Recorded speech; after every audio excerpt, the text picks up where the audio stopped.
All right. Welcome to Podopalooza 2020. I am Justin Mason from Friends of Fantasy Benefits, Fangraphs, and TGFBI. And we are live. This is going to be a fun experiment. So we're going to be going for 12. Well, I'll be going for 12 hours, each group in about 30-minute increments.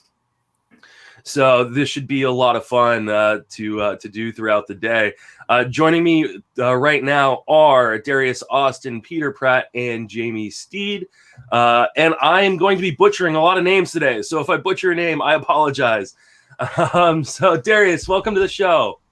Thanks, Justin. Yeah, obviously starting the day off with the best accents. So I'm sorry if we ruin it for everybody else, but that's the way it goes sometimes. Yeah, this is the all UK version of the Podopalooza podcast, whatever form you are going to be watching this on. You can see this on a whole bunch of different places. Fangraphs has links, YouTube, Twitter, Facebook. So, I mean, we're everywhere today. Jamie, how are you doing, my friend? Very good, thank you, Justin. Very good. Not too bad. Nice and warm out, so perfect weather to be indoors doing a podcast. And Peter, how are you? Awesome as well. Thanks for having me on and excited for this. Let's dive in. You know, it's a lot of pressure in the leadoff spot for us guys, so looking forward to it. It is, but hopefully, half of the United States that, could be watching are still asleep. So there you go. It is a Sunday morning. There's no church to go to because those are closed right now, but we have a little baseball church to talk about. So let's start off with the first topic. And I think one of the questions people have, because we see you UK guys talking baseball all over Twitter, but how popular is baseball in the UK, Jamie? It's not, I wouldn't say popular, but it's definitely grown quite well in the last few years. I think if you look at the trajectory sort of the NFL and American football was on 15 years ago, it was similar to how baseball is now, where it's quite niche, not particularly well known, but it has got a very solid core fan base in all over the country. And obviously a pretty small country, but there's clusters of fan groups have popped up recently, and there is sizable growth, I would say, in the last couple of years. Definitely much more noticeable than it was maybe 10-15 years ago. Darius, do you think that the popularity is going up now with kind of the bringing games to the UK? Yeah, definitely. I think they made a pretty big effort to get a lot of interest in that, and I think they were very pleased, MLB, with how that went, with how much interest there was, with the number of people who came, and how much coverage it got. And I think it's just a lot easier for us to follow now than it was. There is like the group, the hardcore that Jamie mentioned, who sort of used to watch on Channel 5, we call it here, back in the day. But now with MLB TV, it's so much easier than it used to be, 10 years ago to follow whatever game you want, really. So I think that has just made a massive difference. And unfortunately, we're going to miss out on the games this year, of course. But I think those two games alone last year did a pretty big amount to help people get into baseball more in general. What about you, Peter? You think it's the growing in popularity? Yeah, I agree with what Darius said, really. And I know Darius was at both games last year. I was at both games as well, and they were packed. They were absolutely packed out. And in the stands, there was a good amount of Americans there for sure, but there was a lot of Brits in the stands too, some of which had probably never seen baseball before, and a lot of which, though, were heavily followed the game. So I think really where we're at today, we've got the benefit that there's social media. Twitter is the main route that I use. So, that's the way I come together with guys online, and you work out, people pop up all the time and introduce themselves. I'm a Marlins fan, so that's really niche in the UK for sure. There's probably 6 of us that I know about, but next year there might be 8. I think more than in Miami then. Well, there you go. Standard answer on that one. Well, that was a good segue to my next question then. How did you become a Marlins fan? I don't understand how UK people pick their teams. Typically, it's done geographically, though. Some people pick just random teams to follow. So how did you pick the Marlins? Yeah, do you know what? My brother actually lives in the States now. He moved to St. Louis maybe 8 years ago. So I went and visited him, and that was my first ever baseball game. We went to watch the Cardinals, which was awesome. I didn't come away feeling like I wanted to be a Cardinals fan for whatever reason. We went to the Royals the next night. When I watched the Royals in a night game, got there late. Again, wasn't taken back with them. They'd already won the World Series, I think, and they were kind of tailing off. And then I went to Miami on holiday with my wife and her family. We went to I said, listen, let's go to a ball game. Anyway, we got there and Stanton hit the biggest home run I've ever seen, ever. And I was just like, shit, this is the team for me. You know, you need a superstar to kind of gravitate to. And at that point, Big G was or is a huge superstar. So I went straight up, bought a jersey, thought, right, I'm committing at this point. Little did I know, actually, the Marlins were absolutely terrible. That's that was kind of an unfortunate vacation then for you. I mean, it's probably a great vacation. At the same time, you're now stuck with the Marlins forever. So, Jamie, do you have a favorite team that you follow? Yeah, I'm a Yankees fan. It was, I think Darius alluded to it earlier about Channel 5 over here broadcasting games at midnight, and I was 18, working in a bar, get home at midnight, nothing on TV, so I just started sort of watching baseball. And I've always been drawn to sort of like the history and almost the sort of that part of baseball. So when I started watching baseball, I didn't really root for a team, but once you start picking it up more, getting into it, the Yankees with their history, I just sort of fell in love with it straight away. So I was a big New York mark as well. Seinfeld, Friends, I was huge fans of back in the day as well. So it was between the Yankees and the Mets in that regard, and in terms of like the history and like the overall drama of sort of like the teams to pick from, the Yankees was just the obvious fit for me. So that it just stuck straight away from there. Becoming a Yankees fan is like watching Star Wars and becoming a fan of the dark side, isn't it? I guess it's something. It's a phrase we have over here about glory hunters, where in like the 90s, everyone was a Man United fan. You was never more than 6 feet away from one of them. So it was around that time. It was the sort of like 2002 season, 2001, that I sort of like really got into the game and became a Yankees fan. So it was on the back end of that little period of success. So I could be credited for the lack of success somewhat. I'm not going to take all that blame on my shoulders, but yeah, it was around that time, just after they won like the 3 World Series on the spin, that I really started rooting for them. And Darius, I know you're a Giants fan. You picked well, my friend. So tell people how you became a Giants fan.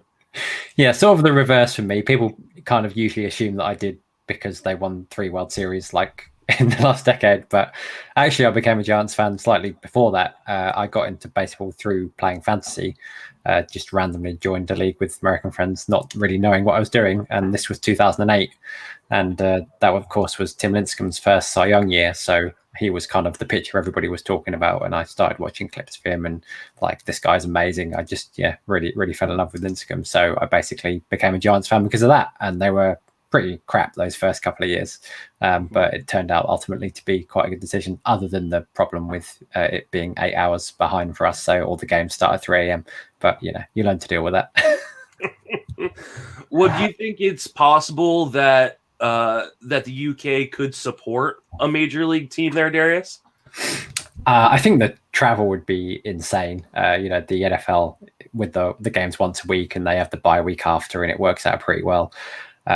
All the Yankees and Red Sox players talked about last year, like at the press conferences and that, when they were saying, "Oh, do you have any advice for the teams that come over next year?" And everybody was just talking about, be prepared to adjust your sleep pattern, get started on that early. I think it was a big deal for quite a few of those guys who, they got a couple of extra off days, but it really isn't the same as what you can give the NFL teams. And I think it did make a pretty big difference to some of them. They looked a bit shell-shocked at the time difference. And that was obviously East Coast teams. So I think you'd have a pretty big scheduling problem with a lot of it, to be honest. Yes, we are, for those who are watching live, we can see the comments. We are on YouTube, so you can search Justin Mason, I think FWFB, or just Justin Mason on YouTube and find it there. And people love the English accents. God save the Queen. We are having some early commenters already on it. We'll be referring to you guys here and there because fantasy analysts have a little bit of ADHD and really get excited when they see things like comments. We're also going to be doing raffles and giveaways all throughout the show. If you want to get in on the raffle, for every $1 you donate to my Venmo or PayPal, you can get a raffle ticket and win a bunch of prizes. My PayPal is justinmasonfantasy@gmail.com. My Venmo is Justin Salinger. So we've already raised over $3,000 so far. I mean, it's become, let's see, we are exactly at $3,497. Originally, it set a goal of $5,000, and that is 69% of our goal, which is nice. Nice. So let's do the first raffle. Jamie had something he wanted to give away, so we're gonna do that one. A $25 Tops gift card for the raffles. The first thing gonna go off. So I've got my little randomizer here, and I will figure out where it is, and then we will do it. Let's see. Randomize range, and the first winner is Brandon Johnson. So Brandon, I will be in contact with you to get your information, and you have won a $25 Tops gift card. So keep those donations coming in. Like I said, we're going to be doing raffles all throughout the day, more than one every half hour, because I have that many prizes thus far. So let's keep talking. Darius, you talked about playing fantasy and getting involved in baseball because of fantasy baseball. Like, how do you guys even get leagues together? I mean, do you have to play with Americans for the most part? Or meet people online? I know Darius and I actually met like through a Facebook group and started playing in a league 5 or 6, 7 years ago. At this point, is that the only way, or do you guys have enough people that you can get together with in the UK, Darius? Yeah, it's growing now. It was the case that all my leagues were with Americans, but Pete and I actually recently drafted an in-person league. It was the first time I'd ever done an in-person draft. Just before all of this chaos started, we were actually down in London, rented out a room in a hotel, and had a 12-person auction. It was great fun. So it's happening. There are people out there who have in all British fantasy leagues now, and doing in-person drafts. So that's one way, I guess, to go back to what we were talking about earlier. You can tell the popularity is growing. I think there is just more demand for that now. I know there are a few kind of long-running hardcore leagues, but I think it's become a lot easier to find people now in the UK who want to join in. So I'm no longer having to try and schedule drafts at a convenient time for me, which is normally the nightmare when everyone asks, when can you draft? Oh yeah, any later than 5 Eastern, I'm out. Jamie, how have you found your fantasy leagues? It was about 8 years ago, I think I first started, and it was exclusively just joining American leagues. It was my best friend, actually, Andrew Gardner, got me into it. And he was the only other British player I knew who played fantasy. But I say, as the popularity of the sport's grown, we've got a big market over here about fantasy soccer, which has always been huge. Slightly different format, but that's always been huge over here. So there is enough of a sort of base for the fantasy type sports. And as baseball's picked up, it has become a lot easier. And I think this year, I think Peter or Darius might know better, but one of the podcast hosts over here actually set up ESPN League. I think it's just like a 12 or 14 team league, and it got filled up within minutes. And I think he's up to his 4th or 5th league now. He's had to set up already. So I jumped into one of them because it's the first time I've actually been in an exclusive UK league. But it's definitely, I suppose, as the game has grown, the desires there, it has really picked up markedly, the fantasy element of it. All right, Peter, what about you? Like, how did you get involved with fantasy?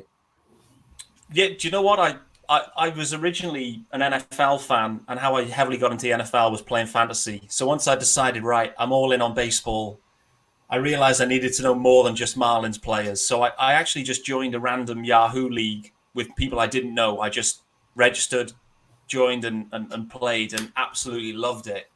And for me, that was the biggest hook for me into baseball. So that's where I started, and then from there, I managed to find a couple of other UK leagues. So I've joined quite a long running Roto league that's 16 or 18 teams. So it's quite a toughie actually, but it's only UK guys. So it's a lot of fun. Since then, there's other UK leagues popping up too. So yeah, a lot of fun in that. And then as Jamie mentioned, I started putting out invites for different guys in the UK through the Roto Tricks and the Roto Brits brands and put out some invites saying, listen, who's up for it? We filled 4 or 5 leagues. So that was, exciting, but then got the notification saying, right, it's draft day, and thought, shit, we better push this back. It's crazy because I know I've had a hard time until the internet explosion really and fantasy baseball really becoming popular. On the internet, I had a hard time getting leagues together. Like I wanted to play more fantasy baseball leagues other than the one I originally joined. But couldn't find people around me.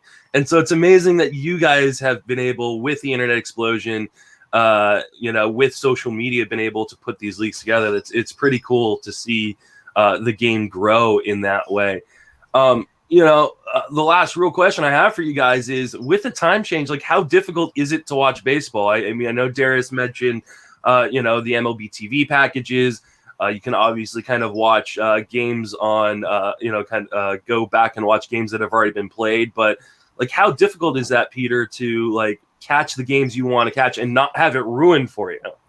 There you go. I mean, this is the real conundrum, isn't it? Because for me as a Marlins fan, I want to watch Marlins games without knowing the scores. And so really what I look forward to is Sunday evenings. I know I've pretty much got a nailed on UK friendly time at 6 or 9 o'clock or something. So I know every Sunday I'm good, which usually means a lot of beers in advance of work on a Monday, but hey ho. And then really the decision you have is, do you just go dark on social media when you know you want to get up the next day and watch the game without knowing? That's the decision you have to make, isn't it? Is, am I going to airplane mode my phone now so there's no chance of getting a spoiler? So sometimes that's what I do, and I'll go dark and I'll watch it if I know I'm working from home the next day or something, have it on the background and watch it in the morning like it was live. So I guess when it gets really tough as a Marlins fan, sometimes I'll just kind of go, hey, I'm okay. I'm prioritizing fantasy over real life baseball because you'll want to know what's happening in fantasy. So yeah, I guess it's a bit of mixed bag, really. I guess the more UK friendly games we can have, happy days. The Marlins are normally on at least once a week for that, but I'll pretty much try and pick up and watch if there's any early start games, I'll try and watch them whatever day they're on, and usually I'll be cheering someone on from a fantasy perspective. As you guys know, when you're in multiple leagues, you end up having pretty much every player that's draftable on your roster in some sort of form. So you're always cheering someone on, some shitty starting pitcher for the Tigers or something. I don't know. Well, so obviously Peter has not been able to experience very much Marlins playoff teams. So Darius and Jamie, you guys have seen some playoffs. Are you guys staying up all night to watch those playoff games, or are you like going to bed and then catching it later, knowing that you're going to know the outcome? Start with you, Jamie. No, when it comes to the playoffs, that's it. I'm booking leave. I'm staying up to watch it. That's just going to happen. I do tend to look at the playoff schedule as early as possible when it gets released and try and plot out when the games are going to be in the ALDS, LCS, World Series, and I'll book my leave around it. Obviously, Friday, Saturday games doesn't really matter. I'll sack off the weekend mornings. But yeah, when it comes to the playoffs, there's no chance of missing that one. Sometimes be going out, sometimes around a friend's house. If not, it'll just be indoors on my own, on the laptop, on the TV. Doesn't matter. The playoffs will always be watched. I don't think I could I wouldn't have the sort of like strength of will that Peter has and going a whole day without knowing the scores. It's even on a regular day, I wake up, first thing I do is checking the box scores, trying to remember who I've got in my teams, looking through those teams, realising that it's getting out of hand and I've got no idea who's playing who anymore. And then that's it. We crack on with our day. But the playoffs is it's 100%. I'm watching it live, and I couldn't skip sort of missing not watching a game and picking up the next day. It's definitely live at the time. What about you, Darius? Yeah, I'm unfortunately like a morning person, and October is also like my busiest time of the year at work. So unlike Jamie, I can't really take time off, which kind of eliminates that option. So if I can, if it works out, I'll try and catch some. If a game goes very late, I get up around 6:15 anyway. So sometimes I'll be able to watch the final innings anyway, live in the morning. But usually it's a case of watch the playoff games we can. In the earlier rounds, there's usually quite a few games on that we can watch without staying up till 5-6 a.m. anyway. And then it's either just do the catch up, the condensed game or whatever, or if I know I'm going to have enough time to watch the whole thing, then I will try. But it's been a while since I did that with full games. I think the 2014 World Series, I remember watching quite a bit of that because we just moved and I didn't actually have a job at the time, so I was kind of just, my partner would go to work and then I would just watch like the whole condensed game, the full game rather, without checking social media or anything, because I'd have 3 or 4 hours in the morning anyway. But usually it's a no-go for me, unfortunately. So I'm like Pete, I will watch anybody that's on anyway. I don't really mind. I'm not seeking out Giants games because most of them aren't hospitable. And then Sundays are great because apart from the late night ESPN game, basically everybody else is on at a time we can watch. So I normally try and catch 5-6 hours of baseball then when we can watch it. All right. Well, we're going to start wrapping up this segment here in a sec, but and move over to the next group here at 8 a.m. Pacific Standard Time, 11 a.m. Eastern, and I don't even know what time it is in the UK. So, but before we do that, we'll do another raffle. One of the things I said that I would do for the raffle is I was going to give away a TGFBI entry to anyone or to a winner of a raffle. And for every $1,000 raised, I'm adding another entry into the 2021 TGFBI. You guys are all a part of that, right? I am indeed. First time this year. Yep. All right. Well, hopefully we get a season to actually play, so you guys get to do it. So I'm already going to give away 4 because we're already over $3,000 at this point. And the first entry for TGFBI is going to go to someone named Evan Booth. Evan, I will be in touch and get your info. Congratulations. You get to be in TGFBI next year. Also, if you donate over $50, Todd Zola from Masters Ball has agreed to give you a platinum subscription for free. So if you donate more than $50, you're automatically getting the TGFBI winning platinum Masters Ball platinum subscription from Todd Zola, and I really, really appreciate him doing that. And really everybody, Jamie, you too, for donating prizes. That way we have prizes for people to win throughout the show. So why don't we do some quick promotions for you guys' work and websites and podcasts and things like that. So Jamie, tell us all about what you do. Well, I'm part of the Roto Baller team right now. It's my first year with those. I used to be at the Fantasy Fix with Alan Harrison. So I've sort of moved over to Roto Baller this year, and it's been great, sort of picking up new things, more articles, just churning out what I can when I can, really. So that's where I am at the moment, just with the Roto Baller team. And then where can be reached on social media?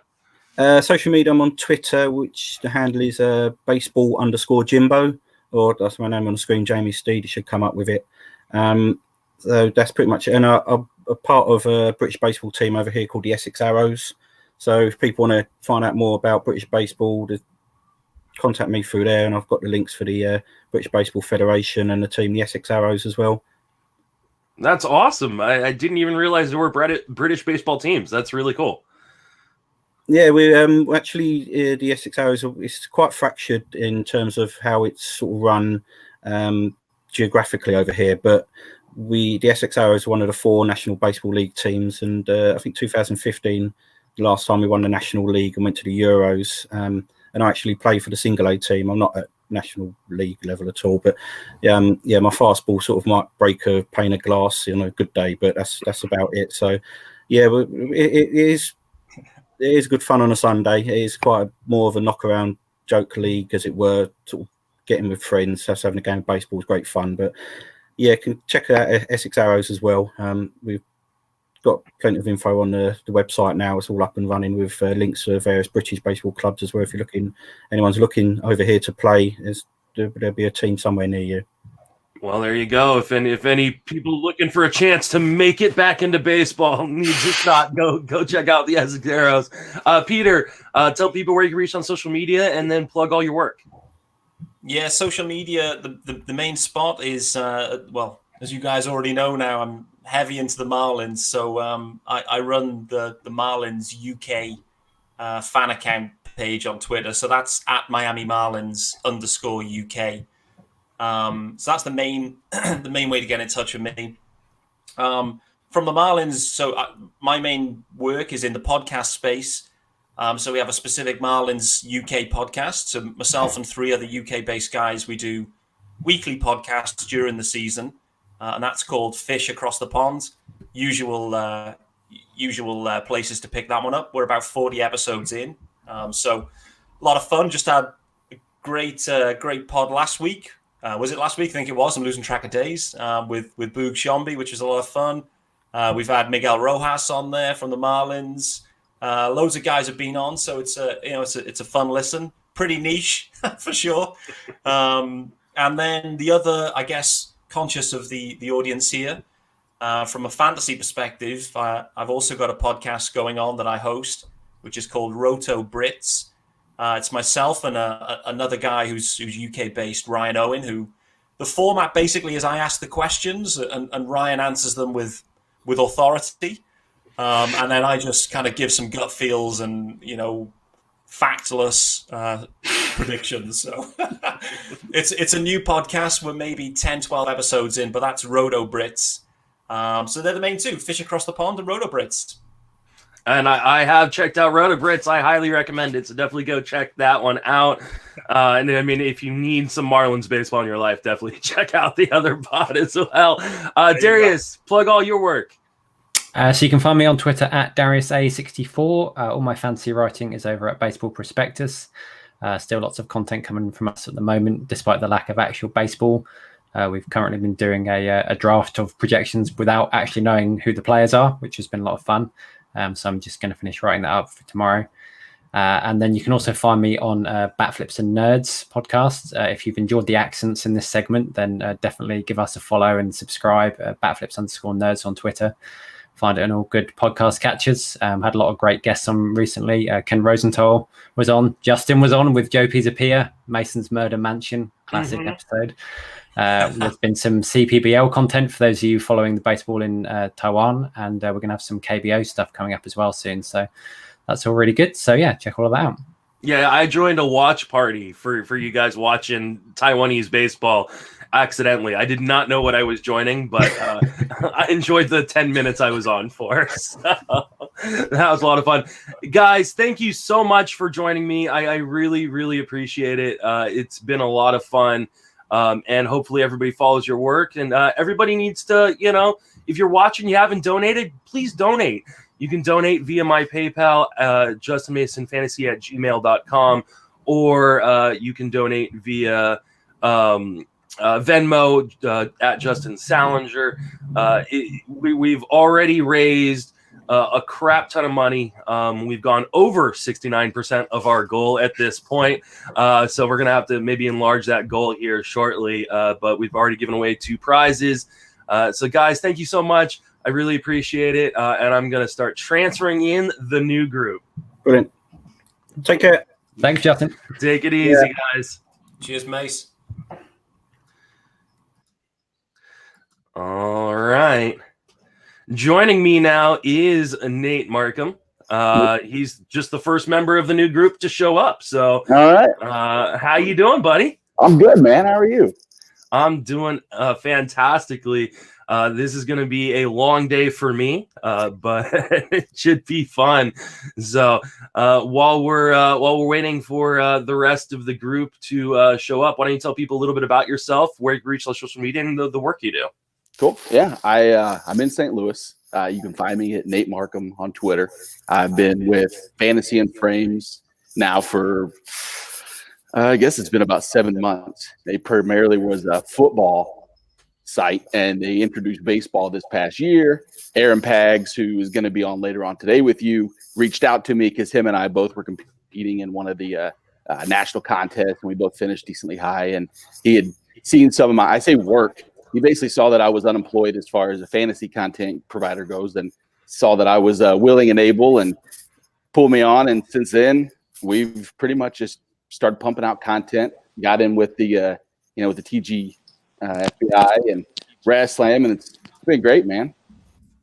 Yeah, and I've gotten to know your work a little bit over the last little bit, but you also donated a bunch of stuff to be given away today. So I really, really appreciate that.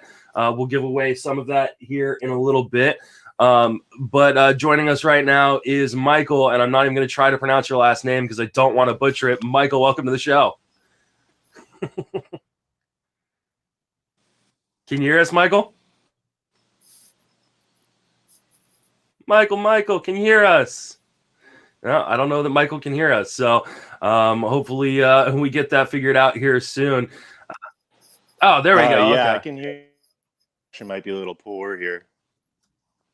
You're going in and out, Michael. So we're can you try again?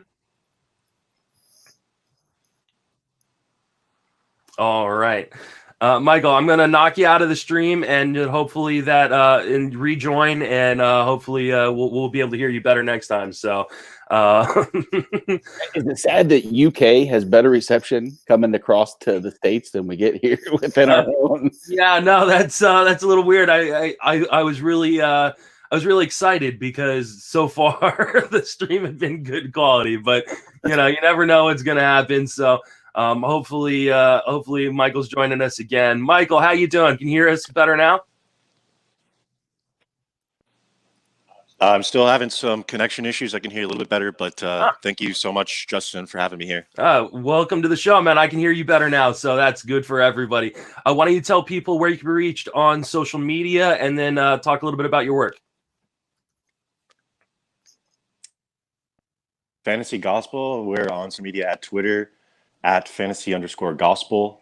I'm on Twitter at MYACH1_91. We've been together for about 3 years. We're right now on some off-season content, including so we can look for that article on the Fantasy Gospel website soon here. We're also going to be recording a couple podcasts in the upcoming week. So we're just really excited because, without baseball, it's been very boring. Yeah, it definitely has been boring without baseball. I'm going to have a couple other guests joining us, hopefully here pretty soon, as long as they can figure out how to get into the live stream. And here is one of them as we speak. We've got Ryan Hallam from Fantasy Alarm, wearing the Fantasy Alarm hat. Ryan, why don't you introduce yourself and tell people what you do? I work at Fantasy Alarm. You find me at Twitter at Fighting Chance. Did a lot of draft coverage this week.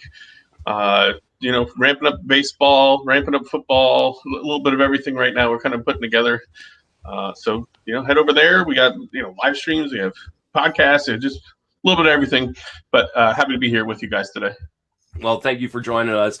We're waiting for one more guest before we really start getting into our stuff, though. If Alex Fast doesn't get here fast, we'll have to just start rolling without him. But in the meantime, and there is Mr. Alex Fast joining the live stream. Alex, welcome to the show. Hey, can you hear me? We can hear you. Why don't you tell people a little bit about yourself, where you reach on social media, and what you do? Yes. So I am Alex Fast. I'm the vice president over at Pitcher List. I don't know what I do. What do I do? I live in a cage, and when Nick decides to let me out of the cage, I come out and I talk about fantasy baseball to the best of my ability. Yeah, you I don't know if I'm like working on anything in particular right now. We've been working on this talking pigeon series where we're having different pitchers come on. I have to admit something. We didn't really get Caleb Smith 2 weeks ago. It was actually just Justin. Yeah. That's why when he said, or I said, that I could remember every single one of the home runs I gave up, I could actually be honest about that. Yeah, exactly. And before we dive into it even further, I'm sure we've already done this a bunch, but like, Justin, what a mensch for putting this all together, man. I mean, come on, seriously, this is absolutely unbelievable. I can't believe that you did this. Everyone in the community should know by now just how fantastic of a human being you are, but I would be remiss if I didn't bring it up. But we can get into it now. Sorry. I was thinking that this morning. I was like, I put 12 hours of my day forward to this. So absolutely, man. You continue to do project after project that not only is fun and good for the people out there, but also good causes as always, and finding a charitable way to do this. And amen. Kudos to you, brother. Well, enough of that. I appreciate it, guys. But I mean, the real thanks and credit goes to my wife, who kind of came up with this idea. Though she came up with an idea, and I was given an inch and took a mile, because she was like, "Oh, I'll let you do a marathon pod with Paul," knowing that Paul has got the bladder the size of maybe 3 hours worth of holding, and that includes him taking a bathroom break mid podcast. So, and then I turned it into this. So, but really, the credit goes to all the fantasy analysts, around the country, around the world. We just had a bunch of UK guys on that were willing to come on and raise money for a really awesome organization. So definitely keep donating to Meals on Wheels via my PayPal or my Venmo, Justin Salinger, or my PayPal, justinmasonfantasy@gmail.com. And let's give something away. We got Nate on. He donated, like I said, a bunch of items. We're going to donate one right here, Steve Garvey autographed baseball.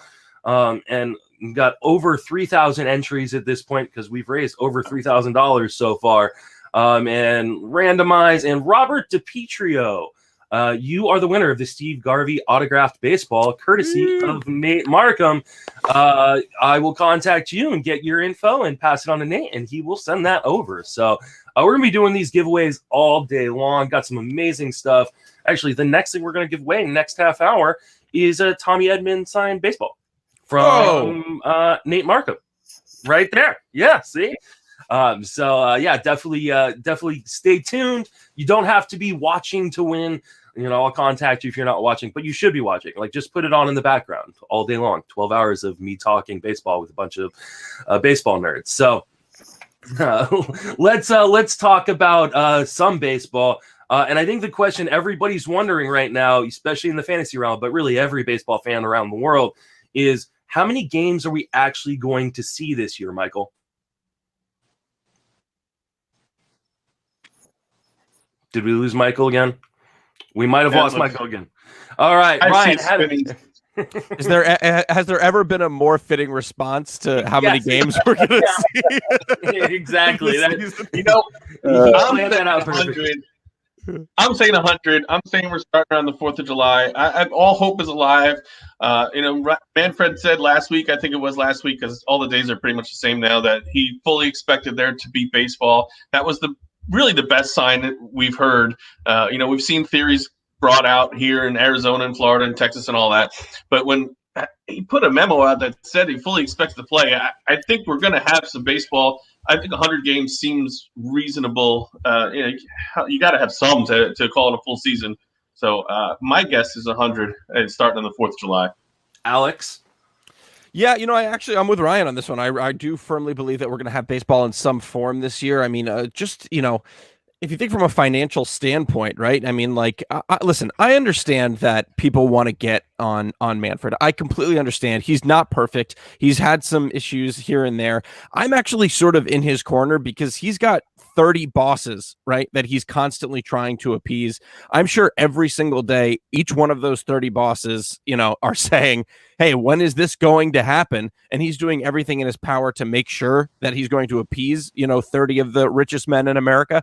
So I also agree with Ryan here that I think we're looking at probably a July 4th, maybe I think the Texas, Florida, Arizona is realistic. Because remember, if that's happening, we can push the end of the season to November. You know what I mean? We can play as long as we want if we're playing in those 3 warm weather states. What do you think, Nate?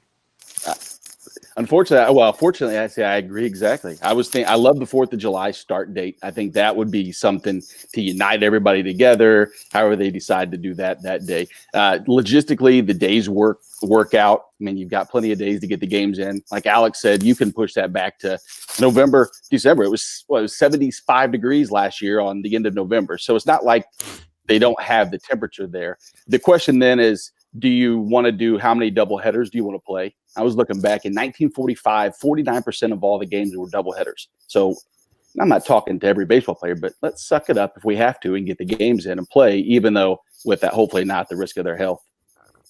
Yeah, I think that's the big question is what happens when Mike Trout says he's not going to play like that. Can baseball still go on if some of the big names start going, hey, I'm not risking myself. So I don't know. I'm a little bit more skeptical than you guys. I don't know that we even get in 80 games this year. I'm hoping we do. Obviously, got a lot of money tied up into fantasy. I miss baseball.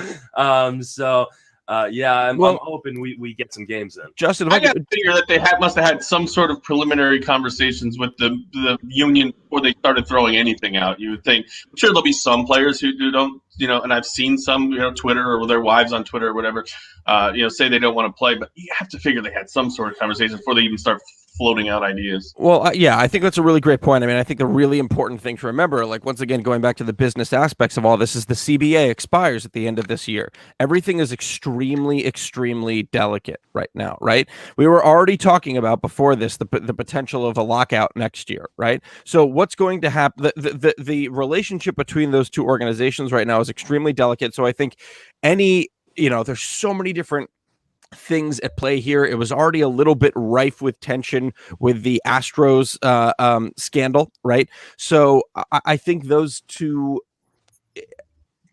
if the MLBPA is no players are going to hold out because the MLBPA is going to always have their best interest in mind. So if they say 80 games, then they're probably going to play 80 games. All right. Well, that's what we got. Michael, can you hear us? How many games do you think we're going to play this year?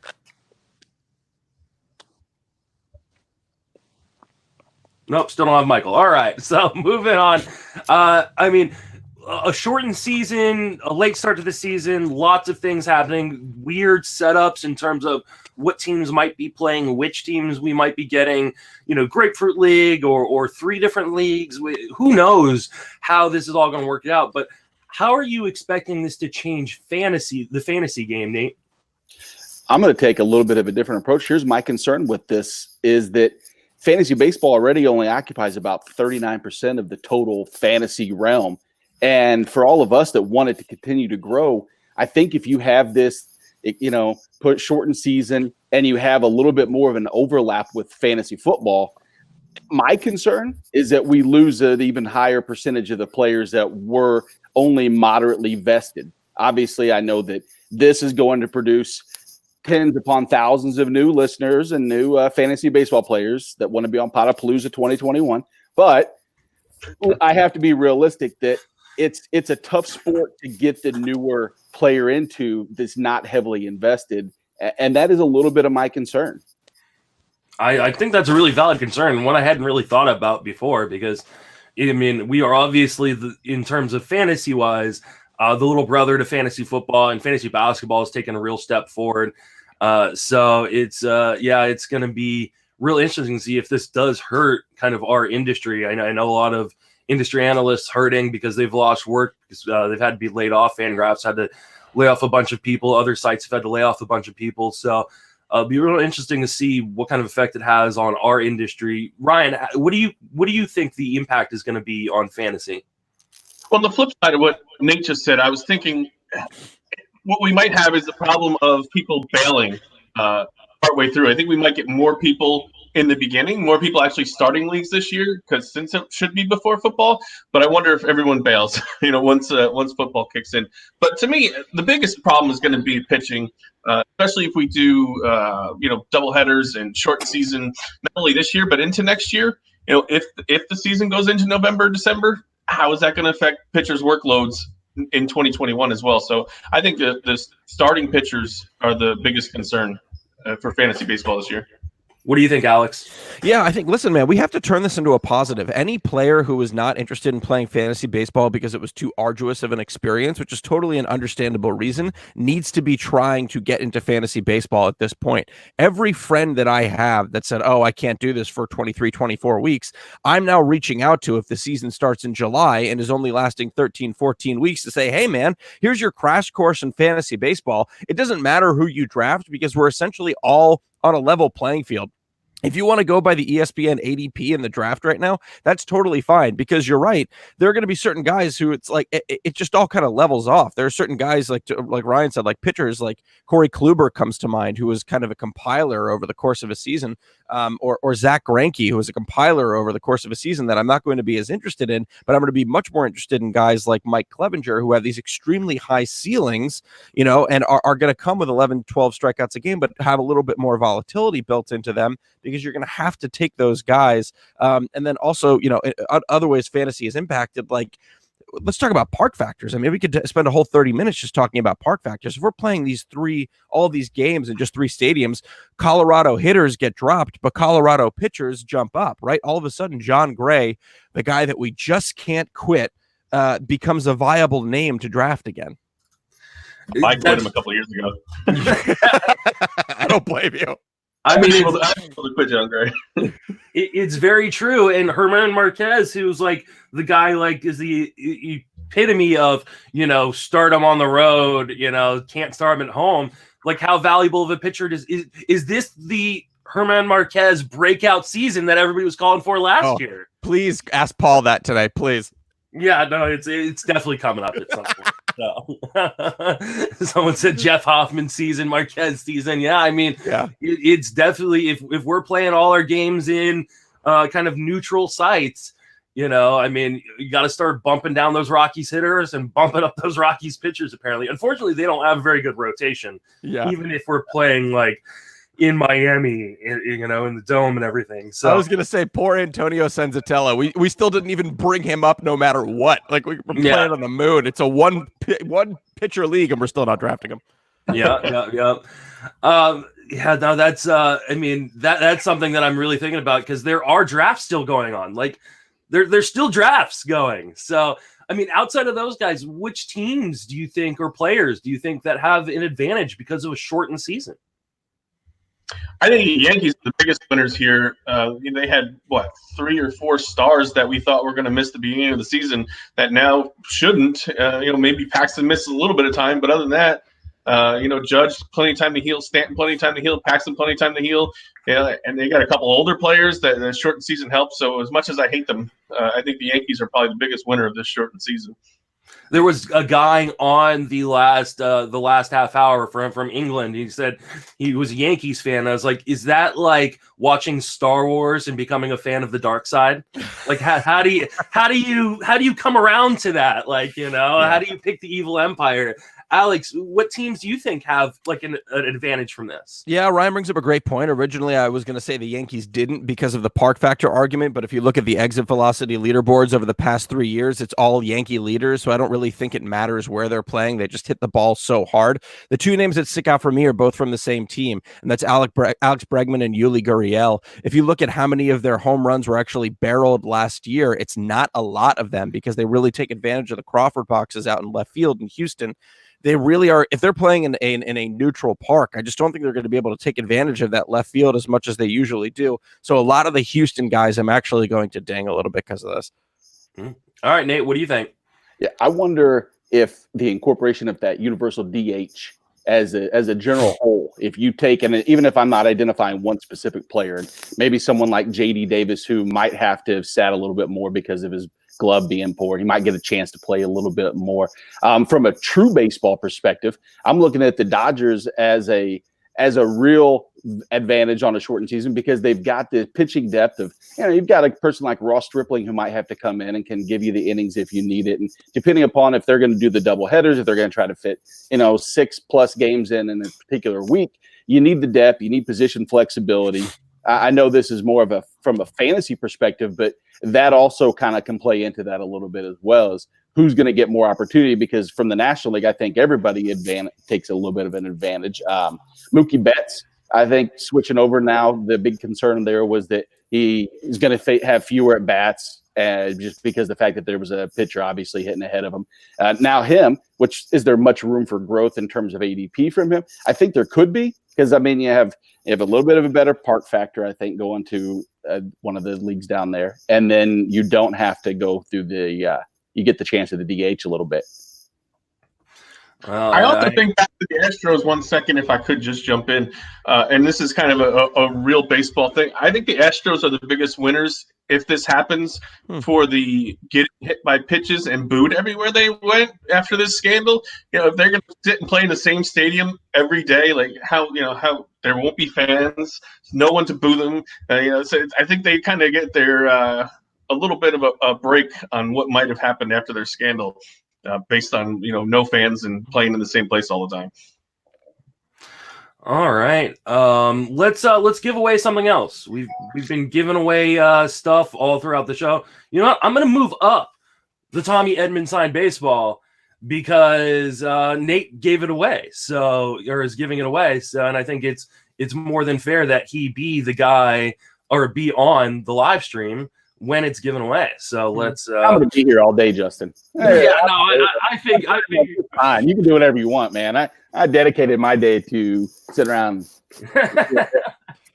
Well, it's fun to do. I got so many things to give away. I've got to give away more than one thing every half hour, so I might as well do this here, and we'll randomize the range once my Google Doc and Tim Wagner of Fantrax wins. Tim donated a lot of money and some prizes. We'll be giving away his prizes a little bit later on.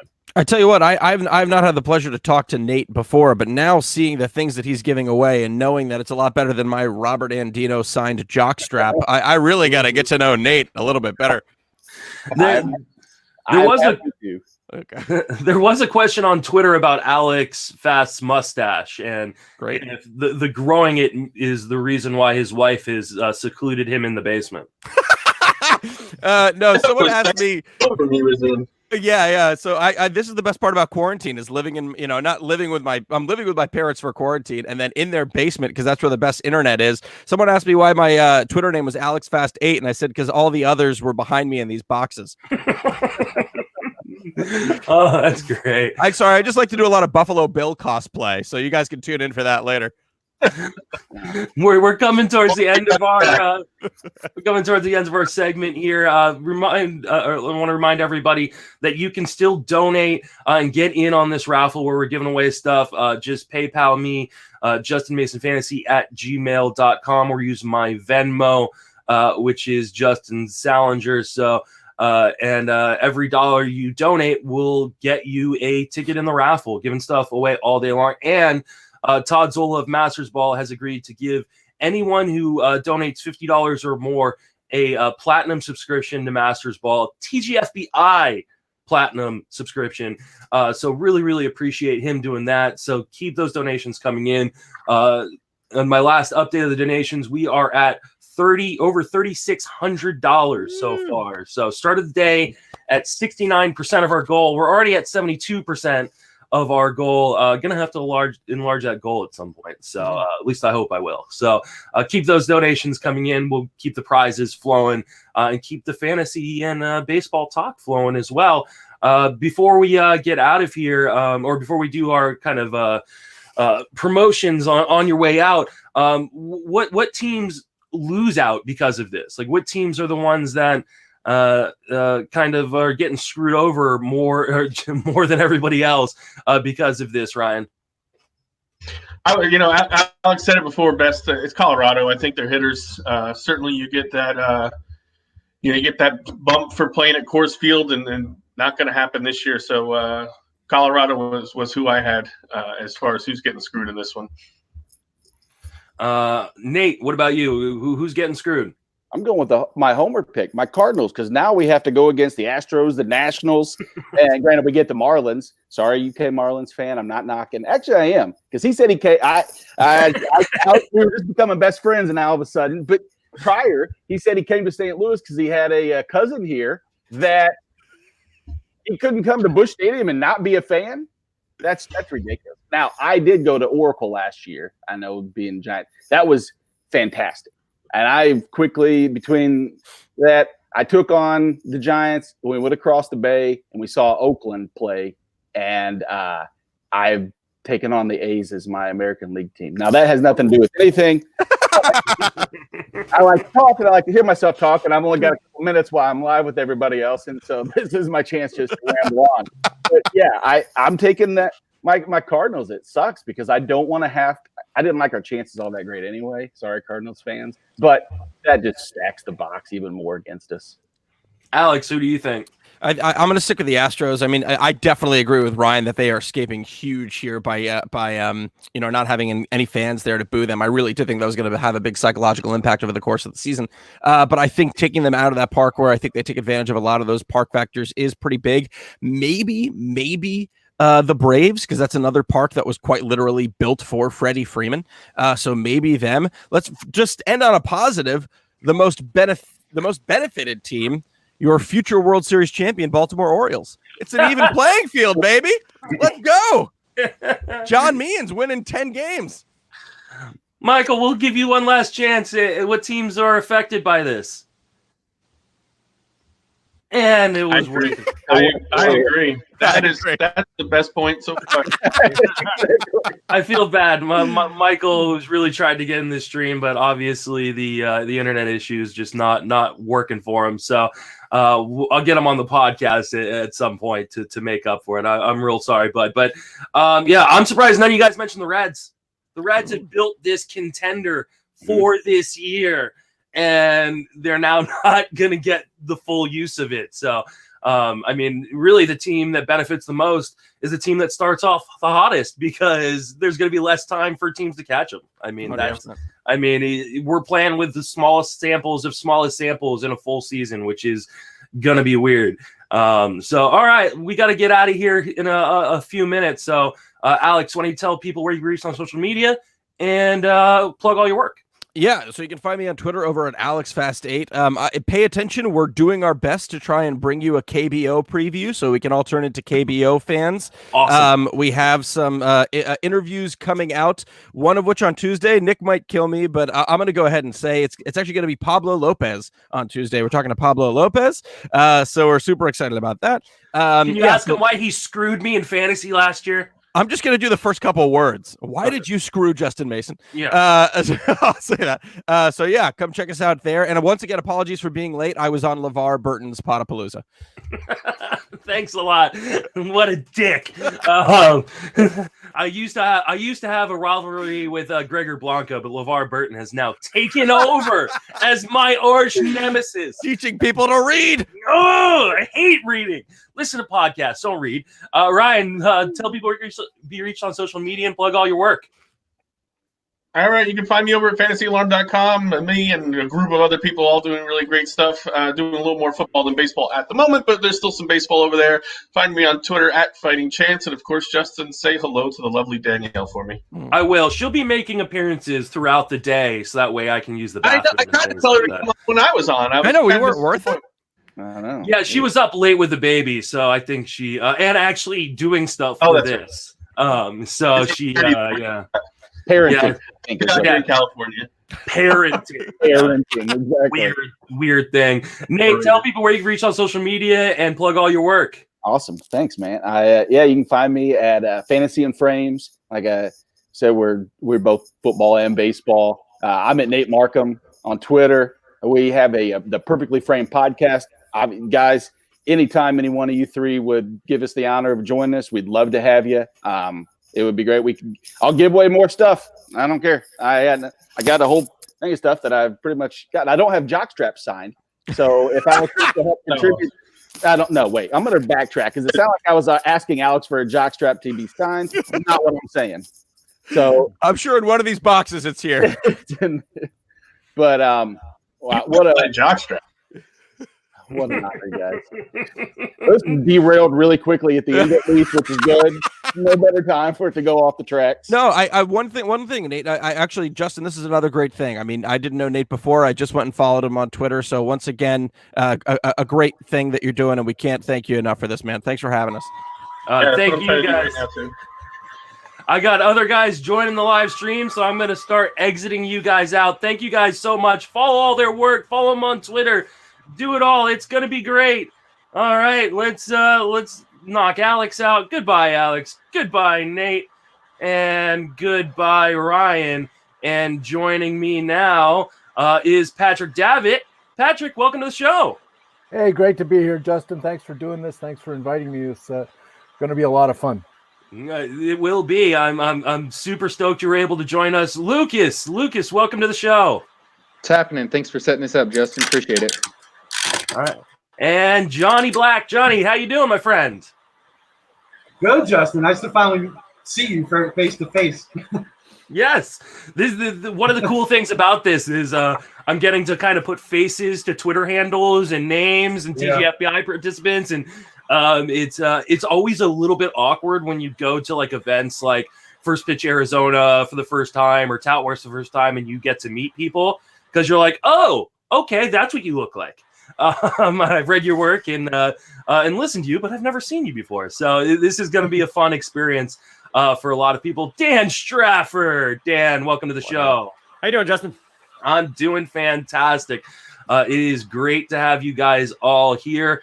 We'll go around real quick, and you guys can kind of plug your social media and give us just a quick rundown of what you do. Patrick, go ahead. At Patrick Davitt on Twitter. I left Facebook years ago. Got tired of being spied on. Don't have any other social media presence. Ordinarily, I'm the host of the Baseball HQ Radio podcast. We're on hiatus because there's nothing to talk about after a while. You just keep talking about the same stuff, and everybody, including the listeners, got tired of it. So we're waiting for baseball to resume. I write for the baseballhq.com website as well. That's kind of on hiatus. Can't wait for baseball to start, not only to see the games, but just to get back talking about it. Yeah, I mean, I don't know why I came up with an idea of going and talking about baseball for 12 straight hours when there's really not much to talk about. This is going to get loopy at some point. So I imagine it is, yeah, but there's a difference when you get to talk to a whole bunch of people, whereas a regular podcast is kind of just always the same couple of guys, or you're talking, in my case, talking to one expert for an hour and a half. And I think this is unique and interesting and fun, and I can't wait. Johnny, tell people where you can reach what you do. Johnny. I run the Scorecrow, which is at the Scorecrow on Twitter. Can you hear me? Yep, I can hear you. You're good. You know what? Let me go off. Let me put it on my phone because my computer's been having issues lately. All right. I'll be right back. All right. Dan, why don't you tell people where you can be reached and what you do? Sure. Just like Patrick over there, a really creative Twitter handle at Dan Strafford. So you can find me on the Twitter machine. Find me on Sports Grid doing news updates when there's actual news to talk about, much like Patrick on hiatus there. No top of the hour news updates. And over at Awesemo, doing daily fantasy podcasting for all sports. And got to hug Justin 2 years ago at Tout Wars. Is that? Yeah, it was a nice big bear hug. Putting faces to names and arms to bodies, which is very nice. All right. Lucas, why don't you tell people where you can be reached and what you do? Yeah, so you can follow me on Twitter at BeeryPlox33.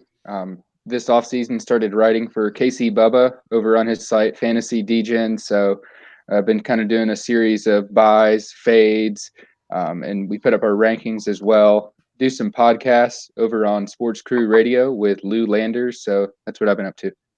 All right. And Johnny is back. Johnny, tell people where you can be reached and what you do. Yeah, I run the Scorecrow. It's at the Scorecrow on Twitter, and we're on Facebook, Reddit, all over the place, Instagram. I could be reached at jball0202. We've been really busy this past week doing football stuff, but we're trying to get some nostalgic baseball things going. So we're gonna have a series starting May 1st We're doing a Mount Rushmore of each team, all 30 teams in 30 days. We also have a baseball podcast. We're starting back up again called Too Much Pod Tar. We do like this day in baseball history with Alex Keeler. Wow. That's what we've been up to. I love history, so I'll definitely be checking that one out. All right, let's talk about some baseball and some fantasy baseball. Let's start off with if NL teams get the DH this year because we're playing in weirdly set up leagues, which player jumps up your board the most, Patrick? Well, first of all, I thought a lot of American League DHs are going to benefit because they're not going to have to sit when the games are in NL parks, if there is such a thing during this season. However it works out. I saw a few guys. I like Yoenis Cespedes. I think a lot of people do if he gets to DH. J.D. Davis might have a path in New York as well. I liked Franchi Cordero ahead of time. Gregory Polanco in Pittsburgh, injury problems there, although Pittsburgh doesn't have a lot of options in the outfield to take his spot if they decide to DH him. Kyle Schwarber pops into mind. And Paul Goldschmidt's been hurt, and he's got elbow trouble, and I wonder if while they're waiting for his elbow to quit barking, whether they'll let him take the DH role, maybe take a little load off. Lucas, what are your thoughts? Yeah, definitely some great names there. And my guy that jumps up the board the most, just because he was undrafted, is Jay Bruce, since he does crush righties and he won't have to play in the field. I think Will Myers is a guy that could have some opportunity to play, a little power and speed, just because if they do set him on the bench, that contract's going to be completely untradeable, rather than if he does play and perform, maybe they can move it possibly while eating the majority of it. And then another guy I like is Nick Senzel. He's been outside the top 200 the past 2 weeks, just because kind of like Kansas City with Mondesi, they're going to want to get him to play, because if he can produce, that will be a huge difference maker for their future of the franchise. Dan, what are your thoughts? I think some of the names already mentioned are some of the big ones out there. It's a shame that Jose Martinez was finally dealt to the AL. Right. He would have been the number one candidate for everybody here. But I would say one that's probably way off everybody's radar is Yasmani Tomas in Arizona. He's been crushing minor league pitching. I think he's still on their minor league roster. I haven't really dug too deep there, but he's the kind of guy that I think would be a prime DH candidate. And Matt Adams, where he signs, would be somebody to keep an eye on. And then finally, Daniel Murphy. Murphy was somebody I really liked last year. Injuries just didn't come through. But if you get I think anyone who's DHing in cores, I guess that if I can take the easy way out, if it's Reynolds or Murphy or hell, whoever it is, I think you'll be in a good spot no matter how many games they play there. What are your thoughts, Johnny? I think one guy that tends to benefit now, especially since he's older and doesn't really have a set position, is Ryan Braun in Milwaukee. I mean, he plays a little bit of left field, but he's way on the wrong side of 30. And they have Justin Smoke to play first base, who replaced Eric Thames. So I think someone like Ryan Braun can get a lot more playing time, the fact that he doesn't have to play the field. They also have Logan Morris in there, which could help him out. And a couple of guys in Colorado, like you were saying, a nice little platoon for them. A couple older guys again, Ian Desmond and Daniel Murphy, getting more playing time, and also allows Colorado to play their younger guys, which has been their issue for years now, getting McMahon and Hampson and Brendan Rodgers some real playing time in the field. I think that would benefit them a lot. Two things. One, I didn't know you had a card girl going. Yes. That's impressive. What round your wife's amazing. Great follow on Twitter. And secondarily, is there a wrong side to 30? Because I think I'm on that wrong side. So I don't know how I feel about Ryan Braun being described that way. I'm on the wrong side of 40, so don't worry about it. I'm on the wrong side of 50. Well, I'm almost there with you, Patrick. Considering the alternative, I'll take it. You know? Yep, exactly. Lucas looks like he's on the wrong side of 15, so he's the young guy here. Can I ask a question? Of course. The Colorado angle, because we like guys in Colorado, but how likely do you think it is that any games get played this year in the actual home parks? Because it sounds like from all the scuttlebutt we've been hearing that it's all going to be in Arizona and Florida. Yep. Because there's just so much uncertainty about the path of the pandemic that they want to be able to put these guys in a bubble as much as possible. I really don't think that, I think Colorado players are going to get hurt by this because Colorado's a better hitting environment than Arizona is, as good as Arizona is. Yeah. Yeah, that's a great point. I don't know that we're going to play any games outside of wherever their neutral locations, especially when you've already seen mayors from places like Los Angeles say there will be no sports played in the city. San Francisco, Oakland, yeah. So I don't think it would be fair to say, okay, Colorado can go home, but the Giants, Angels, Padres, Dodgers, you guys have to stay in Arizona. So I think we're likely going to end up playing all the games in probably Florida, Texas, and in Arizona this year. So does that give Miami an advantage because they're so used to playing in front of no fans? I think it does. That is definitely mark up your Miami players. Yeah. The Orioles and the Marlins getting the best case scenarios for their team, and they needed a global pandemic to get comfortable. So, a small price to pay. Yeah, exactly right. If you haven't drafted now, like, how does your draft strategy change? As compared to like pre-pandemic, because we're going to be dealing with, like I said, different leagues than we thought we were going to get. Different environments than we thought we were going to get, shorter seasons. Like, how does this change your draft strategy, Dan? I think there's a lot to consider, and there's going to be a lot of noise from it. Lots of people trying to sell different things that they think matter more. I do think, to Patrick's point, a lot of people who consider home road splits are going to be out in the wilderness trying to figure things out when it comes to Colorado guys or Arizona guys. I would say my biggest change is just trying to stay consistent in my projections, in that I don't know, right? If I'm drafting today, I don't know what's next. I don't know how many games they're going to be. I don't know where they're playing. So trying to neutralize as much as I can and just be as straightforward and down the middle without really trying to worry about park factors or length of season or a lot of players try to focus on, well, if I'm on a season long, I want a guy who's balanced throughout the year, but if I'm head to head, I'm going to ride the waves with something.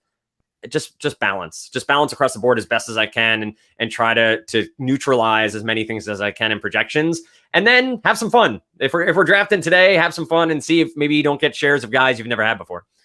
Lucas, how is this changing your draft strategies? So one of the things that I already do, so I'm not going to change it, but is I do like to buy those locked in closers in the top 5, whether it's Chapman or Osuna. So I think that's going to be important to just try to make sure you're getting those saves racked up from day one. One thing that I will change, though, is I'm going to avoid doing as many stashes, injury or minor league stashes as possible, just because I want to have guys with opportunity now and kind of play it as more of a fantasy football setup where trying to absolutely maximize each and every week without as many stashes. What about you, Patrick? Further to what Lucas said, I'm going to be way less interested in targeting those marginal closers, guys who have the job but are on the seemingly always on the bubble, because given the compressed season, it's probably going to be at least 40 games shorter, maybe more. Teams that feel like they're in contention are going to be a lot less patient with a guy who blows 2 saves out of his 4 or 5 opportunities. They're going to move along because they can't afford to wait 20 games while this guy gets his act together. A couple of other things that I think I'm going to change is, again, this is kind of piggybacking, but I'm going to be scaling way back on the kind of early call-up guys that I have been drafting before the pandemic. Like I got shares of Nate Pearson, and given the fact that Toronto's probably not going to be that competitive, I wonder if they see any value at all in getting this guy rolling with limited time to stretch out his arm. He's got limited innings opportunities anyway. I wonder if they're just going to be happy to just let him sit out the whole season and get back to business next year. On the flip side of that, I think the teams that are going to be in contention may be a lot more aggressive calling up guys like that. Gavin Lux comes to mind. There's been some debate about whether Gavin Lux is going to even start the year on the roster before the pandemic. I think after it, I like his chances a lot more because they're going to be throwing everything they have at it. What do you think, Johnny?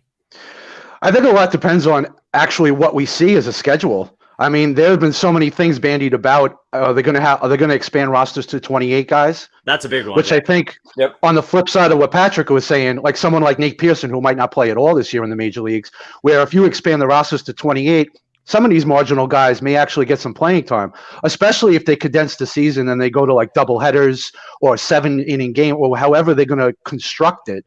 You might see some relievers actually make some noise, maybe a couple starters, and especially guys who, like we talked about, some of the older guys like Braun and Murphy and stuff like that, they might actually be closer to total games played, whereas normally in a normal 162 game season, they may play 120.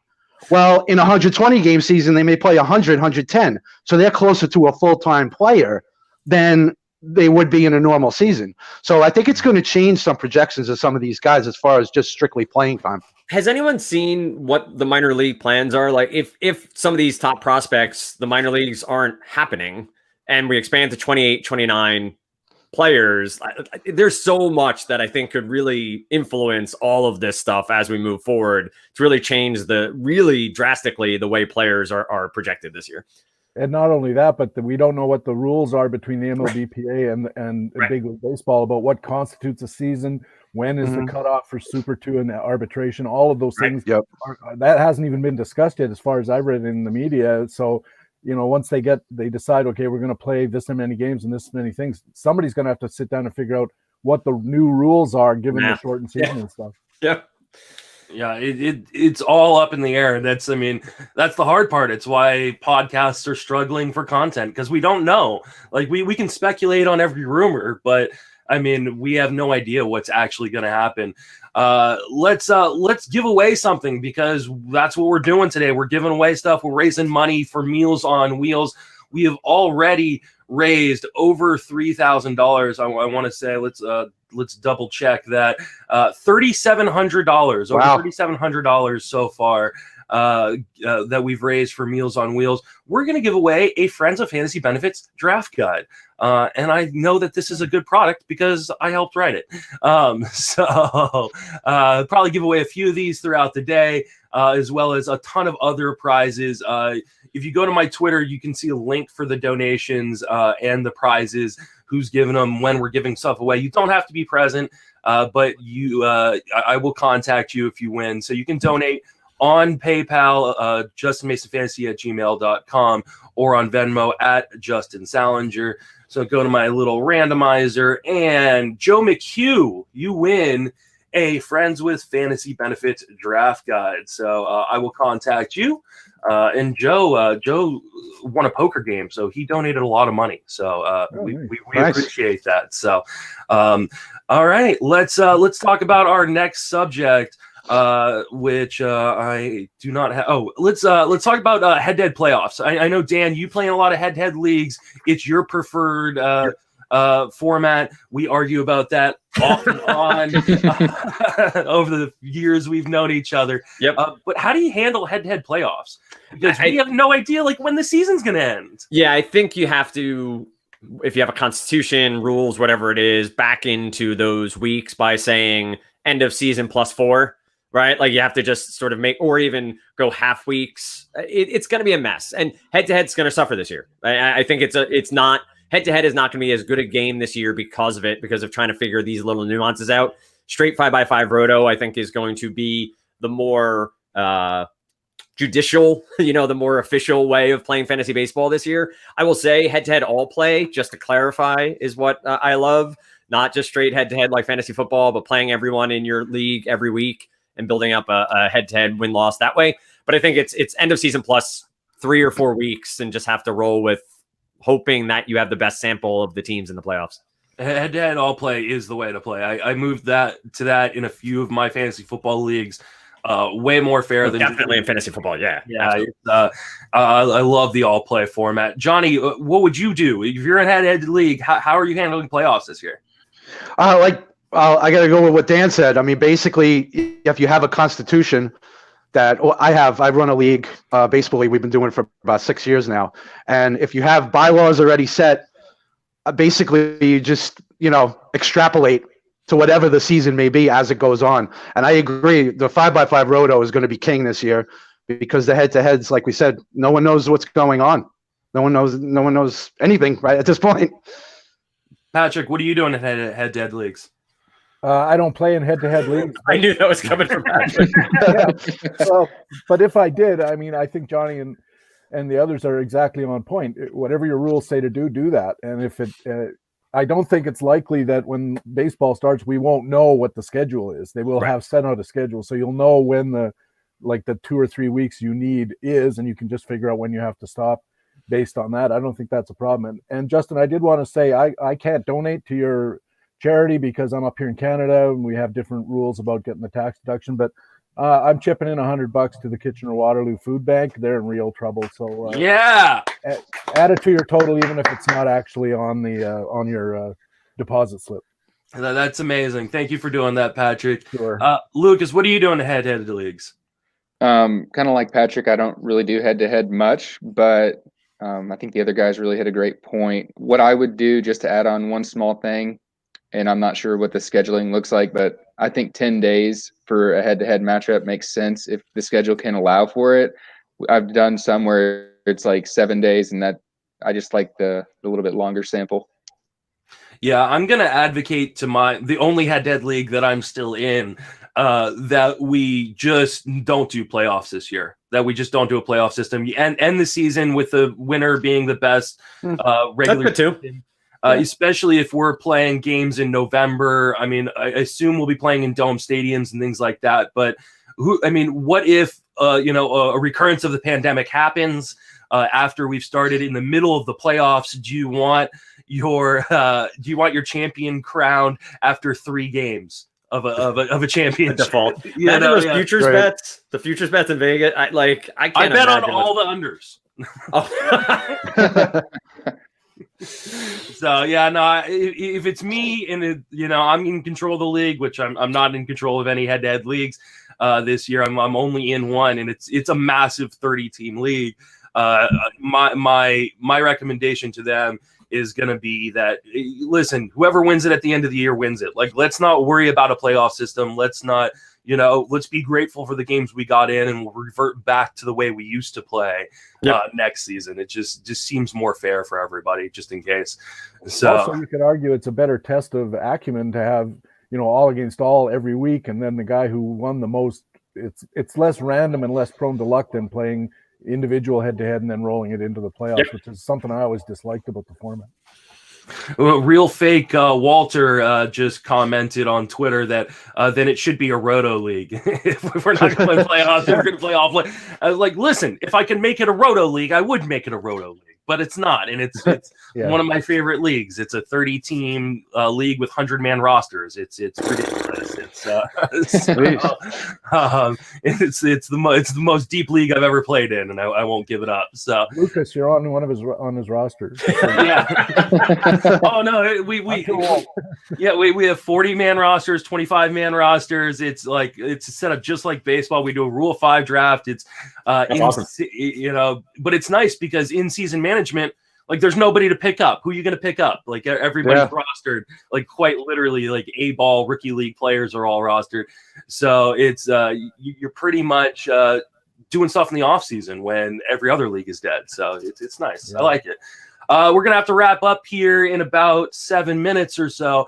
So I want to make sure we get you guys a chance to plug all your work again, and let people know where you can reach on social media. So Johnny, tell people where you can reach on social media and then plug all your work. All right, I'm at jball0202 on Twitter, representing the Scorecrow, at the Scorecrow on Twitter, Instagram, Facebook, Reddit, all over the place. Like I said before, we're finishing up some draft stuff, doing draft reviews for the football, but then we're going to definitely be hitting stuff nostalgic with baseball, Mount Rushmores and things like that. And we also have our own pod, Too Much Pod Talk with Alex Keeler. One more thing I just wanted to add. I'm in a 30-team league. We're redrafting the whole major leagues. I don't know if you guys seen that. It's at MLB Remix League. Yep. Matt Williams, Mike Kirkland, they're all running it and stuff like that. And it's we're picking 50. It's 50 rounds, all 30 teams. I'm the Indians, and they're going to be redoing it on Out of the Park Baseball and simming a 3-year league. So we have AAA, AA, and a full major league roster. So it should be fun. We're in round 32 right now. It should be fun. We actually have 2 half hours devoted to that. Oh, great. throughout the Okay. day. So a bunch of those guys are going to be coming on and discussing it. And so a little bit later in the day, I want to say 7 o'clock and then maybe 9 o'clock tonight because crazily enough, I decided to do this for 12 straight hours. And my hip already hurts. Patrick, why don't you tell people where you can reach on social media and then plug all your work? Man, my hip hurts too. So I'm glad we're all, at least two of us are in that boat. As I said before, just at Patrick Davitt on Twitter, nothing much going on outside of that. Looking forward to baseball coming back so I can get the pod going and start writing for the site again. But in the meantime, just enjoying life, working hard, and waiting for the spring to start up here in Canada. There you go. Lucas, remind people where you can be reached on social media and then plug all your work. Yeah, so you can follow me on Twitter at BeeryPlox33. Like I said, been writing for Casey Bubba on his site, Fantasy Degens. Got my ranks up over there. And once we have more news, I'm going to do a really thorough update. But in the meantime, have been working on some Dynasty ranks. Got a top 100 coming out this Friday. So I'm going to drop that. And then after a little bit more time of work, I'm going to do a top 250 as well. So be on the lookout for that. And Dan, tell people where you work, where people you can reach you. Yeah, sure. At Dan Stratford on Twitter. Work over at Osmo for DFS. It's Osmo_com on Twitter. Also over at SportsGrid behind the scenes and doing top of the hour news updates. They've been pumping out some great content. Real Fake Walter said, Lucas, plug your OnlyFans. You have somebody out there telling you what to plug. So good, he's on top of that. But Justin, I want to say, Patrick said it before, awesome work here. I think this is awesome that you are putting in the time. I think it's just your wife getting you out of her hair for the day, but that's fine. I think this is awesome. You're doing it, and applaud you and applaud everybody who's hopping on and those who are donating. It's pretty damn awesome. I appreciate it. It's I said in the last segment that it's really a testament to how great everybody is in the fantasy baseball industry to carve out some time. Except for Joe. Yeah, except for Joe Pisapia, who will be joining us here in a few minutes. Yeah, I can hear you too, Joe, but no one else can hear you. It's just me. So, yeah, but I mean, it's amazing. People are willing to come on and help us raise money. Like I said, we've already raised like over $3,700 to go to Meals on Wheels. So it's amazing. And if you want to donate, you still can. You can get in these raffles that we're doing all throughout the day. You can donate on PayPal JustinMasonFantasy@gmail.com, on Venmo @Justin Salinger, and you'll get into these raffles. Already given away one TGFBI entry for next year. I'll be giving away an extra one per $1,000 that we raise. So, and then if you like Todd Zola has said that if you donate $50 or more, he will give you a platinum subscription to Masters Ball this year. TGFBI winning platinum subscription. And we're going to be giving away a few of those in the raffle as well. So lots of ways you can win if you donate. Really, really appreciate people doing that. So we're going to start filtering you guys out. I really appreciate all you guys joining. Patrick, Lucas, Dan, Johnny. Thank you guys so much for coming on. Really, really appreciate it. But I'm going to start filtering in. We'll start with Mr. Pisapia, who was just listening on in the background, and say goodbye to, say goodbye to Johnny. Thank you, Johnny. Thank you, Justin. And then we'll bring in Mr. Scooter Collette as well. Say goodbye to Patrick. Thank you, Patrick, for coming on. My pleasure. Thank you, Justin. Yeah, it's amazing Dan Stratford was free. It is amazing. Lucas, thank you for coming on. Thanks, Justin. Get a hey-o. And Dan, thank you as well for Joseph. coming on. Bye-bye. I almost put you two guys in the same, same group, but I knew that would have been a huge mistake. A very big mistake. I would say great TV, but whatever. Mm-hmm. I just lost a bunch of people. All right, okay. They were the people I was supposed to lose. I didn't lose the two guys for the next segment. Just all the people watching. Way to go, Mace. Way to host the show. Yeah, and we've got a few more people who are going to be joining this segment. So in the meantime, Joe, why don't you tell people a little bit about yourself and where you reach on social media? Well, I was born in a small shack. No, you can find me on social media at Joe Pisapia17 on the Twitter machine. For those of you who don't know, I don't know where you've been, but I'm the creator of the #1 best-selling fantasy black book series. It's behind me here somewhere over there. That's also the host of Diamond Bets over on Sports Grid Television, which is actually, you'd think there's like, oh my God, there's no baseball, but Matt Stryker and I are like having the best time ever doing 2 hours of baseball shows, just talking about present stuff and past stuff. And if you're going through baseball withdrawal, they're all on demand over on YouTube, and they are super fun. And we're doing position by position, the best player to ever play at that position for each team in the history of that team. And it's been really fun. So if you're a baseball historian or just desperate for entertainment, then go check it out over on YouTube or all the streaming network. And we're also joined by Jason Collette. Jason, why don't you tell people a little bit about the work you do and where you can reach on social media? I just collect awesome T-shirts these days. I mean, this is really what I'm down to. Do you got this one? That's a good one. I'm repping the Armor Todd Boba Fett with the baseball cap today. I like that one.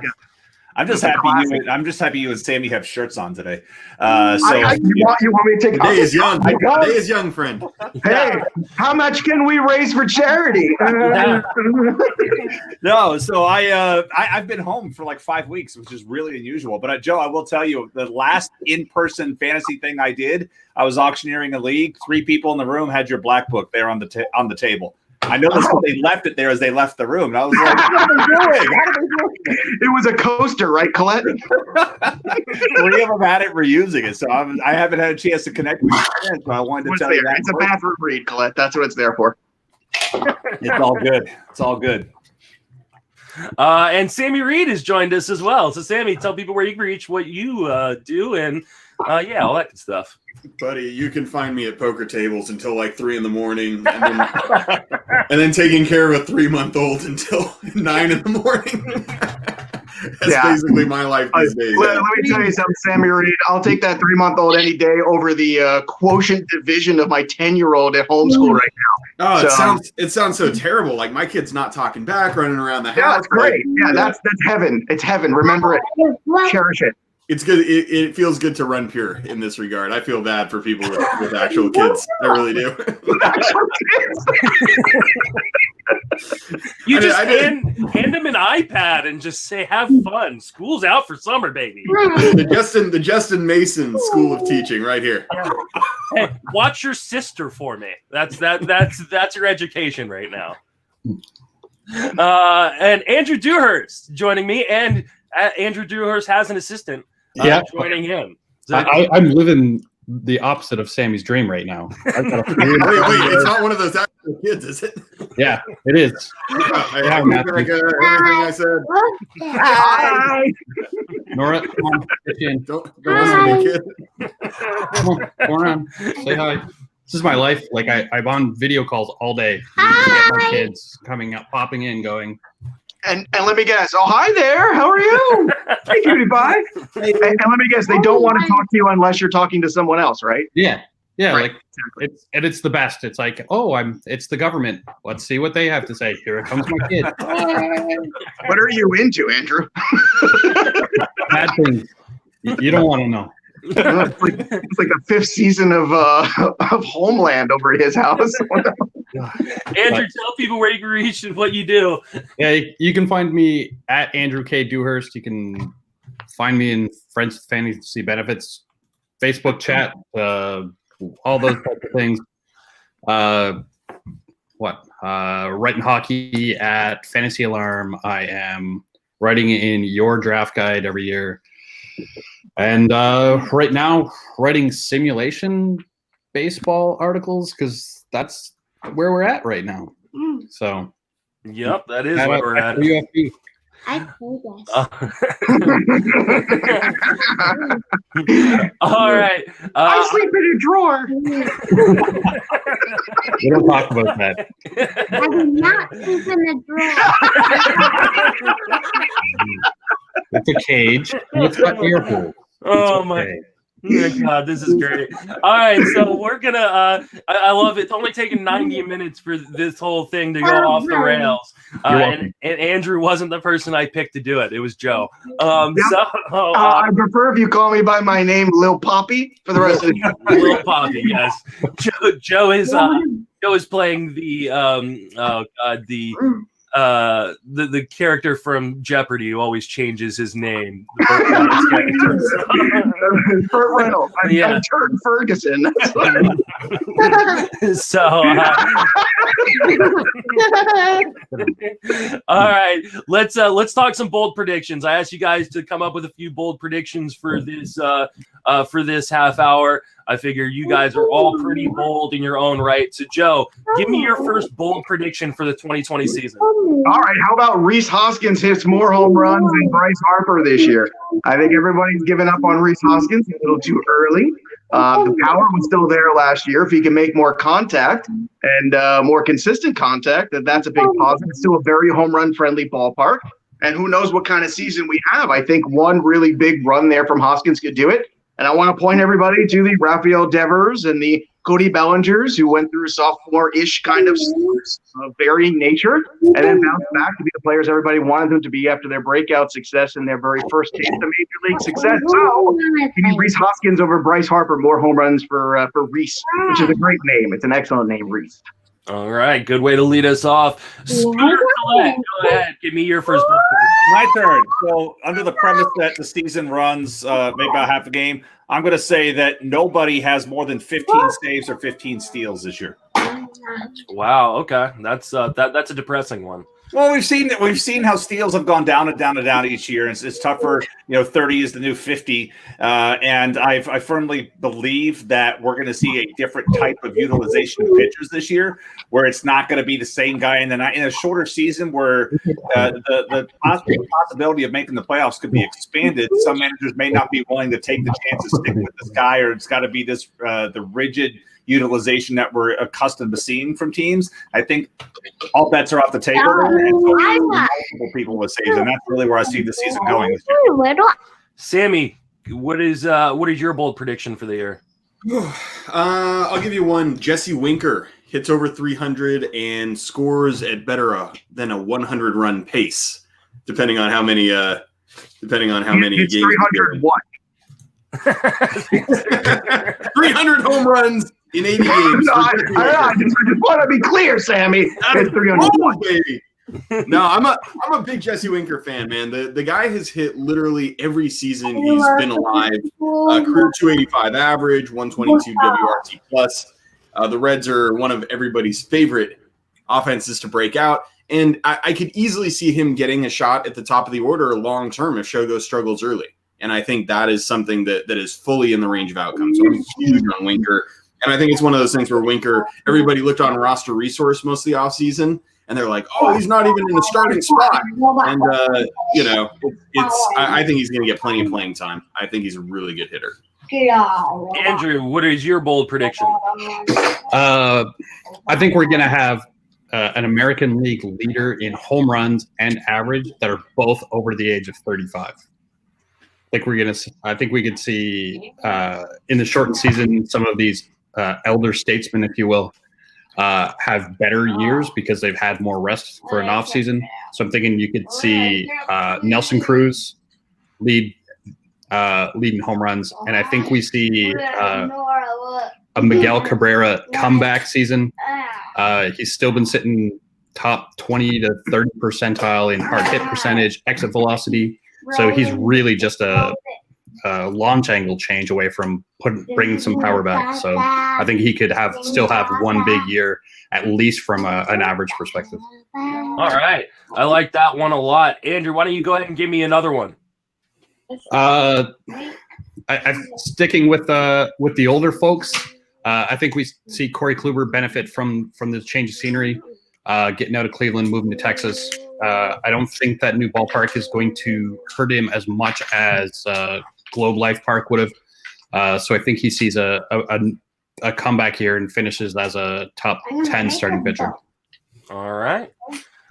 Sammy, give me another one of your bold predictions, baby. All right, I am flying in direct opposition to Andrew, and I am saying that Vladimir Guerrero Jr. leads the AL in both batting average and RBIs. Big, and he's under 35, I believe. I'll have to check on that, but I just think Vlad's a transcendent talent. I think that he had obviously an okay year last year, but people are kind of forgetting that this guy is one of the best pure hitting prospects that we've seen in a long, long time. Good on base guys ahead of him in Biggio and Bichette. I think good things are happening in Toronto, and Vlad's just going to smash the moment they let him out. I like that one a lot. I don't think I have any Vlad shares, maybe one, but I would be totally down to see that happen. Jason, Jason, give me a bold prediction. All right, I'm going to go really bold here. I'm going to say that Masahiro Tanaka is going to win the AL Cy Young. Why? Let me give you 2 reasons why. One, he doesn't have to pitch in Yankee Stadium this year. Arthritis goes way down in Yankee Stadium. Number 2, I think this is one where this new pitcher utilization I talk about impacts him greatly, because where he's had his trouble is staying in games too long. And in a short season, when you can't take those chances, Aaron Boone's not going to leave him out there longer. They have an amazing bullpen, and you could have him do a 5 and dive, 4 or 5 innings, get out of the way, and he'll do really well in that. But getting out of Yankee Stadium is going to fix a lot of the problems that he has with pitching in those American League East small parks, and pitching in the Grapefruit League. Could be Tropicana Field, could be Legends Field. They may be focusing in the Tampa Bay area, but just getting him out of Yankee Stadium, big step up. So I'm going to go really bold and say Tanaka's going to have a really fantastic season. I mean, yeah, that just would. Jason's like, you want bold? I'll give you bold right now. Jason just came in so hot. I'm shook right now. I mean, yeah, that was very, very bold, my friend. Joe, give me something bold. All right, first off, can we all look at each other like in the Brady Bunch real quick, like side to side and up and down, because that'd be fun. I want to look down at Sammy and have him look up at me and look up at Jay. Yeah, that's what I want to do. Here, Sammy, here's a pencil. Take it. If I was closer to my desk, I could do the bit with him. All right. My second bold prediction is that the Chicago White Sox win the Central, if there is a Central, however it's aligned. That's right. The White Sox, that lineup is loaded top to bottom. And if Kopech ever does see the light of day along with Giolito, and I think what they've got in that rotation might be enough, because I still don't love the back end of the Twins rotation. I know Maeda was a nice addition. That's great. But a team does have a lot of age on it. And I think the Indians are like that one, bad losing streak from just flipping this roster over and moving Lindor and maybe other pieces like Carrasco too. So give me the White Sox, the young bucks kind of coming out of nowhere and shocking the world, and basically becoming that new formula of, hey, you got a lot of talent in your farm system, bring it up, sign it to long-term, short-term extensions, and pay the kids and let them play and get that productivity at the major league level. I like that one a lot. We are raising money today for Meals on Wheels. Really appreciate everybody who's already donated. We're almost at $4,000 donated so far. Yes. It's awesome, and like I said before, I'm giving away a TGFBI entry. I've already given away one. Evan Booth won a TGFBI entry for next season, and for every $1,000 more we raise, I'll add another one. So we're quite on our way to having five entries given away. So let's give away another TGFBI entry right now. So do my little randomizer thing, and Colin Weatherwax. So random. You win a TGFBI entry. Colin's already in TGFBI. Right? So does the guy really need another draft? Yeah, yeah, exactly. So what I'll do is I'll let Colin give away his TGFBI entry in any way he deems fit. So if you're in the industry, and a lot of industry people have donated to this, if you win something and you don't want it, you can give it away to someone else. No, too bad. If you win something, it's yours. You have to deal with it. Colin has to draft 2 teams in TGFBI. I like his name. I donated scooter lessons. I don't want anybody giving those away. I mean, I'm looking forward. No. Yeah. Can we superimpose the Colette picture after the accident? Hey, we're coming up on that year anniversary. We're coming up on that 1 year anniversary. I'm going to celebrate it much like Justin celebrated his 15 years sobriety birthday yesterday. So congrats on that, Justin. Thank you. Good job. Yeah, May 22nd is a big date in this household, so I'll be celebrating that one. Are you guys gonna have like candles on the curbs? Is that what? We're gonna hold a seance out there. Yeah. So if you want to keep donating, please do. We will be giving away prizes. And we lost Joe. Joe was done with his bold predictions. So we're gonna be giving away prizes all day long. That is gonna be hopefully reasons why people donate money. Also, obviously, it's an amazing organization that is doing a lot of really good work for seniors, getting them food. So like I said, we're almost at $4,000. My hope was to get $5,000. I hope we're going to blow past that at some point today. But you can continue donating at justinmasonfantasy@gmail.com on PayPal or at Justin Salinger on Venmo, giving away my secret identity. Yes, I've given away my secret identity. So I just wanted to be on the bottom. Yeah. Joe definitely just wanted to be on the bottom. So I just want to tickle his beard. Can I tickle your beard if I just go? For people who are listening to this in podcast form later on, this is not going to make sense to you. But you can. Hey, I got another bold prediction that after this stream is over, all of Andrew's kids are in timeout. I feel like you beat me to it. My next bold prediction was going to be, I won't have 2 kids by the end of this tournament. You can take the over or the under. I'll put your bets in. Hey, just make them fight to the death for charity, man. 2 kids. Yeah. Just take them out to international water. Justin, how did you get your live stream to make $100,000? Well, let me tell you about Andrew Deerhurst and his 20. A lot of bets were put down. All right, Andrew. Well, since you have the kids' distraction, give me another bold prediction. Next bold prediction: the A's win the AL West by more than 5 games. Wow. In a 30-game season, that's pretty bold. Yeah. Well, the A's with their pitching staff will benefit the most from the shorter season. Puck's going to be more of an asset. Luzardo's going to be more of an asset. I think they're going to really benefit from this. While potentially seeing some issues with the Astros coming off of their issues that no one wants to talk about. And yeah, I think it works out well for them. All right, Joe, give me a bold prediction. How about Wander Franco plays more games at shortstop than any other shortstop for Tampa this year? How about that? That's bolder than Tanaka. Yeah, super bold. Well, I think what you got to look at it and say, all right, what else does he have to prove? Not much.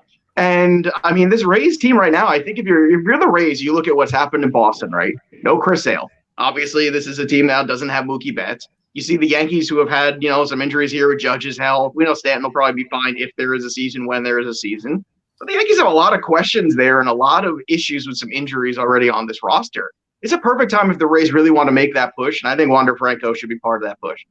Hey, Joe, do you think, and this is a good question for all you guys, do you think the time off helps prospects My boat looks like get up sooner than they otherwise would? I don't. I think in some organizations it does. Personally, I think certain ones where they look at it as, this is a short window where if we can utilize the best talent we have in our organization, we might be able to steal a championship. And I don't think there's a lot of those spots out there. I think Tampa is one of them right now, but I think it depends on the organization. I think other organizations, it absolutely doesn't help them at all. I think it means like, hey, you know what? This whole season is going to be a crapshoot. We're not going to waste our time. We're not going to do it. We're just going to keep this person in the AAA field for one more year and then bring them up. But I think certain organizations, there's going to be a feeling if and when there's a shortened season. Let's say it's 100 games, right?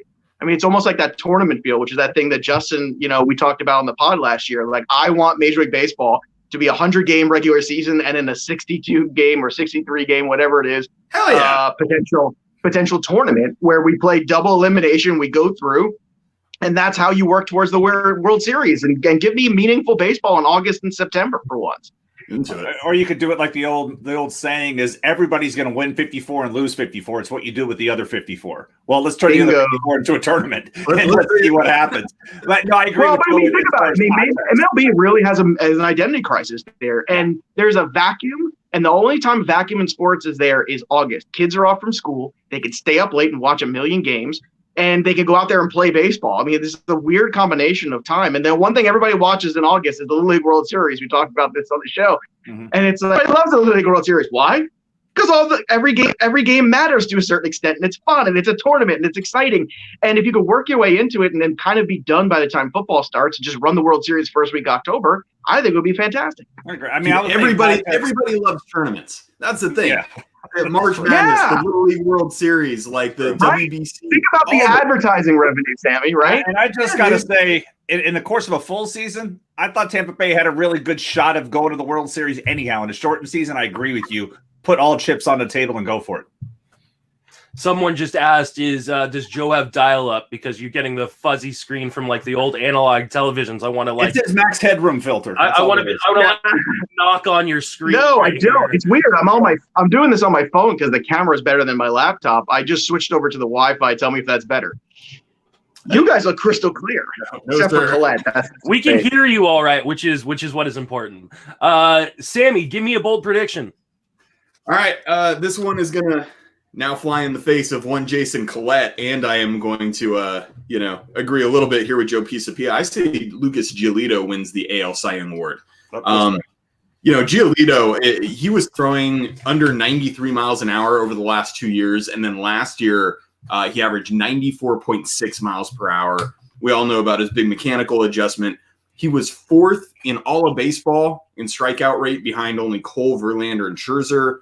He was sixth in swinging strike rate. This guy was one of the best pitching prospects in the planet. Really just got screwed up both mechanically and in the head and really came back last year. And I love the fact, I think it's being truly underrated that he's going to be throwing to Yasmani Grandal.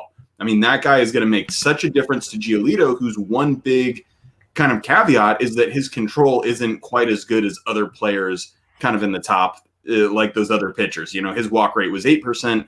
You see the DeGroms and Scherzer's like 4 or 5%. So I think this is big for Giolito. I think he smashes it this year. All right. It looks like Joe has been frozen and joined in a different area. Screw you, Masahiro Tanaka. No offense. Jason, give me another bold prediction. I'm going to say that 3 different relievers are going to finish in the top 10 in wins this year. Getting back to how pitching categories are going to be utilized. Hi, Joe. How pitching? No, I'm just tickling Justin's beard again. Don't mind me. How I think pitching is going to be utilized differently this year. I think relievers are going to take more of a step forward. This really pushes. Not that Seth Lugo was undervalued, but I think it enhances his value even more. Types like that, types like Yusmeiro Petit, who can work multiple innings. Oh my God. I was just going to say Yusmeiro Petit for Cy Young Award. I'm changing. And you said him out loud. This is amazing. We're right here, Colette. See, we look alike. Yancey was saying that. Are we related? You're my son. That's where it is. I'm your mulleted son. No, I gave it. I couldn't do it anymore. Dude, I got things flying out of the side of my hat. I mean, I haven't had a haircut for like 2.5 years. I'm just going the whole quarantine. I'm just going to let it go. My wife hates it. It's a complete disaster. Oh, I don't know what happened there. But even Andrew's kids hate it. It's just like, no. Time to put the bets in, boys. We're going to have round 1 here in a minute. I don't even know if Joe's even still here. I'm here. He's there. Let's see. I got a pad on his screen, try to get it to work again. My wife. It looks like he's in the egg aisle at the grocery store.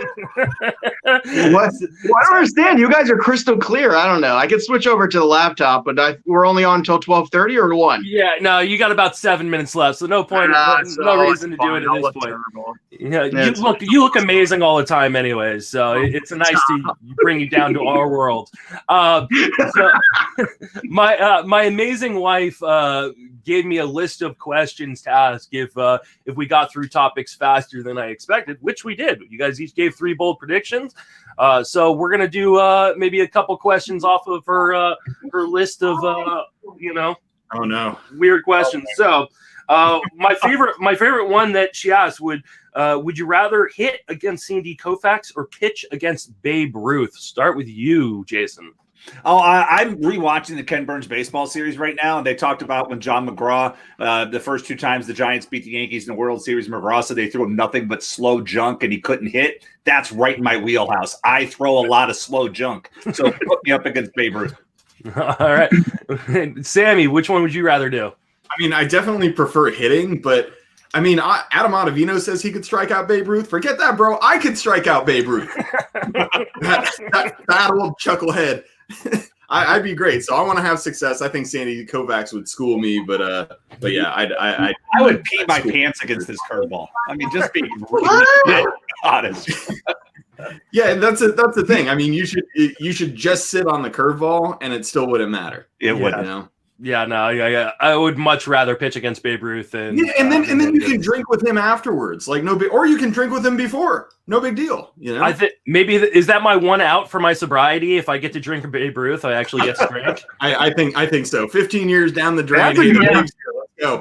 Babe Ruth walks in the door. I'm having a beer with him. Yeah, bottoms up. That's an outstanding question. You should add that to the list. Yeah. Who would you break your sobriety and Major League Baseball have a beer with? Yeah, who's on your bucket list? Yeah. Nobody alive. My wife just said no. Joe, who would you rather go against, Sandy Koufax or Babe Ruth?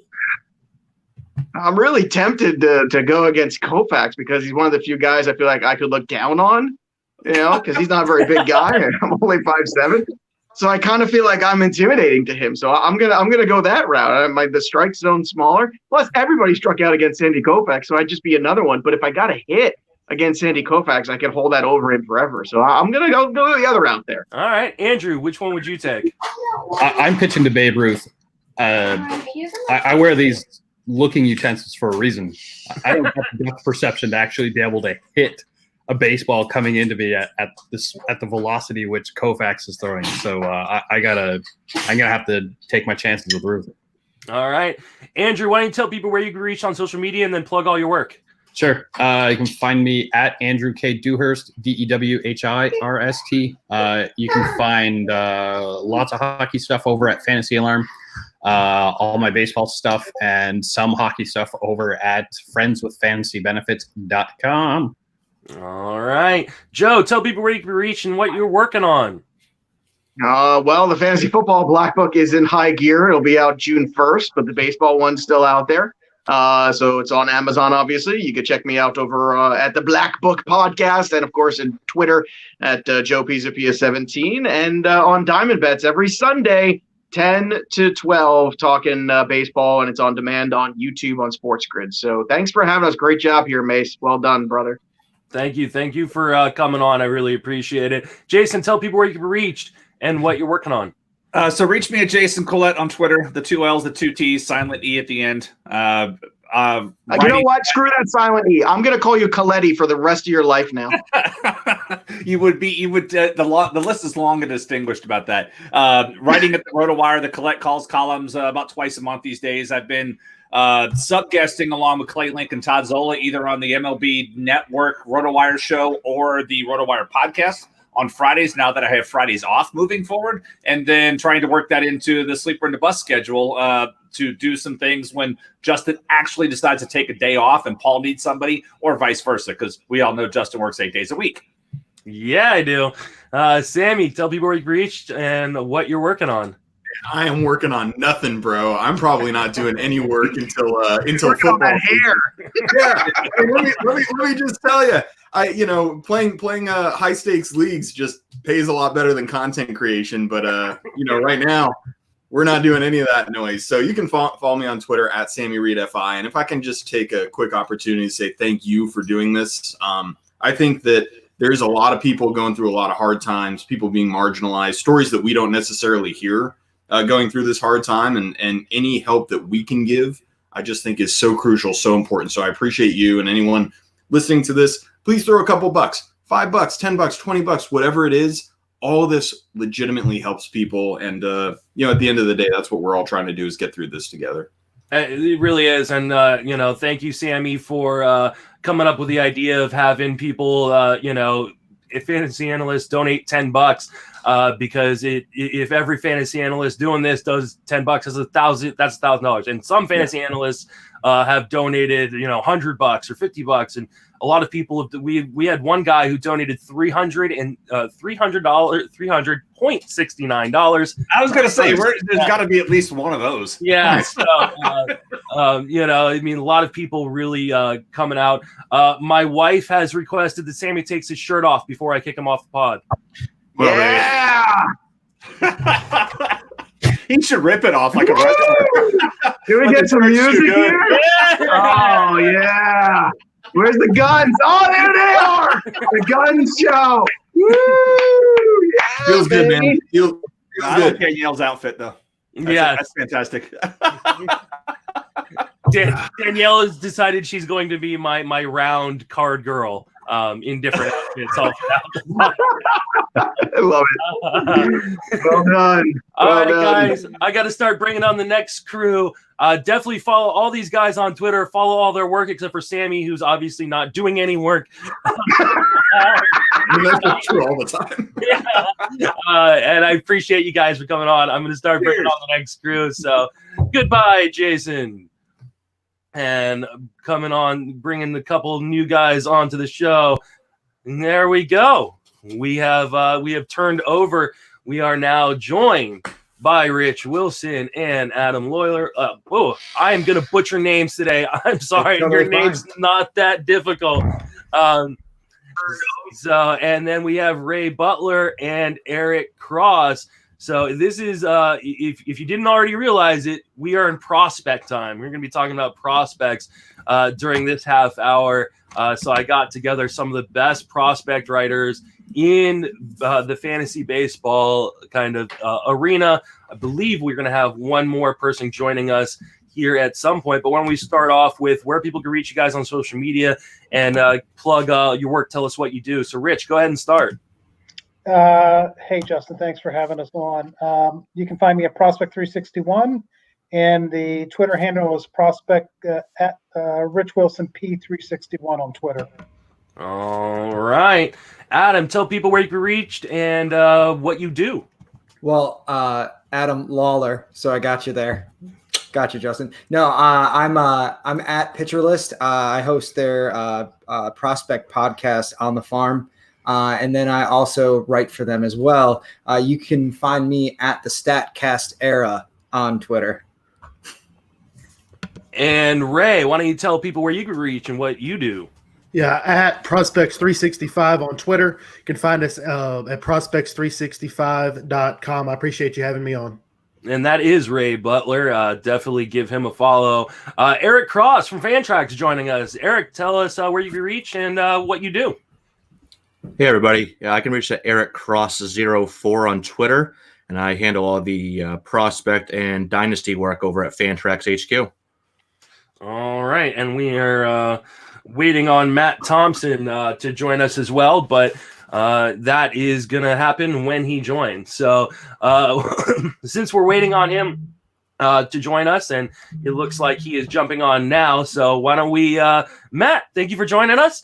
Why don't you tell people where you can reach on social media and what you do? MD Tomp FWFB. Obviously, me friends with Fantasy Benefits. Me, you, Mike Warner. The new venture, Prospects Live. I'm sure you guys are familiar. If not, please check us out. I think we do great work. And shameless plug alert, Friday, May 1st, we're having a 30-participant mock draft where we're trying to mimic Major League team. We have a Fantrax draft room, so thanks for Fantrax setting that up. And Ralph and myself and Eddie will be doing the analysis, and we have 30 team-centric prospect accounts that are going to do the drafting for us, and I cannot wait. It's going to be awesome. It sounds like a lot of fun. I'm looking forward to it.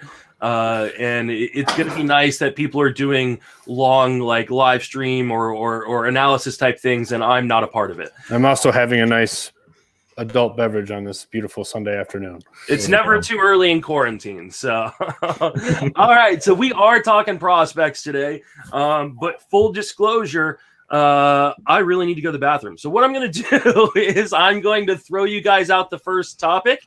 I'm going to run away and let you guys kind of discuss it. So we'll go in order of around the horn. We'll start with Rich. We'll go to Adam, then Ray, then Eric, then Matt. So Rich, what do you think the minor league season is going to look like in 2020? So I've been in contact with a lot of the teams, a lot of the agents, and they're basically telling me that, first of all, they hope there's going to be a season. There's no guarantee there's going to be a season. The focus is clearly on the major league season. That there'll be 2 tiers, will be a AAA and AA that will hopefully be close to the team, and that's where they will draw for their taxi squad of players.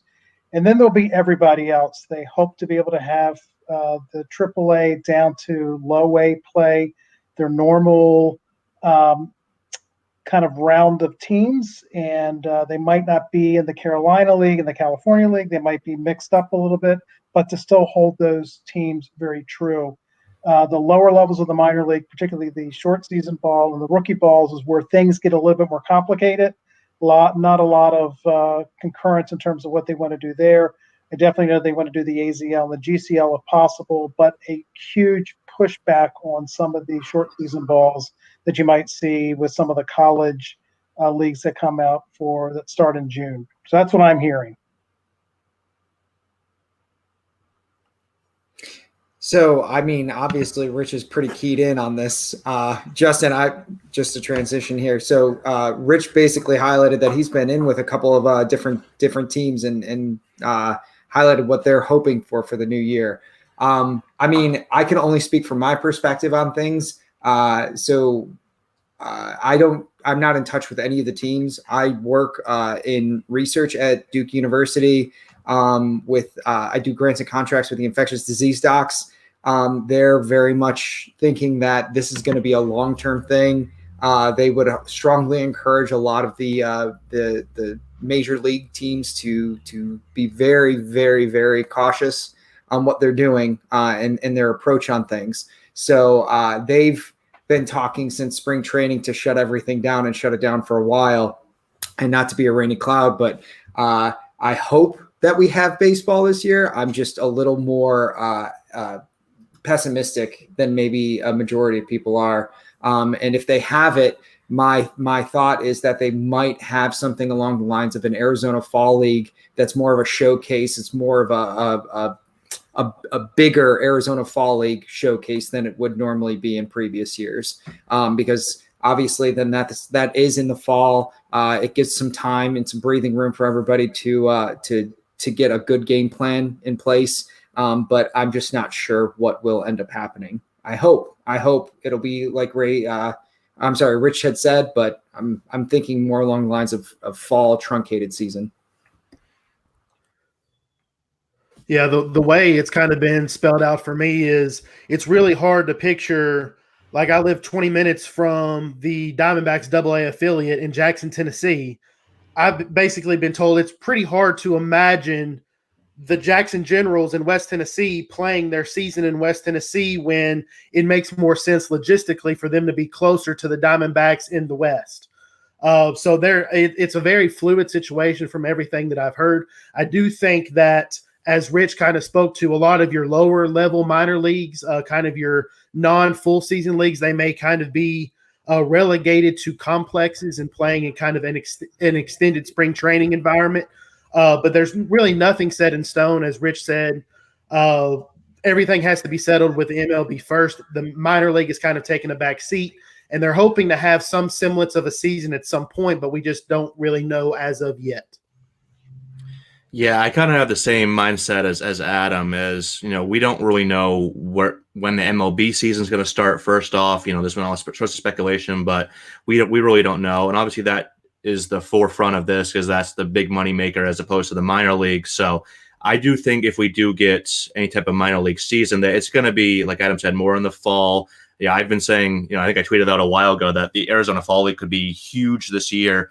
With even if we have some sort of minor league season, it's going to be obviously much, much less. So teams are going to want to get certain players more time and more, game action. So the Arizona Fall League could be great for that. And I think now I hate to be a Debbie Downer, but I'm also a realist that there's a good chance. I don't think we even have a minor league season at all.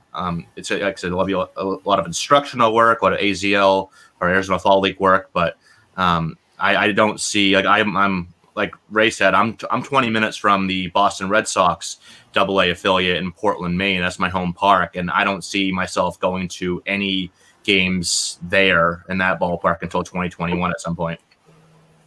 Yeah, I got nothing really to add that hasn't been said. I think minor leagues are taking a complete back seat right now. I think they're just kind of, if they do the Arizona and Florida plans, you're going to see a lot of minor leaguers just at the complexes. It'll be really controlled development environments. So they'll kind of be like their scout teams in a sense, playing games and plucking guys from those rosters as they need them. Because, I don't think there's going to be baseball this year, but if there is, you have to imagine you're going to be looking at almost 8-man rotations with how often they're going to be getting double headers and stuff and getting guys in.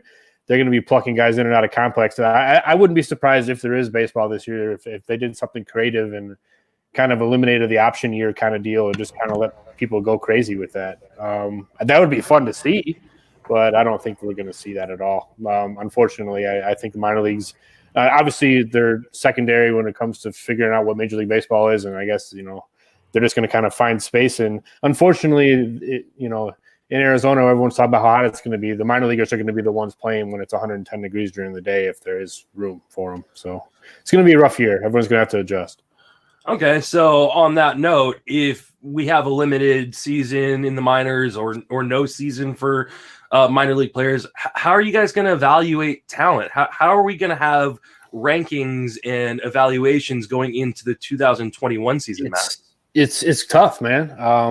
A lot of the way you think. I know Ray's put a 2021 prospect list out, which is always entertaining because you have to right. I'm not trying to speak for you, Ray. You can answer when it gets to you, but you just kind of have to hypothesize how their prospect growth is going to go, and kind of the tools, and you have to just kind of project how they're going to play out. But you look at a lot of it, and some people are going to roll their eyes at this because you can't put it in a projection, but this is where makeup comes into a big part of it, right? You're going to have to rely on people that are doing you're going to have to do the work on your own. There's no team-centric, we've always complexes where you're going to be able to work out in groups of 20 people or so. That's not going to happen. You're going to be, some people live in apartment complexes and don't have the space. We're seeing major leaguers taking batting practice in their living room, right? We're seeing it's minor leaguers don't have those resources. They're not making the money. And first round picks get a couple $1 million, but after that, you're not getting life-changing money, right? So you might still live in the same house you grew up in, and you might still be trying to go with the field with your dad. And unfortunately, a lot of people don't have that option. And so makeup's a huge thing, man. And I know people roll their eyes at that because you can't put it in a spreadsheet, but it's going to be huge this year.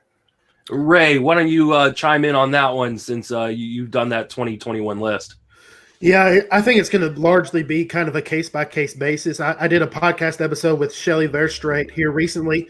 She kind of brought up the fact that some of your pitching prospects like a Hunter Green and a Jay Groom who missed all of last season as they were recovering from Tommy John surgery. Now you kind of put them on the chopping block because now they're looking at not really seeing much competitive action in 2020 either. I think kind of on the flip side of that same coin, a lot of your younger prospects who organizations were kind of banking on them becoming acclimated to the daily grind and travel of a minor league season. Now, in all likelihood, they're not going to receive that either. Guys that were going to be debuting in full season ball or out on assignment in a short season league for the very first time, they're not going to receive that. So like I said, I think it's really a case-on-case basis, but there are some specific groups like your injured pitchers and your younger guys who I think are really going to be punished, if you will, more so than others. Eric, what are your thoughts? Yeah, I think Ray hit it right on the head there, especially with the younger players. I've always thought that the most crucial developmental time, especially for the younger players, some of the foreign players and the high school guys, is like that first year in full season ball. Right after the draft, if they play after the draft, that in that fall, that's kind of like just getting your feet wet, and then that first full year, maybe even the first 2 full years, kind of single A and high A. Those are really the crucial developmental times where you can kind of the teams can kind of shape and mold you and work on what needs to be worked on. Yeah, you can do that afterwards in the higher levels, obviously. But I always thought that the first year and a half of, full season ball is the most crucial. So that ties back into what Matt was saying about, these guys are going to have to do that on their own now. And yeah, I definitely agree that makeup goes into that a lot. You can see if guys are, still doing the work that they need to do. And then when they finally get back into complexes and into games, we'll kind of see like, all right, who did the work and who didn't do the work. So it's going to be hard for, 2021 lists where, we really don't know, who's doing the work and who's not. So it's all kind of, I'll guess really just a big old crapshoot right now. Adam, your thoughts? I don't have anything to add to that, but I would like to turn around a question because I've been thinking about this and I'm not sure how to really answer it. But, obviously the news has come out that they're going to start paring down the MILB and that there's going to be less teams next year. If you have this group of prospects that have not been able to showcase their talents, or maybe they were going to have exponential growth beyond what they would have been expected by the club in 2020, does anybody have any thoughts about what's going to happen there? About this group that basically loses a season and may end up losing a job as well? I'll take that one, and I have no problem taking the realistic kind of bad guy role here. Like I think the paring down of the minor leagues, it needed to happen in a sense that some of the travel is extremely difficult for these minor league. I mean, they're not taking charter planes; they're taking coach buses, right? It's unfortunate, but I had a scout tell me one time, and I'm changing the wording around to make it sound a little bit better, but like basically what he summarized was each minor league team's got 1 or 2 guys and then everyone else is just there to play catch with them. All right. So it's not really, I think the development, especially for young arms, let's say, it's going to be more controlled environment because they're going to spend longer time on the complexes under the team's eye. You might see guys jump straight to the big leagues faster because they're going to be on a more controlled development and teams can see they can handle it. And again, coming with extracurricular things that come with that is they're under the team's eye a lot. Like a lot of these spring training complexes, right? Cleveland Indians, I know they have a facility for their prospects. What people don't realize is not only do they control essentially, where these players live and take the stress away, they also have to scan a key card when they enter the door. What does that tell you, right? If you're a team, you're knowing what time Eric Cross is coming in every night. You're knowing that Ray Butler likes to stay out till 3 a.m. sometimes, right? Mm-hmm. But you're finding all this stuff out because you have to scan to get in the door, and teams are going to 100% look at that. You're going to see, okay, Rich Wilson goes to the buffet, and this is what he gets every day. Instead of this healthy option, sometimes he eats this. Like they're getting additional information. It's kind of like if you guys read, I don't want to spoil it, but the book with the Astros, the development, I forget the title. I feel terrible about it, but you know what I'm talking about. They goes into a lot of like, they were kind of forcing players to wear these K vests and stuff. And they're figuring out, okay, well, their core strength is kind of maxed out and he's hitting 335 in A ball, but we're releasing him anyways because we don't see further potential with him. So I think it's opening up a lot of can of worms that people don't really understand, don't see coming. Yeah. Anyone have any input on that? All right. Can you guys hear me okay? Yeah. Hey, Justin, one thing I want to add, James Anderson said it recently on the Prospect One podcast with Chris Welsh. One thing we're really going to have to monitor is if we don't have the live looks at prospects that we are used to getting, we're going to have to really be careful when we get that a one pitch video of a position playing prospect on Twitter. We're going to have to really be careful to kind of limit the hype. Where Eric Pena this past fall, a couple of videos and he becomes one of the most talked about prospects on Twitter. And I think the industry has done a decent job of suppressing the hype, but it's just such tiny microscopic samples, and hype and the steam kind of gets blown out of proportion. I think we're really going to have to be careful and monitor that this summer if most of the minor league season is happening at complexes. Well, I've been watching a lot of Wander Franco on Instagram, and I don't know about you guys, but I think he might be pretty good. So I'm going to start hyping him up a lot more. Yeah, it's baseball is about sample size, So Yep. I think it is, at best, the minor league season is going to be 60 to 70 games if you just do the math. Right. Hoping that the major league season is 80 games. Is that large enough to get a true sample size of the improvement a player's had? So that's a little bit longer than the AFL goes every year, and that's an exhibition league. So it's going to be very difficult to get a guy who sprains an ankle, pulls a hammy, and it's a lost season. It's going to be very, very difficult for teams to evaluate the growth of their players, for prospect analysts to evaluate, come up with legitimate lists, and say, hey, player X had a major improvement this year, and here's why. It's going to be extremely difficult. They're going to be if what I'm hearing is that they're going to all be playing in the complex leagues and all the backfields. And if you've ever spent any time out there, it is really hot. Mm-hmm. And the ball's going to be flying out. It's a hitter's environment in both places. Those are shorter fields as well. So it's going to be tough. And I would think that your lists are going to look a lot like the 2021 list. I don't think you'll have you won't see the Tariq Skubal blowing up, because there's just not going to be enough opportunities for him to go from a guy who had a lot of talent, Tommy John surgery, to one of the best pitchers in the minor leagues now. So it's going to be a lot of what's going on with Jason Dominguez kind of stuff. Like you're seeing with Dominguez, we haven't seen. At least I'm unaware of it. There's no clip of a full game that he's played in online anywhere. You're getting 2 or 3 swings in batting practice, and that pitcher might be legit BP, or he might be throwing a bullpen trying to get you don't have any context of any of that. And he looks the type for sure. So that's part of it. But we don't have any context of anybody, and now everybody's going to be in that kind of boat next year at the lower levels. It's going to be tough.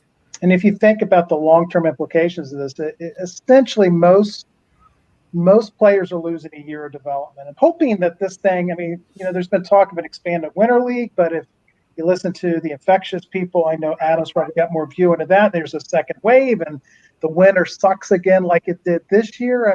This could be devastating to the long-term viability of a lot of these players. And, we just don't know. But it's fascinating to think about it, and the implications are, could be very wide in terms of where we are, 18 months, 2 years out. What impact did this have on the game of baseball? And it could be fairly dramatic. So we need to keep that in mind. All right. We got about 9 minutes left in this segment. So I want to get to kind of some of your guys' favorite or least favorite prospects. So we'll do this one a little bit quicker. It doesn't have to be necessarily rapid fire. Give us a couple thoughts on why you like each player or dislike players. But who is your favorite prospect that nobody is talking about, Rich? Well, given that there's tons of people writing about prospects now, it's hard. You can't. It's impossible to say nobody's talking about it. I gave you. I'll put down 4, but I'll give you 2. I've already mentioned the first guy, Tariq Skubal. As a kid, I saw him pitch mid-season last year, and I was blown away. But as I talked to evaluators, it was poor quality pitches, and he's the best. From what multiple people have told me, the best pitcher in the Detroit Tigers organization, above Casey Mize, above Matt Manning. Why he's not talked about as one of the best pitchers in minor leagues, I'm not sure. He was ranked 26 for me. And then I'll throw another guy out, a younger kid. There's been a lot of talk about all the Dominican players, Latin players that have been signed this year.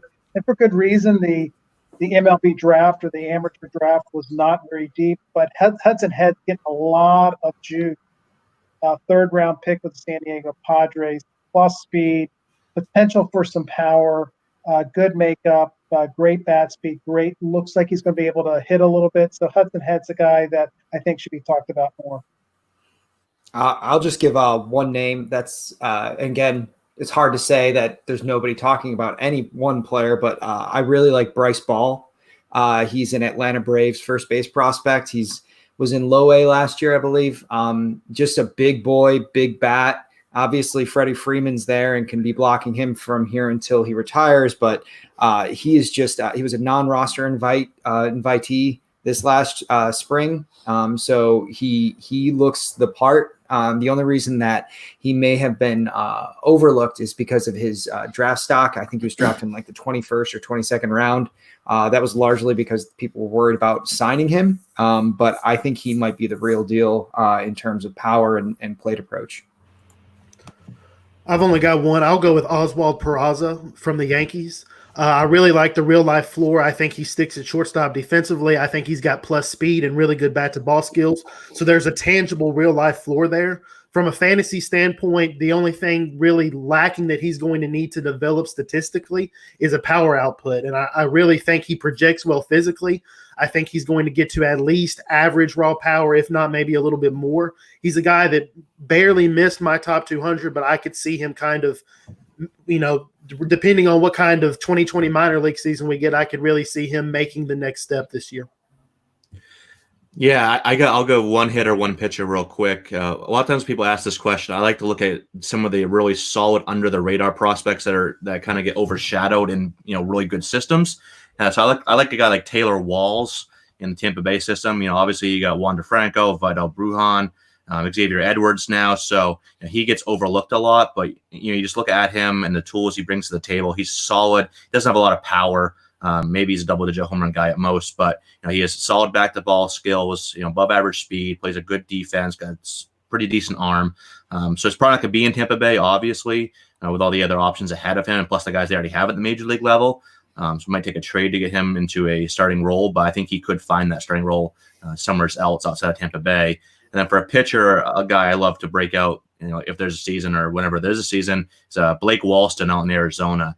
Big 6'5" lefty, a lot of physical production left in that frame. He's really skinny and already, sits in the low 90s. Solid command of a fastball, big curveball, at least an average changeup. So I think if he adds a little bit of bulk there, that could be maybe a borderline double plus fastball to go along with the big breaker and at least an average changeup. And he's shown pretty, at least solid enough command and control for a guy his age. So at least it's something you could work with. So I expect him to kind of really, really fly up prospect rankings over the next year or two. Yeah, I'll jump in here. I'll just give one arm because he was just outside my top 100. And I like Tanash Thomas a lot from the Pittsburgh system. Relatively new to pitching in the grand scheme of things. Been pitching about 2 or 3 years. Was originally an Indians property. Minor trade. I want to say it was just last offseason. Kevin Kramer deal or the corner outfielder, the left fielder. The name's escaping me. Luplow? Yes. Yeah, Jordan Luplow. Jordan Luplow deal. Thank you very much. Yes. We've got really, really positive reports. We had a couple of people down in Bradenton this spring and telling us that Thomas was hitting 102 on the gun and doing it more than once. So that with the projectable frame and the good breaking ball, you might have something there. Justin's computer kind of went haywire, so I'm going to take the lead on this next question. We're kind of a little bit pressed for time, so we're going to go with maybe a sentence each on this. But I'm going to go with your most overrated guy for this season, and I'm going to take the lead on that. I'll start. I'm going to go with Nick Madrigal. Yes, he's close to the major leagues, but name me a prospect with Nick Madrigal's frame and tools that has ever developed into a star. He gets the notoriety for having a high floor. His high floor is a major leaguer, not a major league regular. And I think people get that confused sometimes. I'm going to go with Madrigal. I just don't see the power output. And if he doesn't walk very much. And if he hits all of a sudden, if he's only hitting 270 or 280, he's not a viable starter for a major league team. I'm sure I'll get some pushback on that, but we'll go reverse order to see what you got, Eric. Yeah, that's not a bad pick there. I'm going to go with Ke'Bryan Hayes. He falls into the better real life prospect than, fantasy prospect for me, where, he's going to have probably one of those careers where you look back, 10, 15 years from now, you're like, all right, he's had a pretty solid, career. But in terms of, bringing offensive potential to the table, where I do think there is some, I don't see big power. I don't see big speed. Maybe he's like a 15-15 guy that hits 270, 275, 280 in that range, but I don't think he really stands out in any one offensive area, to, be, a really viable fantasy option, at least someone that you're looking at to be one of the guys you build around. Yeah, he's gonna be a starter for a long time because he, has good enough offensively. He's a solid defender as well, so he'll get in the lineup. But yeah, I just don't see a lot of high upside here with Brian Hayes. Who you got, Mr. Butler?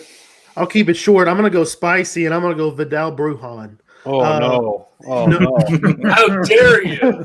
Very, very little track record of success versus left-handed pitching. Hard hit rate was absolutely terrible. Of course, we don't project him to hit for much power anyways. He kind of offensively, he thrives the same way that Brandon Lau thrives, or Brandon Lau thrives. He hits right-handed pitching really well, really struggles against lefties. I could see him as someone who could easily kind of fall into a platoon role. They're going to have to figure out how they're going to divvy up the time between Lau and Brujan once Brujan is ready for the major league level. I just don't really think he has the fantasy floor that it's perceived. Even if he hits for power, even if he is a threat on the base pass, if he's not an everyday player and he's not hitting for power, I'm just not sure how viable he'll be in a fantasy sense. I had an evaluator from a very well-known publication that we were talking about Brujan in the AFL. He told me he's going to move to center field and be the next Mookie Betts. Not saying I agree, but that's what the guy told me about Brujan.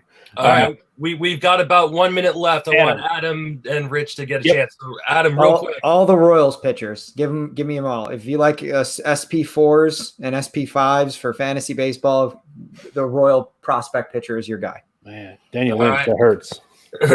Rich. Saw Nick Madrigal a lot. He's an interesting player. We should talk about him later. Yes. Drew Waters for me. I look upon him as a stock that is a long-term buy. He's going to have some bumps in the road. That's going to be buying opportunities for fantasy owners, for dynasty league owners. But the 400 batting average of balls in play and the nearly 30% strikeout rate is a real problem. The Braves are pushing him too hard. So I think he's going to have some bumps in the road here short term. I've heard that name. Yeah. All right, guys. Thank you so much for joining us. Follow all these guys on Twitter. Follow all their work. Thank you guys for coming on, but I got to move in the next group, and my computer is deciding to screw with me a lot today. So thanks, guys. Thanks, Justin. Thanks, Justin. Thanks, Justin. See you guys. Thanks, man. And I'm hoping that my computer will let me bring in the new crew. Matt, stay on for a sec just in case I lose it, but I'm bringing in the new crew right now. And here we go. So, all right. Oh, no. There we go. So far we have Michael Stein, we have Ray Murphy, and Bobby. I don't want to butcher your last name, so go ahead and say it. Kleinow. Okay. It's as it looks. So, and we're going to be talking about fantasy ethics. Brad Johnson is going to be joining us. Matt, I can let you go now because I think I'm okay. I'm just going to have to restart my computer. I'll be around for a few. If you need anything, let me know. I appreciate it. Thank you. So unfortunately having some weird computer issues, so I can't get my camera to work, and it booted me out of my own stream. So, but I will figure that out at some point, but not during this segment, because this segment is all about me asking you guys questions or giving you scenarios, and you guys telling me what you think the fantasy ethics are of it. So, but before we do that, I want to give everybody a chance to kind of introduce themselves and talk a little about themselves. Start with you, Michael. Tell me where you can reach on social media, and then plug all your work. Well, thanks, Justin. Just want to thank you for having me on this, and I think this is a great idea, what you're doing, and for a great cause. My name is Michael Stein. I'm the owner of Fantasy Judgment. That's at Fantasy Judgment on Twitter, Facebook.com/Fantasy Judgment. I am the owner of a company that does third-party independent resolution of fantasy disputes. Obviously, a lot of issues going on right now with the stoppage of all the leagues. So here to help anybody on social media or email, michael.stein@fantasyjudgment.com. And thanks again for having us. All right. Bobby, tell people where you can reach on social media, and then let us know a little bit about yourself. Yeah, thanks, Justin. First off, again, to mirror what Michael said, great job on putting this together for a great cause. You can find me at Bobby Kleinow at Twitter, also Bobby Kleinow at Facebook. I'm actually probably the rookie in this group, I'm assuming, to the podcast and public scene. Quick story is Jen Piacenta, I reached out to her, and And I said, how do I get involved? And she said, you got to reach out to Justin Mason. Justin, true story or what? Yeah, very true. This is That's what exactly how it happened. happened. So I'm doing a podcast right now called Fantasy Fam on the Lenny Melnick Sports Fantasy Network, and that's where you can find me 8 o'clock Sunday nights. All right, Ray, tell us a little bit about yourself and where you reach on social media. Hey, gang, I'm Ray Murphy from Baseball HQ. I'm the co-general manager at that site. You can reach me at RayHQ on Twitter. All right, and joining us is Brad Johnson. Brad, tell us a little bit about yourself and where you can be reached on social media. Howdy. You can find me on Twitter at Baseball A Team. I also have a Patreon site of the same name. That would be Patreon/Baseball A Team. And I recently started up my first solo podcast. It's called Juiced Balls. I ask really silly questions to industry folk, and they struggle to answer. So that's been a lot of fun. I think we're through 12 episodes right now. And that's mostly what I'm doing on the baseball front these days. And speaking of which, you've donated a guest appearance on the show. Yes, I have. Why don't we do that right now and give that away? So you can I'll contact you if you're the winner, and the winner is Sharon Hill. So Sharon, I will contact you and get your contact info and pass it all over to Brad, and you can be a guest on his podcast. So that's a pretty awesome thing. And I can send Justin a link so you can check out a show or two, get an understanding of what you're getting into, because it's not a typical baseball podcast. It's definitely a new experience, and we can talk about how to make it fun for you. Yes, it's going to be a lot of fun. So I'm excited for that. And we've also got some 2020 forecasters and minor league analysts from Ray Murphy and the guys over at HQ to give away. We'll do that at some point this half hour because I got to catch up on some giveaways because we got a ton of stuff to give away. You can continue to donate via PayPal, justinmasonfantasy@gmail.com, or on Venmo at Justin Salinger. We'll be giving away these prizes. We are already, I believe, just under $4,000, so $3,978 so far raised for Meals on Wheels. Really appreciate everybody donating. But let's talk some fantasy ethics. So, I mean, Michael, you do a lot of fantasy ethics stuff over at Fantasy Judgment, and so that's why I decided to put this here. So, I'm taking a bunch of questions that I've gotten over the years for an article that I do over on Fangraphs called The Unwritten Rules. And I'm going to ask you guys them. So a long time ago, someone asked me, a guy in his league is benching his players to purposefully drop in the standings because he wants a better draft pick for himself for the next season. Does that undermine the integrity of the league, Michael? I've gotten that question many times, and the short answer is no. The caveat is as long as his lineup is comporting with the league rules. Is it the right thing to do? Is it the moral thing to do? That's up for debate. But when I've been asked whether it should be allowed or whether the commissioner should overturn or step in and force an owner to play the best lineup he can, I think that goes beyond the scope of what a commissioner can do. As long as someone puts a legal lineup and doesn't have inactive slots or doesn't get automatically disqualified for having an illegal lineup, I think it's up to every GM on how they want to play it. We see that in real sports. It happens. I mean, tanking goes on, whether it's admitted to or not. But I think if someone is out of contention during the current season, it's akin to making a dump trade or a keeper trade where you're giving up current assets for future prospects. I mean, other teams in the league would rightfully be upset at that because it could affect the overall standings. It could give guaranteed wins to teams that are still in contention. But as long as they're not doing anything illegal, I think it goes above and beyond the scope of what a commissioner can enforce. So as far as the integrity of the league, if a commissioner is concerned about that, they can certainly include things in their rules, sportsmanship clauses, or allow a commissioner to investigate if they suspect there's something else nefarious going on. But I think the answer to your direct question is, does it undermine the integrity of the league? No, as long as it comports with the league's rules. Ray, and what here are your I thoughts thought on we'd have this? nothing to talk about. There you go, Ray. Go ahead, jump in. I've actually never heard anyone articulate that position. I find it strikes me as ridiculous. To me, I'm commissioner of a dynasty league for a very long time, and I'm actually in the sort of unique position of being a non-playing commissioner in a simulation league now. So it removes the conflict between being owner and commissioner in there. But one thing that you said, Michael, that really strikes that goes in opposition to the way I think about it is I think there's a massive difference between quote unquote tanking as a general manager and tanking as a field manager with lineups. I think putting your best team on the field is entirely critical to the integrity of your league, and the commissioner should enforce that if they have to. But if you want to go trade everybody for draft picks before your trade deadline, or trade for $1 players for next year, that's an entirely different thing. I draw a hard red line between those two modes of operation. Bobby, well, what are your my question to that point, though, is as a commissioner, how are you the ultimate arbiter of what someone's best lineup is?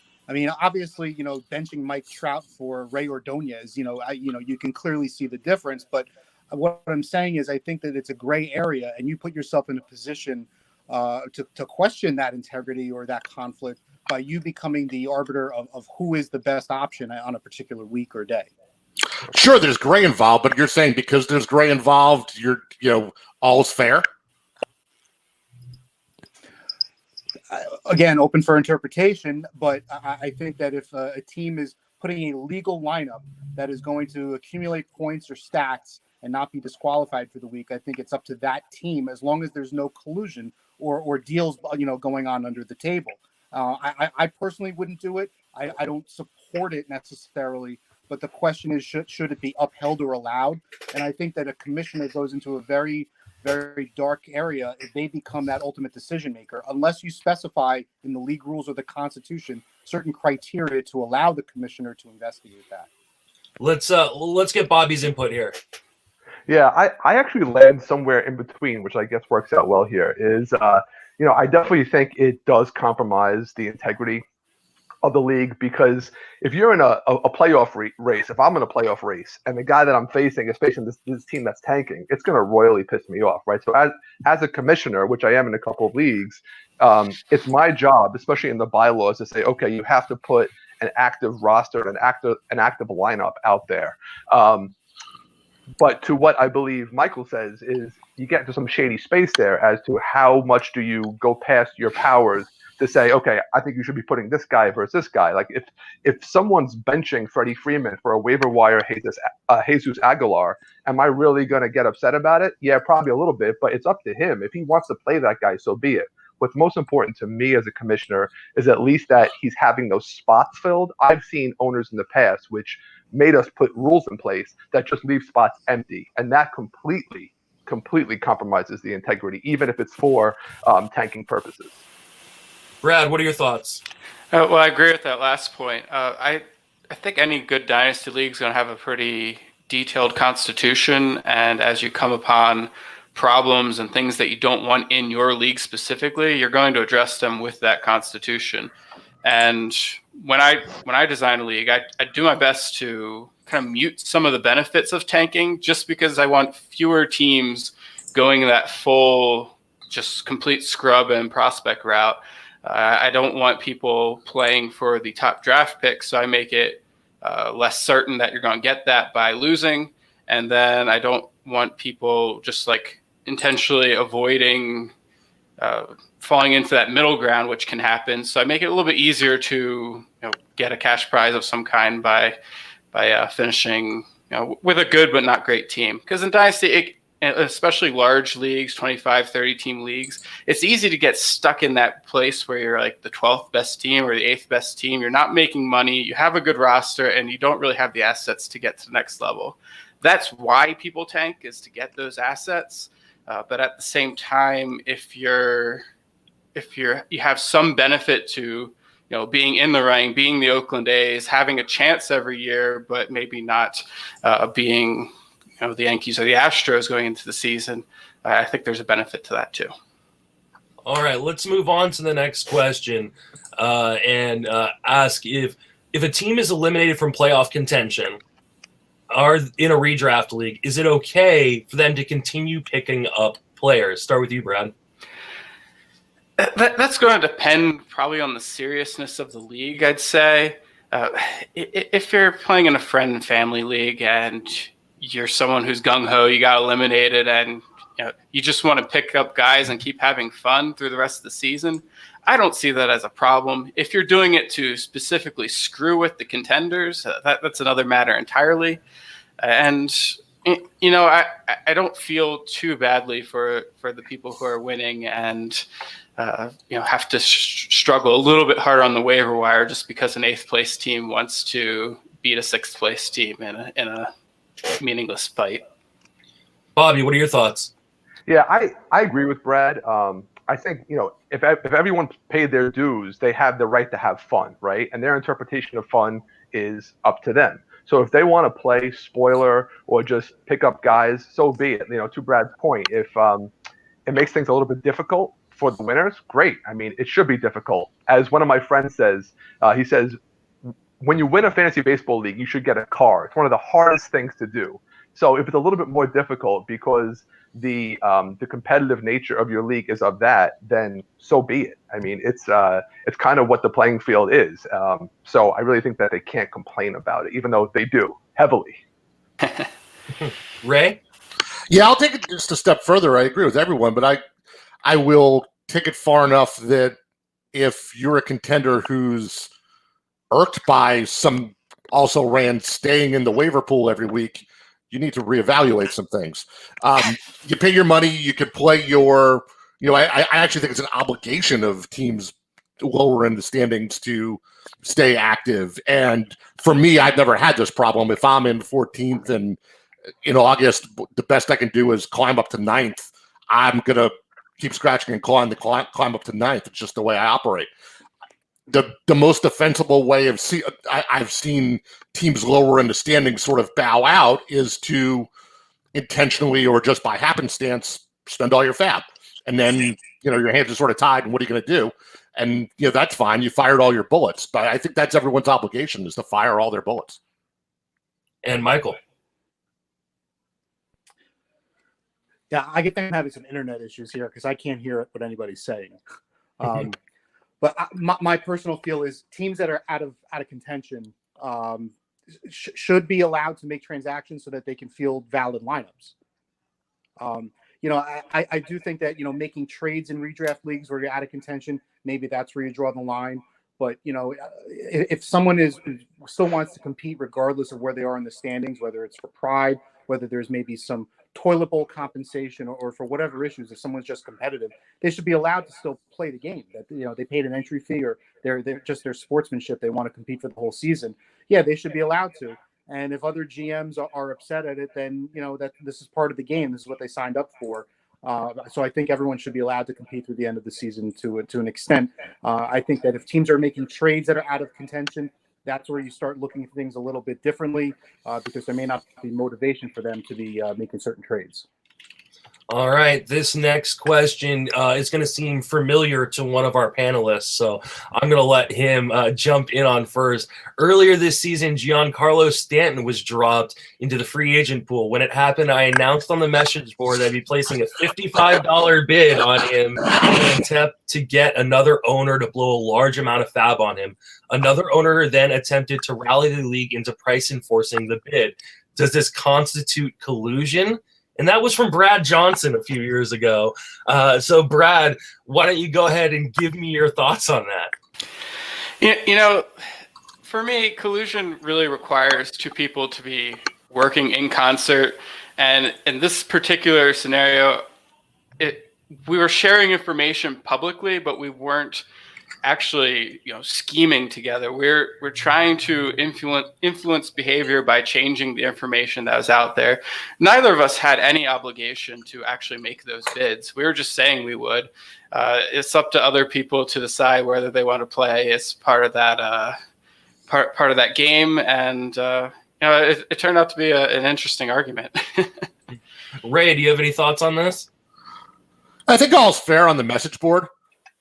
that's a public forum. If you're part of the league, you're probably watching that. I think if a message board post announcing someone got hey, so and so got dropped, I know I'm going to be bidding on him this week, maybe you should too, is a very different thing than say dropping a private message to the guy with the most fab and calling it out to him individually. Yes. Yeah. Bobby, what's your thoughts? Yeah, Ray completely stole my thunder there. Whatever's on the message board is on the message board. I mean, that's where the fun of the league is too, right? If you want to kind of leverage things and a little bit of gameplay and mind play, I mean, that's what makes the league fun. Also to Ray's point, if you're doing things privately and that comes to light, I mean, that's collusion. That's when you have two teams really going for a certain angle. But as long as it's public like that, no problem. And Michael, what are your thoughts? Well, in my position with fantasy judgment, I tend to look at things, I try to apply real world principles into the fantasy, community. And I would say that, price fixing or an attempt at collusion, which I would define as an agreement between two or more parties for in an attempt to undermine, the rules or the integrity of the league. And, I would try to, ascertain what the intent is here. And, price fixing is something that is considered a violation of antitrust laws in the real world. So, while it's certainly not illegal in a fantasy league, I think that the intent here is to, it does have treacherous or nefarious intentions here. So I would probably say that something like this would be construed as collusion. And if this case came across my desk, I would certainly rule that way. Are we sure Michael's not a lawyer? Michael, that was strong. Michael, what do you do for a living? Well, I am a lawyer by trade. I work for an insurance company. There you go. Just to extend it, though, I mean, is this price fixing?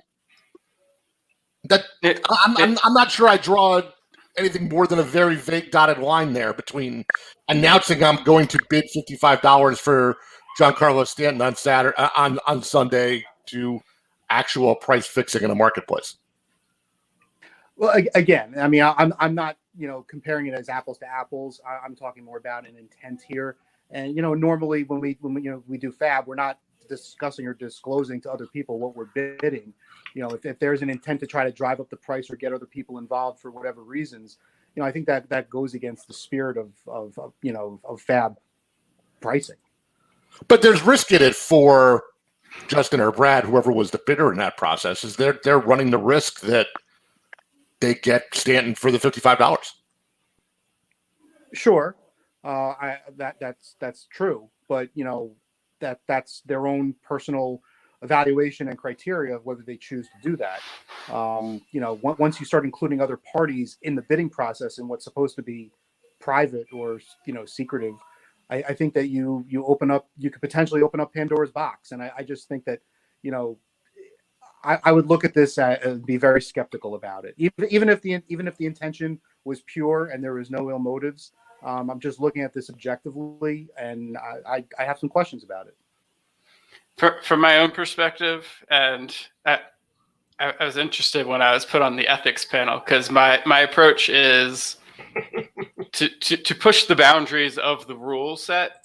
I will try to find the loopholes in a given constitution. This refers to this is an auto new league, and there's nothing in the league that says you can't discuss pricing on the message board. And if we have that conversation because of this occurrence and decide afterwards, let's not do this anymore, I'm fine with that.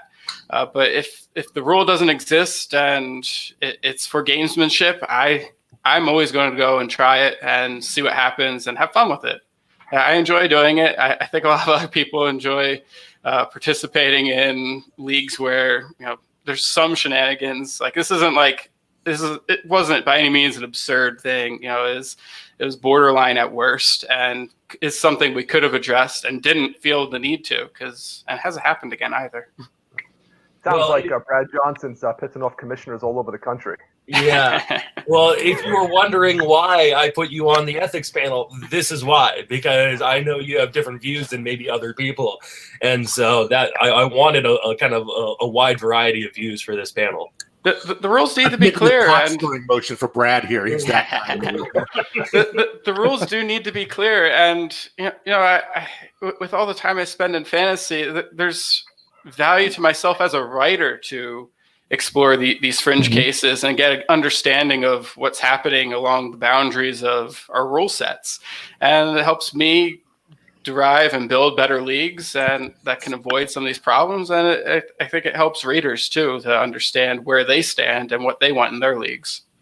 I think it also helps. I think it helps fantasy altogether, right? I mean, the more times we take the devil's advocate position and look at those loopholes, I think it makes us stronger as a community. And when these things become public, and people could pick little pieces of this and implement it in their own league, it just makes our fantasy network stronger.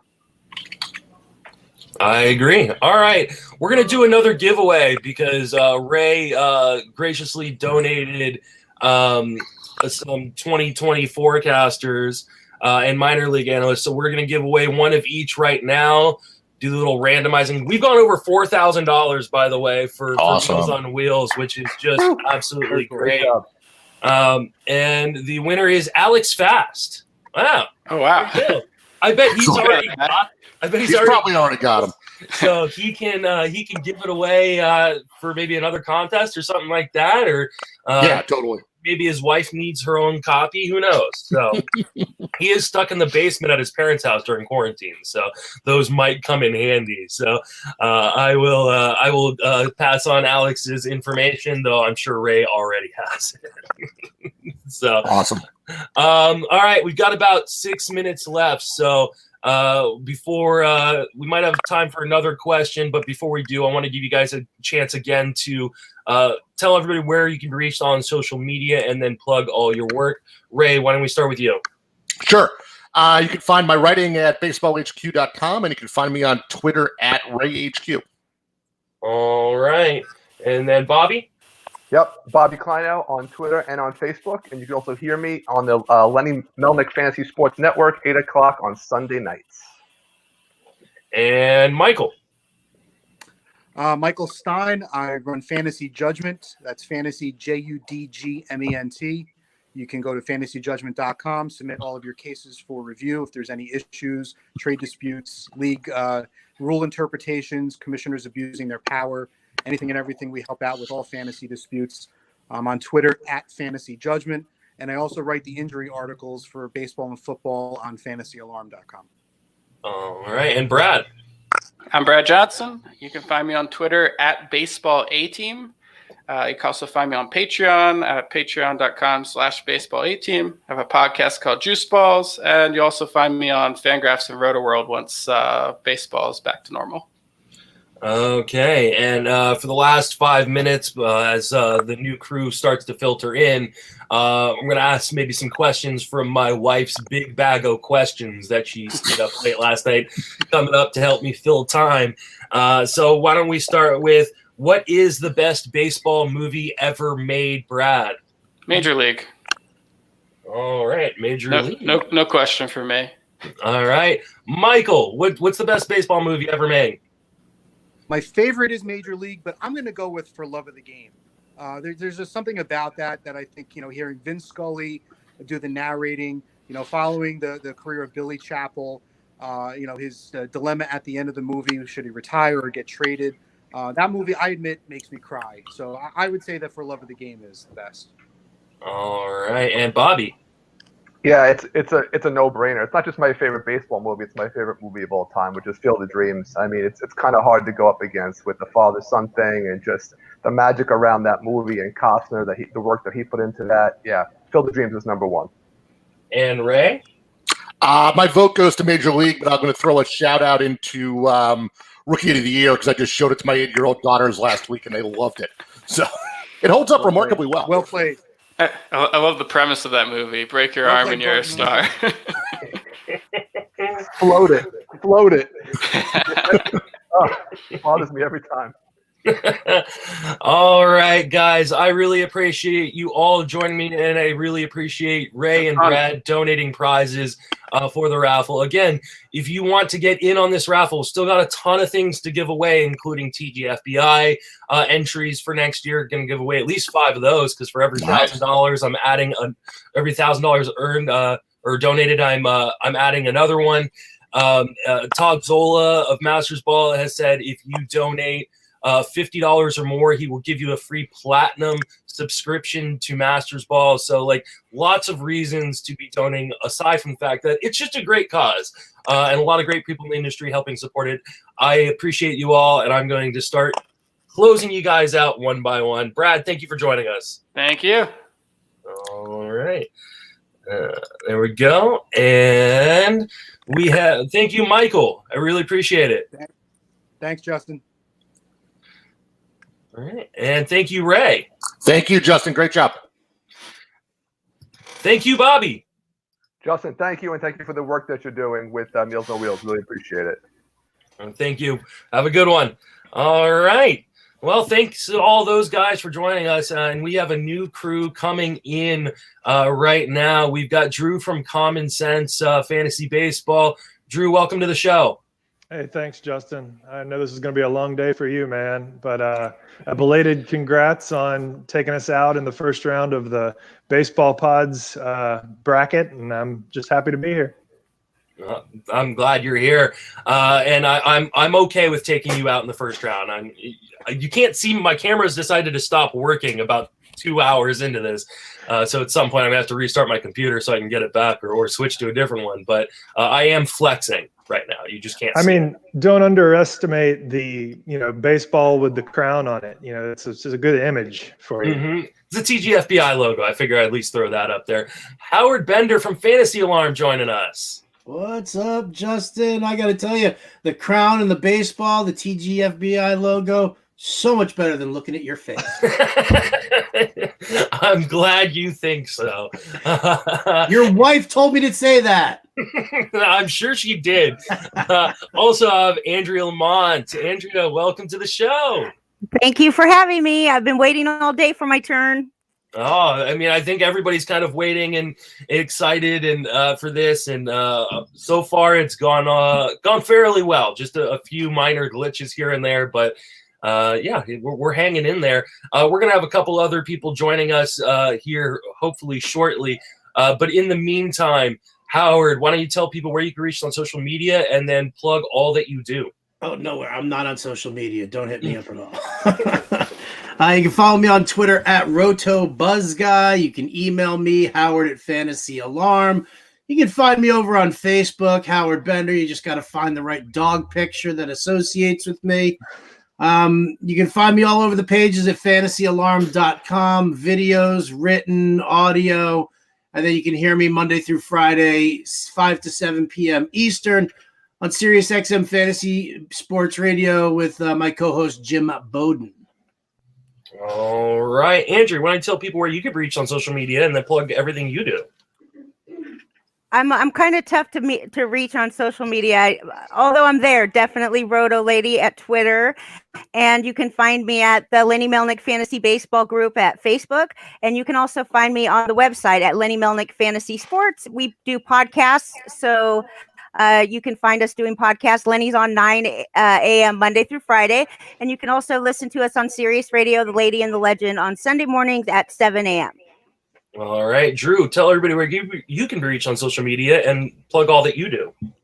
Definitely keeping it simple here. So I am Common Sense Fantasy Baseball on Twitter. Common Sense FBB is the handle, and Common Sense Fantasy Baseball is also the podcast. So that's where you can find me. I try to be active on Twitter when baseball's going on, and we're doing a lot of stuff in the off season, and has now turned into a bit of a hiatus, like everybody else. So. And joining us as well is Dan Siegel. Dan, welcome to the show. Thanks for having me, Justin. Go ahead and tell people where you can reach on social media and then plug all that you do. My Twitter handle is pretty simple. It's my name. It's Dan Siegel, and then Uncut. The podcast is Chin Music Baseball. That the handle is right underneath me there at Chin Music Ball We do our show every Wednesday, usually drops on thegruelingtruth.com on Thursdays, and we're on iTunes and everywhere else that you can listen to podcasts. All right, and I believe we're gonna have somebody else joining us at some point, but I have yet to see him enter. So we're just gonna move on and talk about, or actually, let's give away something. Howard has donated something, and it's pretty cool. It's a lifetime Fantasy Alarm membership. And that is well worth the money that you can that people have donated. I have had access to all that they do at Fantasy Alarm because I worked there for a while, and it is amazing, especially for DFS and all the stuff that you need to do your DFS prep. So I'm going to randomize our little sheet, and Joe McHugh won another prize already. So Fantasy Alarm lifetime membership. I will get Joe's information and pass it on to Howard. So that's awesome. Thank you for doing that, Howard. Oh, my pleasure. Wait a minute. All Joe has to do is go over to fantasyalarm.com, sign up for free, and then just shoot me an email, howard@fantasyalarm.com, and I'll take care of the full comp. Welcome to the family, Joe. How do I get in the raffle? How do I enter? You're in the raffle. You're in the raffle. So you are the raffle. Yes, because what up, Howard Bender? I should get this stuff for free anyway. I don't know why. Something must have gone wrong here. I didn't hear what Roto Lady's saying. I see her mouth moving, but I don't hear any words coming out. That's typical. So Letty told me to say that. No problem. just blaming everybody's spouses, are we? Yeah, I see how this works. Right? Dan, Drew, are you guys married or dating anyone right now? Yeah. Did you want to throw out any more slanders? Yeah, pretty much. Because she told me to say it to you, and Dan, she told me to say it to you also. I 100% believe that. That's the sad part. All right, let's move on to our first topics. And then while you guys are discussing, I'm probably going to switch computers here so that way I can actually have my beautiful face, be used on this. So let's start with a shortened season. Is there a roto category that becomes harder to get? Start with you, Drew. I thought about this a lot, and I am pretty into roto. So I looked through. I just sort of thought about each of the 10 categories in 5x5 roto. And, I really don't think that there are. I think it's kind of like when people talk about a specific category for, let's take home runs with a juice ball era versus not a juice ball era. I feel like everybody kind of gets adjusted in the same way in the aggregate. So I don't tend to focus on something. The things that did come to mind were like, there are going to be some differences with pitching. Certainly like the volume pitchers, probably aren't going to get as many starts, and so they're not going to have as many chances for wins. So things like that. But I don't know that I'm really adjusting across the board, because when the flip side of that argument is every single win is going to be that much more precious. So the guys that go deep into games are going to be, worth as much as they ever were. So I'm going to say no. There's not a category that you should greatly adjust for. All right, Howard. I see you, Justin. Welcome back, Justin. Hey, I'm back, and you can actually see me now. Can you guys hear me okay? Hey, yes. Justin. All right, great. I'll restart my other computer and jump on that at some point. But Howard, go ahead and answer. I agree with Drew completely. I don't think that there is a category that really gets bothered by the truncated season. I do agree you're not going to have as many guys throwing as many innings as you usually do. So maybe that devalues the higher end starting pitching a little bit. But as far as like just a straight up category, no, I think it's in a truncated season. It's a relatively level playing field for each category. Hi. My wife has decided to come back with the hour card now that my video is working. She's actually going to take over hosting for me for a sec so I can go to the bathroom. But Dan, go ahead and answer the question. I agree with what Drew and Howard said. There's nothing I would devalue. Actually, the only thing I thought about was I would actually bump up strikeouts. We always see early on that pitchers are way ahead of hitters. And, you see that through spring training in the early months. So I would actually prioritize strikeout pitchers in a shortened season. You know, your Scherzers, your Coles, your DeGrom, stuff like that. I think that's the only thing that I would prioritize. Nothing drops, but I think that could, you know, anybody who's looking at a shortened season and looking at a stat that they could prioritize, I think you might see a run on power pitchers earlier than you normally would. So I think that I keep going back and forth with the whole wins thing, because my first instinct is to say that pitchers aren't going to get as many wins as we were used to getting. And I do definitely think that either way, pitchers that are really useful for the innings, like innings eaters type pitchers, Bundy and like Robbie Ray, they might not be as valuable because nobody's going to get that many innings. But the doubleheader thing brings into question the number of innings. Like when I say the innings, they're not going to get as many innings, I don't mean per start. I mean total innings. So you're not going to see 200 inning pitchers. So those pitchers that are valuable for that reason are not as valuable. However, guys like Julio Urias or youngsters that maybe wouldn't have a Luzardo and Dinelson Lamet, who you can't really rely on a full season of innings, those guys might become more valuable. But when you bring into question the double headers, it makes you wonder the catchers, those catchers that you would draft thinking that they're going to get a full season, because they're doing double headers, they won't catch both games. And I think that you're going to now have 2 pitchers a day instead of 1. So depending on the number of double headers, I still think that the wins are there. And I do think that it's important to look at how many innings per start they go. You want pitchers that are going to go deep into games that can be relied upon for that.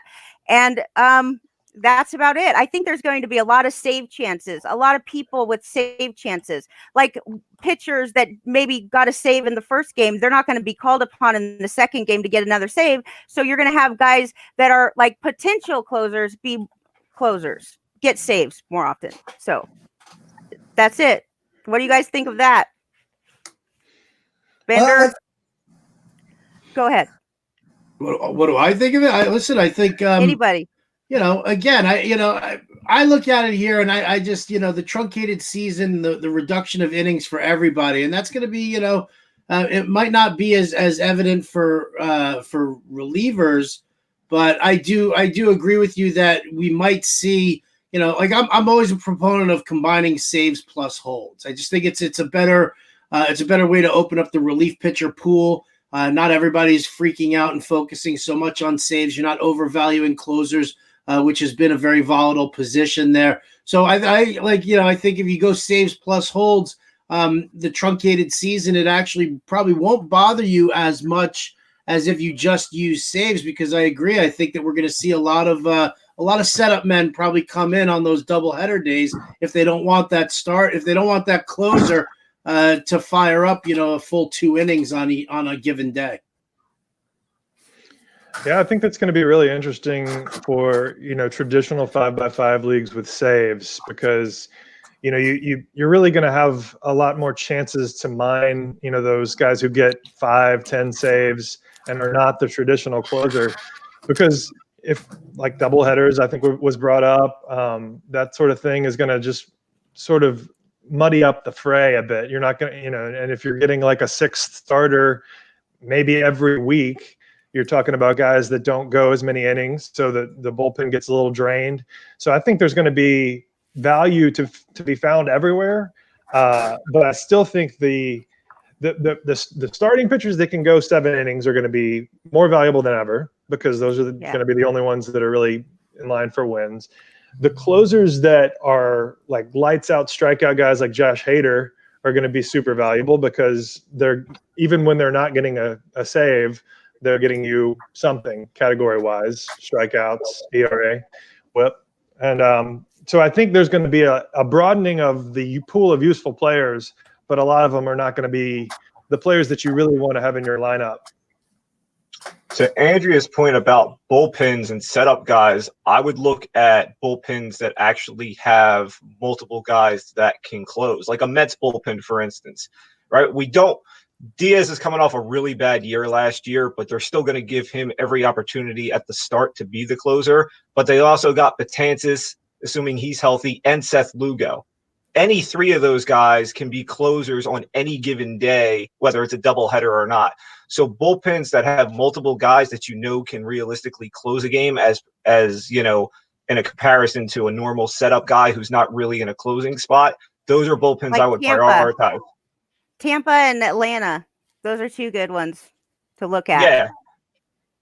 I always go back to older Philly teams where they had Ryan Madsen and he was the setup guy, and then they would try and bring him as the closer, and it never worked. So sometimes setup guys are setup guys for a reason. Right. But I got a quick question for Drew. Actually, when you're talking about guys who go deeper into games, like a Justin Verlander, like how many innings are you? Let's throw out, just for the sake of argument, 100 game season. Let's just kind of push that out there. Well, so the math gets a little tricky, but I like to just pretend like we're going to have a regular season, because I feel like everything is going to be prorated down anyway. Right, but you're going to have guys. You're going to have like a Verlander who will go 7 innings, and he'll throw 200 plus innings in a given season. But then you got a guy like Julio Urias, who Andrea brought up. If these guys are both throwing 140 to 160 innings, is there really that much of a differential between them? I had made a comparison to like Shane Bieber and Urias. Both had very similar, similar ratios, very similar K per 9. And if these guys, if Bieber's not throwing the 200 innings, and he and Urias are throwing the exact, fairly similar inning count, how are you differentiating between those guys in a draft where Bieber's a 3rd rounder by ADP and Urias is like a 10th or 12th rounder? Well, you can say, is Urias going to go 7 innings in a start? No, he's not. Is Luzardo going to go 7 innings in a start? No. So they might, potentially end up with the same number of innings, but it's really, I think that our manager is going to be less likely to let pitchers go deep into games, because we're dealing with like a crisis in pitcher land anyway, with the fact that these guys don't go past 5 innings ever. Like a good majority of them hardly ever go past 5 innings. But guys like Verlander, you can rely on this guy. I could still pitch a complete game. If this is a doubleheader situation, the manager could say, if that's going to take pressure off of my bullpen, you have so many bullpen guys. If you have a doubleheader, you have to try to get your starter to go as deep as possible, is what I would say. I mean, I don't know this, but it's just my logic. And so guys that can go deep into games like Clevenger, Bieber, Bauer's a little iffy too, even though I'm a big fan. He's a little iffy because he's reliable for strikeouts and innings. And if he comes around with a 4 ERA, he's less valuable to me, way less valuable than he would be if in a 250 strikeout season, So I think there's 2 things at play. One is, let's just call it 162 games. There's not going to be anyone getting 32 starts on that rate, because there's going to be more starters per team. Instead of 5 starters, we're probably going to average 6 starters. So you're losing starts. So you've really got to focus on who gets the 7-inning, 8-inning games. And so I think those guys don't lose value. Now, I would agree with Howard actually about like Julio Urias. I think that's a guy that can go 7 innings on the regular. Okay, maybe he was a bad example. But I agree with the point that but it's really the innings, the guys who can go deep into games. And one thing that I think is far overlooked is just the guys with a low whip, because they're not walking a ton of guys. Those guys are going to be more valuable, because those are the guys that are going to get you innings. I agree. Yeah. All right, let's move on to the next topic, and that is if you are, of course, I don't have the next topic. All right, if we end up playing games in like Florida and Atlanta only, and the AL, NL are throwing their kind of traditional setup out the window, what do AL and NL only leagues that haven't drafted do, Howard? If they haven't, if they haven't drafted, then I think they're perfectly fine doing what they're doing. I mean, I think you have to wait and see whether or not MLB is going to incorporate the realignment and potential universal DH. But listen, I just wrote an article that came out this morning in the New York Post talking about you're fine if you haven't drafted yet. You can make all the adjustments. You have to do it kind of on the fly. You're going to have to be ready to make it happen, as soon as MLB announces their plan. But for any league that has drafted already, I'm a big proponent. I mean, aside from like a keeper or a dynasty league where you've already now declared your keepers and you've already kind of set yourself up with your entire roster already, I feel like in a redraft league, if you've drafted already, you might as well just throw it away. AL only, NL only, mixed draft. Because listen, I drafted the FSGA league in January. I mean, come on, like that. So you're saying like draft over everything? Like that would be so much fun. I love drafting, so I'm a big fan of drafting anytime. But you have to add a DH spot for the NL if you haven't drafted yet. I'm with Howard though. I would love to have the drafts all over again during spring break or during spring, whatever warm up spring is it summer, maybe fall? I don't know, but I love that. But I just still don't think that it's like the league should be thrown away if that's not unless you want to, because you still have teams. Like we have Tout Wars, we have Labor, we have all these. Chuck them, dump them. It means nothing. I'll participate. All that investment and be like, oh, you know what, man? I just got Giancarlo Stanton at a huge bargain price. He wasn't going to start the season on time. What? I mean, come on. You gotta give regular value there. I mean, that again, my opinion only. I just say chuck them. You must and own redo Chris Sale. You own Chris Sale a lot, or I own Labor. I don't own Sale or Syndergaard. And you know what? I mean, do we want to screw those people over when they finally decided that they were going to have, their Tommy John? They were screwed anyway, dude, going into the season. So maybe they're better off now. Yeah. Well, I've been one that pounded the table that said the realignment and this whole Florida, Arizona, Texas, whatever idea they keep throwing, none of this is going to happen. So I'm not overly concerned about that happening. But if, for the sake of the conversation, if you have an AL-NL league that hasn't drafted yet, then exactly what Howard said, you wait, because we have no idea what this is going to look like. So you're going to have to adapt to whatever it is. If there is realignment, then the whole AL-NL thing kind of gets thrown out the window anyway. And like Andrea said, okay, whether it's once this happens, once we start up again, or whether it's next year, as much as I'm an NL guy and I don't want it, universal DH is coming. Okay, Manfred wants to tear the soul out of my body with this. So it's coming. So you're going to have to adapt to that too. So just wait. You don't need to do anything right now. Nothing is banging on your door. What's Drew say? Drew. This is one where I'm not going to come down too strong. I don't play in a lot of NL or AL only, and so maybe this is crazy, but what about just keeping the teams that you drafted if you already drafted, and come up with, that's just going to make the waiver wire more interesting. But I don't know. I mean, I think I'll probably just defer to everyone else on this one. I feel like there's any number of ways you can do it to keep it fun, but what Dan said about adapting is really the truth when it comes to fantasy. It's just whoever plays. We're not baseball players. We're fantasy baseball players. So our game doesn't always reflect baseball 1-to-1. Otherwise, I'd probably like head-to-head leagues more than I do. But I do feel like there's going to be adaptations to make, and whoever makes them the best will prevail.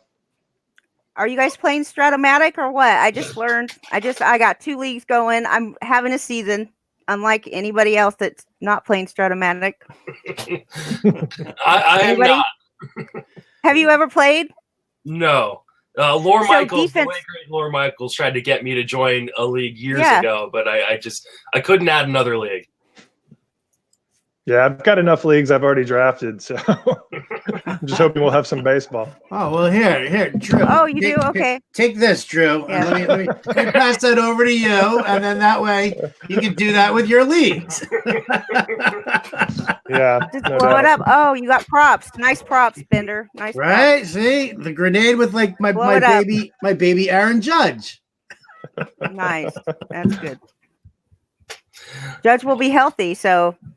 What do you think, Justin? Do you play NL only or AL Yeah, only? I play both AL and NL. I think most sites aren't going to give you the option to play Grapefruit League only. So I think you just stick with what you got, and it's just kind of a weird wrinkle. I mean, I'd love to redraft all my teams just for the hell of it, though. I mean, that's like 23 leagues, so it would be a lot of time that my wife would then kill me after doing this. So I don't think you throw them out. I think it's unfortunate, but I also think that this season for fantasy is going to be largely a crapshoot. We always like to say that fantasy baseball is skill and fantasy football is luck. And I think this is the year where fantasy baseball is going to be a lot of luck. So, I mean, redraft, don't redraft. It's all going to be small sample anyways. Yeah, I don't think it's going to happen. I don't think the whole Arizona Grapefruit League is possible because I know that there's players out there that, I mean, they didn't sign up for this, so their wives are not going to let them go. So you guys all know you guys all know how it is. Your wife says, no, you don't go. And you've got, not to cut you off, Andrea, but MLB does a horrible job of marketing their players. This MLB The Show thing that they've done it on MLB Network. Now it's on ESPN. It's the greatest marketing thing they've done since Nike decided to run Griffey commercials in the early 90s. But when you have the biggest names in your sport, the Trouts, the Kershaws saying, "I'm not doing this," your plan doesn't even leave the ground. Well, but talk about counterpoint to that. If they're giving these guys a chance to make $30 million this year, or some portion of that instead of zero, don't you feel like these players are going to get on board? No, not if their wives say no. That's how it works. You just don't. I mean, you can talk about blaming your spouse.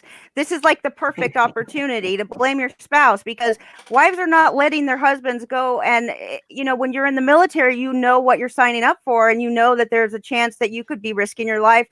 But to say that, I just think there's going to need to be some kind of treatment before we could start playing. There was another idea put out there about separating the divisions up by the area of the country that they're located in. So it would be like in one division, it would be the Red Sox, the Yankees, the Mets, these clusters. And I think that would be a much better idea. But because think about how much it would affect players that play for teams such as the Giants and the like Kevin Gausman, I really am a huge fan of. But if he doesn't have the ballpark security of San Francisco, then it's not as good to draft him. So I agree we're going to have to just wait, but I don't think it's going to come down to the whole Arizona. Think about the weather in these two places. In Florida, it's like so muggy in the summertime. Just think about the weather in Arizona. You can't go outside for more than 10 minutes at a time, or you're going to have heat stroke in the middle of the summer. All right. We got about 5 minutes left. I want to give away another prize because Andrea and Lenny Melnick have graciously said that they will give away 2 draft guides, Lenny Melnick draft guides. So let's randomize, give one of them away now. We'll give another one away later. And Will Hazley, you are the winner of the Lenny Melnick draft guide. I will get your information and pass it on to Andrea and Lenny. Thank you guys so much for donating the money you did. Thank you, everyone, for donating the money that you guys did and gals did. It's amazing. We're over $4,000 at this point. If you want to donate, you still can and get in the raffles. JustinMasonFantasy@gmail.com is my PayPal. Justin Salinger is my Venmo. I will be accepting donations all throughout the show and probably after the show. You just won't win anything after the show. So keep it coming. Before we send you guys out of here, I want to give you another chance to plug all your work and let people know where they can find you on social media. So Andrea, go ahead and do that. Okay, you can find me at LennyMelnickFantasySports.com. We do live podcasts Monday through Friday. Lenny does, and then we have some other shows like Aloha Fantasy Baseball, and I shouldn't even have said one because I won't say all of them, but they're all good. And you could find me at Roto Lady on Twitter, and you can listen to our show on Sirius at 7 to 10 on Sunday mornings called The Legend and the Lady. All right, Drew, tell us where you can be reached and what you do. Keeping it totally simple. Common Sense Fantasy Baseball, the podcast, and on Twitter. The handle is Common Sense FBB. So find me on Twitter. Questions welcome. If you have any podcast suggestions, I'm always game. All right, Howard, tell people where you can reach and what you do. Well, let's let Dan go first because I'm not going to plug me. I've got another question for the panel, so I'll let Dan go first. Simple at Dan Siegel Uncut on Twitter. The handle's right there at Chin Music Ball for the show. The Chin Music Baseball podcast is live every Wednesday. Drops on the Grueling Truth on Thursday, and iTunes and all that other good stuff. You guys can read the backdrop right here. It's Fantasy Alarm. What do we do if the players and the ownership can't get together here and there's no 2020 baseball? I mean to be the SOB. We play throws Stratomatic. that out there, but I mean, what do we do then? Well, I'm trying to be the eternal optimist. I'm not that much of a video gamer, so I haven't gotten into any of that stuff or Stratomatic. But so I'm just holding out optimism. But I will say that I have thought about it, and I think that even though I'm on a brief April hiatus from the podcast, I think what I would do is just kind of slow down and just kind of get back into a year-long off season.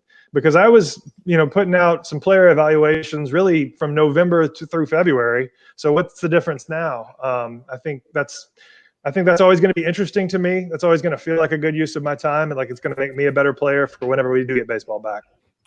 Agree. Yeah, I don't know what I'm going to do. I mean, I guess start football prep even earlier than I normally do, which would usually be right about now anyways. I don't know. I'm very, very upset that baseball hasn't started. I have no idea what I'm going to do.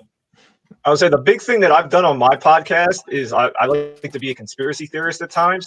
So because it would be a shortened season, teams that had guys that we talked about trading during the offseason and didn't, waiting to, try and maximize that value at the trade deadline, what do they do now? Do they hit the eject button as soon as they can? Do they try and, get like 3 weeks of good value? The Dodgers traded for 1 year of Mookie Betts, and they might get a week of Mookie Betts. There's all kinds of different things that strings that we can pull and theories that we can run with. So I'll be the conspiracy theorist here and throw all those out. I feel bad for Miguel Cabrera. He was trying to make one last, strong season, and sort of towards the end of his career, but he's just getting older now. Just trying to be that white shiny. What do you think, Howard? Hey guys, unfortunately, I'm going to have to start exiting you out. But thank you guys all for joining me. I really, really appreciate it. Thanks, Joe. Thanks, Justin. All right. Get me out of here. Get me out of here. All right. And joining us now is our NFBC crew. And we are going to talk some NFBC here in a minute. But don't first, let Matty Davis in. Don't let him in. Yeah, hopefully he can get back in because there he is. Unfortunately, I can only have 10 people on.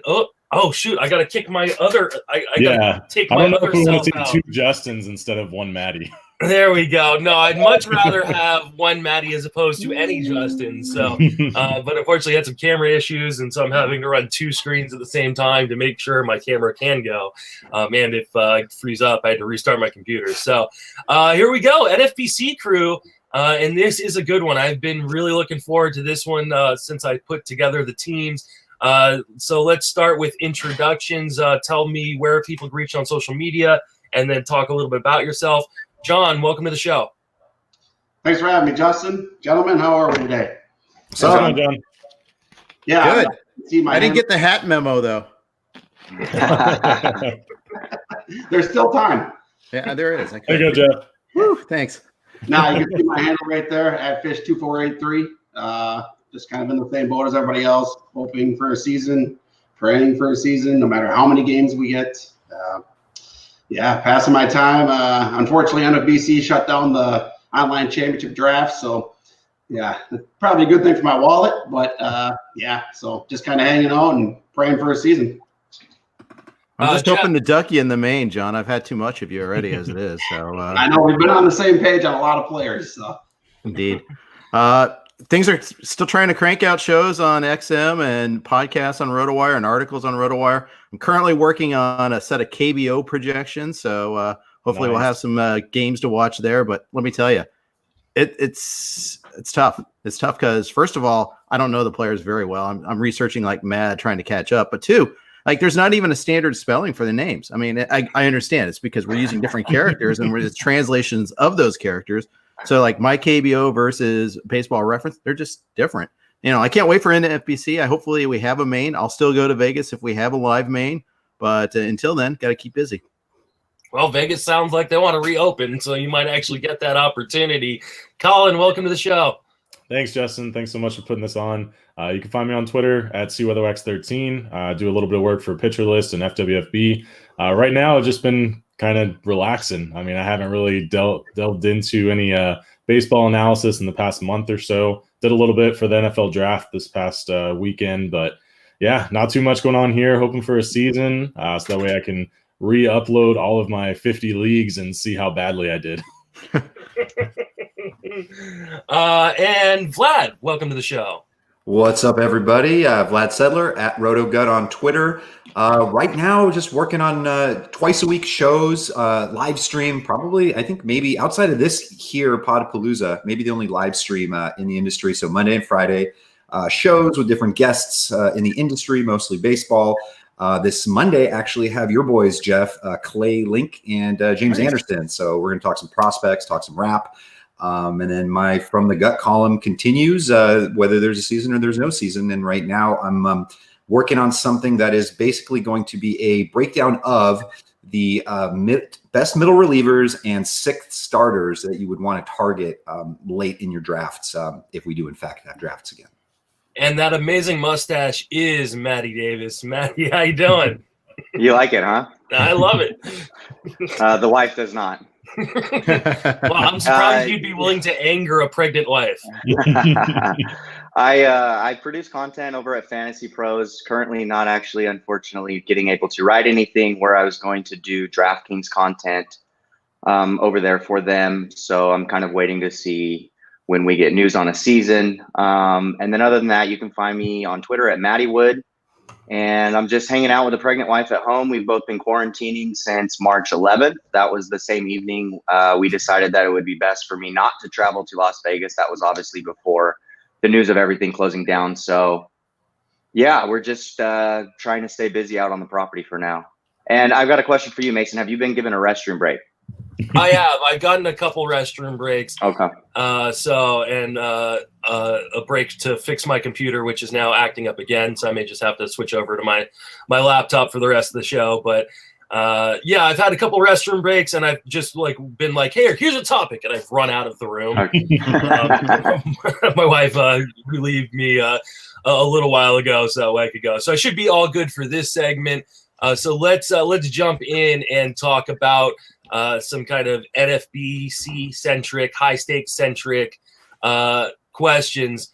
And we will start with, I think the question I'm most interested in hearing the answer to, and that is it even worth playing high stake leagues with such a small sample of a season? Like, is this going to be such a crapshoot that it's not even worth investing that much money into, John? I think if you have an advantage, if you think you have an advantage and, in your research and looking over players and you think maybe some certain players get moved up the depth chart or moved up the ADP, I think if you have an advantage and you think you have an advantage, why not? Yeah. Yeah. I mean, yeah. Go ahead. No, it's after you. After you. So I can kind of tell back on that. Yeah, so it brings uncertainty. Uncertainty also brings leverage. And, if you're able to find that leverage, then you should be able to succeed in high stakes. With us not knowing the environment or the atmosphere right now or how many games are being played, it's kind of tough to know if we have that sort of leverage or if we're able to create a leverage or a model that's going to be successful enough to succeed in whatever environment that is. But no matter what, there will be that form of leverage for somebody, and you will have an edge if you're able to find that edge, and you should attack it. If you're not comfortable with that and you're not comfortable with the money that you're investing, then maybe you should pull out a little bit. Vlad. Yeah, I mean, it's really a matter of one's own preparation. I think bankroll plays a lot in it, and where you lie on the side of risk. one of the things that we're really going to want to know is give us some sort of framework. If it's in a couple of weeks, at least give us something to work off of, because right now I think most of us that have done our own projections, have done our own rankings. We did so based on a 162 game season. A lot of us haven't gone to start to do the work of what that looks like for 80 and 100 games, and adjusting pitchers, hitters, and things like that. So, but Maddie hit it on the head. It's how confident you feel if you do find opportunities where you can take advantage of it with leverage. So, I mean, at the end of the day, someone has to win, and I think if you're prepared and are comfortable with the risk, then I think it could be worth taking. Colin, Randy Haynes said that it's a crapshoot anytime you put up big money. So what are your thoughts?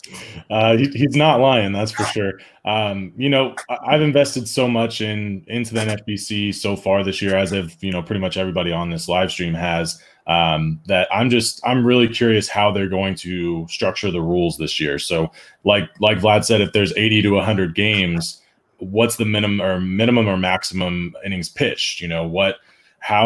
How can we adjust, our team structure, the fab for cut line and everything that NFBC offers? How can we all adjust to this new normal? And a lot of people have been saying that, all the teams that we've already drafted, it's not going to be fair. But it's on a level playing field. Everyone's playing with these same disadvantages and advantages. And yeah, like for me, I have 50 teams, and I know John and Vlad, they all have lots of teams as well. But at the end of the day, we signed up for this as if it was going to be 162 games, and if it's not, we just have to adjust accordingly. Yeah, and the thing is, we just don't know. I mean, the thing is, we all think we know some ideas of how a reconstructed season might look. But let's face it, it's still, MLB doesn't have a plan yet. They have ideas. They have some things that they've thrown out, but we don't even know how long the season's really going to be. It could be 120, it could be 80, it could be 60. We don't know. And if you're uncomfortable with that uncertainty, I get that. I can understand scaling back, but I mean, let's face it, we all love doing this. It's not just, I think, yeah, we all want to profit too, but I think we do these many leagues because we love this game too. And so I'm gonna play whatever they give us. All right. How does a shortened season change how you approach your big money drafts that have yet to happen, Vlad? I think you pretty much have a lot wider sort of range of outcomes. For me specifically with hitters, I think I'm probably more likely to avoid those extreme power hitters, the guys that are more likely to have really prolonged slumps, and maybe concentrate on guys that are going to give me contributions across the board of standard 5 roto categories, have some speed, mostly looking for guys with just good hitting tools, guys with high contact rates, guys that are less likely to slump, where, in a shorter season, you'll have that decision of somebody that you took in the top 100 who just isn't producing and really slumping, and they're going to be good guys on the waiver wire. You're going to have to make that decision. That would be really tough. I think in auctions, you can go maybe a little bit more stars and scrubs, and put your money in towards the top starters that that are going to get those big innings. The closers that have set jobs. But yeah, for the most part, I think just hitters that can hit well, as simple as it sounds. Maddie? First, so you kind of have to, if you're drafting, well, I guess none of us are drafting our high stakes drafts right now, but if you did any of those online championships when Greg and Tom sent out the email with the discount, and that those were the last few days of the online RotoWire teams, how did you guys approach all of that? Did you guys change your approach? Were you guys sticking to the regular, everyone's playing in their teams and traveling at their, stadium to stadium? Or did you guys approach it with Arizona to Florida? Because we did something, Peter Christensen and I did something very interesting in 2 online champions. We drafted nothing but hitters on the West Coast and nothing but pitchers on the East Coast. And he did some research on some run differential because he gambles on spring training. And he found that there's a 2.5 run differential over on the East Coast negatively. So the pitching environment is much better over there, whereas the hitting environment is almost essentially Coors filled in Arizona. And then you also have to take into account that the climate in Arizona from March, where we're used to spring training numbers there, what would those numbers look like in July? What would they look like in August? Okay, where the climate and the humidity is not going to change as much in Florida. So there could be a huge difference in so the divisions as well. Like, for example, the Northwest Division in Arizona has these pitching staffs: Brewers, Padres, Mariners, Rangers, and Royals. Now, if they do hypothetically play a season or the proposal that they proposed with Arizona and Florida, how would Joey Gallo fare against Royals, Mariners, Padres, and Brewers pitching in Arizona all year long? Mm-hmm. So we took an aggressive approach. We kind of took his DFS look at it, and we said, let's hedge. Let's take a gamble on if there is an Arizona and Florida format. Let's do something weird and get aggressive, and let's not go away from it no matter what player we like or dislike when it gets later in the draft. We stuck to the plan, and both teams have nothing but hitters in the West Coast and nothing but pitchers in the East Coast. But that's, of course, the Arizona-Florida plan. So I don't know what I'm going to do with high stakes, to be honest, because I don't know the format. We don't know the environment. We don't know the atmosphere. But if it was Arizona and Florida, I could tell you that that would be some sort of risky approach or wild approach that I would take. So, Jeff, what are your thoughts on that? I love the plan. I think that's fantastic. I think it's thinking ahead of time. I hadn't really quantified, I had an idea like Arizona versus Phoenix, Arizona being a better hitting area, but I hadn't quantified it like you guys had. I think that's fantastic. I think a lot of us have thought about, okay, it's going to hurt the Giants pitchers. It's going to hurt Rockies hitters a little bit, perhaps, or at least take away their advantage that they might have had over the field. Maybe devalue someone like Charlie Blackmon, take a chance on John Gray later on, perhaps, who knows? But I like that approach a lot. One thing I am doing for sure is I'm making sure I get at least one established closer or earlier than I might have otherwise. I really don't want to be dabbling in the fab pool that often trying to find closers. I want to try to have I want to take away some of the volatility there because we have a shortened season. I just don't want, there's less time for my fab bids to work. And I also think that we may have fewer guys to bid on in fabs too. If we have a smaller minor league pool, for instance, if there's no actual minor leagues, well, that's going to really there's not going to be those guys that come out of nowhere. There's not going to be that Jordan Alvarez that, he's really tearing it up. All of a sudden we're going to push him. Well, he's on some taxi squad in the backfields. We really don't know as much. So I'm going to probably be, I want to make sure I'm not, trying to scramble to find closers. That's for one thing. I want to try to be able to have at least one, if not two solid guys. John? For me, I drafted as if they were playing 80 to 100 games and in their home parks. There's already been players speaking out about the whole Arizona plan. I think until we actually know something's set in stone, I think we just kind of need to draft off of them playing in their home parks. So that's what I did. Obviously, before the high stakes leagues come, we'll know for sure what the plan is. So that could be subject to change. But I know for my drafts that I did towards the end of the draft season, I definitely drafted as if they were playing in their home park still. With mayors like Los Angeles and governors saying that there aren't going to be sports or large events in their cities or states for months, maybe the rest of the year, do you really think there's a chance we go back to home parks? Is that for me? Yeah. Yeah, I do think so. We've already seen some states start to open up. I think, it's still the end of April here. We still have a couple months until, hopefully the situation improves across the country. I think we can eventually see all the states opened up. All right. Colin, what are your thoughts on this? I think to kind of piggyback off of what Matt, Vlad, and Jeff said, it sounds like we all have a specific strategy if and when this were to happen. Between 80 and 100 games, playing East and West Coast, there's just these rational and crazy ideas like Maddie and Draft G put together. But one thing for me is, and one thing that I learned from you three just talking, is probably take more risk. And what I mean by that is like the higher end prospects like Mackenzie Gore, like Justin, you were talking about before the quarantine started. He's a guy that you could probably push up your board knowing that, if there's not going to be a minor league season, they want to continue to get him reps. And if they want to continue to get him reps, then just bring him up to the big league club. Same thing with a guy like a Joe Adell. And to be honest, I haven't drafted since the quarantine started. So which is surprising for a lot of you to hear, I'm sure. But yeah, so I haven't really delved back into it because I don't know what I'd be getting into. I already know that all the teams that I've drafted, I have to readjust and replan everything that I drafted them for. And right now with all the uncertainty, I can't I don't feel comfortable investing a lot of money into something that I don't know anything about. All right. Well, let's talk about Fab, because Fab is, I think, going to be very important for in a shortened season. So, Vlad, you're the Fab whisperer. So, how is a shortened season going to affect the way you approach Fab?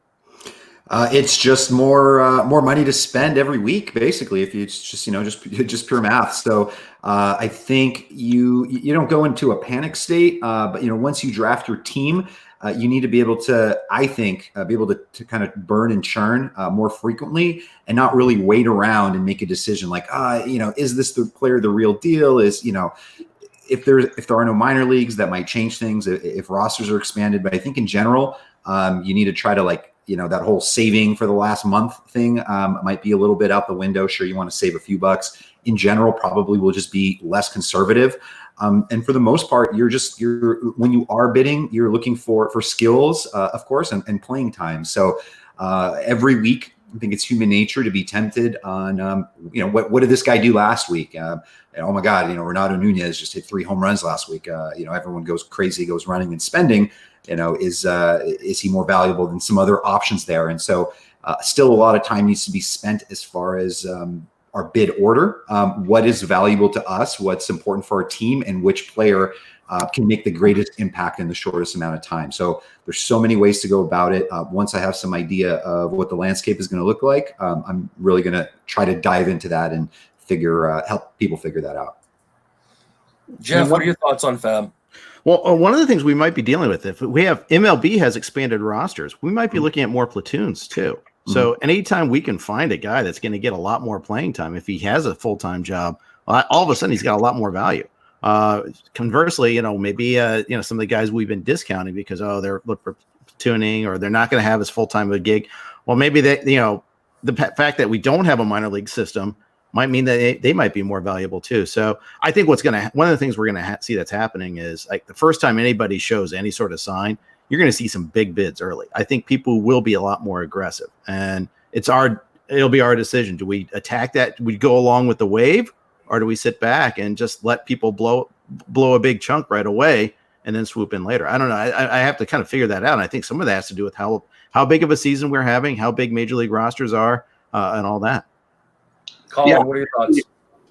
I mean, for me, the one thing that I need to look at is, are we trying to cram 160 games into 4 or 5 months? And if so, how valuable will the fourth or, the starting pitcher streamers on the wire actually be? If you're actually doing a elongated season where you have 80 games in a 3-month span, then how valuable will a 4th or 5th starter be on a team? So, I'm looking at it from the pitching side and how much it's going to affect these, on the fringe SP streamers and guys like that. And that completely depends on how many games there are and how long they're playing these games out. Because if you don't have to use a 5th starter, then why would you? And if you're playing double headers back to back every single day, then yeah, you're going to have a lot more options on the waiver wire to try and find guys like that. But I think, like Jeff and Vlad said, you have to be aggressive whenever someone starts to show a sign. If there's only 80 games, well, after 5 games, this guy hit 5 home runs. Well, you have to bank on the rest of those 75 games, and it's not, just a blip in the radar anymore. John? Yeah. Oh, or go ahead, Matt. Yeah, so it would essentially, if we are talking about a shorter season here, it would become a sprint and not a marathon for us, and that would increase the aggressiveness in bidding immediately for the majority of NFBC players. The thing is, though, like Jeff was saying, maybe securing secure closers that have a longer leash early on, because I don't know about you guys, but I've blown a shit ton of money, like the $290 Nate Jones in 2016 and 17 and every single year. So somebody with a longer leash in a shorter season, their value should go up essentially. And then when you do see a closer go up in a shorter season, that he's the next guy in waiting, the money on that in Fab is going to be insane. So you're going to either need to figure out early on if you're going to be a part of that crew, like Jeff was saying, or if you're going to kind of want to wait back and fill things out to adjust to the new norm or the norm of 2020. and see if you can find a different way of being successful other than trying to win a pissing contest. Because I'm not sure, even in a short season, if blowing your load too early is going to be the right way to go. John? Yeah, I think you have to be aggressive. In a shortened season, you can't afford to get behind too much because there just isn't enough time to make up ground. So I think if you're 2 weeks in and your team's kind of struggling a little bit, I think you kind of need to get aggressive, and you need to bid a lot more than you normally would. Like I said, you can't get behind. There's just not enough time in the season to make it up. All right, we are donating money to Meals on Wheels. Already raised over $4,000. At this point, $4,200 has been raised for Meals on Wheels. We're gonna do a couple quick giveaways because Maddie donated a bunch of items, and I want to give away a few of them right now. One is he donated a Madison Bumgarner bobblehead, which I don't even know why he would have a Madison Bumgarner bobblehead. That's probably because he's a Dodger fan, so that's probably why he's giving it away. Hopefully, it is in one piece and not going the voodoo doll. Vlad put into that, right? The winner is Justin Mason. Oh, I won. Yeah, the stand. The winner is Eric Dressel. Who, actually, I know. He's a buddy of mine. He doesn't play fantasy baseball, but he saw my post on Facebook. And he's going to give me the bobblehead. Yeah. No, I think he's a Giants fan, so he lives in my hometown, so that works out. And then we're giving away a JD Drew signed baseball. That contract didn't work out.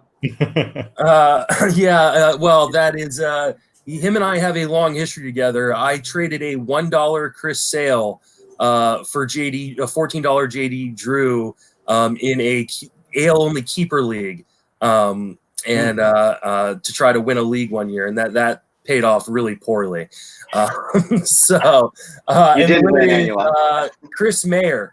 And I believe that's Chris from Baseball Pods who does fantastic work. Yeah, totally. Okay, cool. Thank you, everybody, for donating. That's amazing. Thank you for donating these prizes, Matt. I really, really appreciate it. And if you want to donate, you still can. You can do it on Venmo at Justin Salinger or on PayPal, justinmasonfantasy@gmail.com. And we're going to keep giving away these prizes all day long.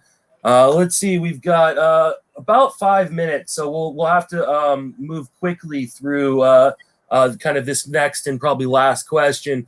What's ADP going to look like in 2021 if we have a very short season? Maddie, you got your finger up. Yeah, so I kind of thought of some things about the younger players. So the Luis Roberts, the Bo Bichetts, the Kevin Biggios.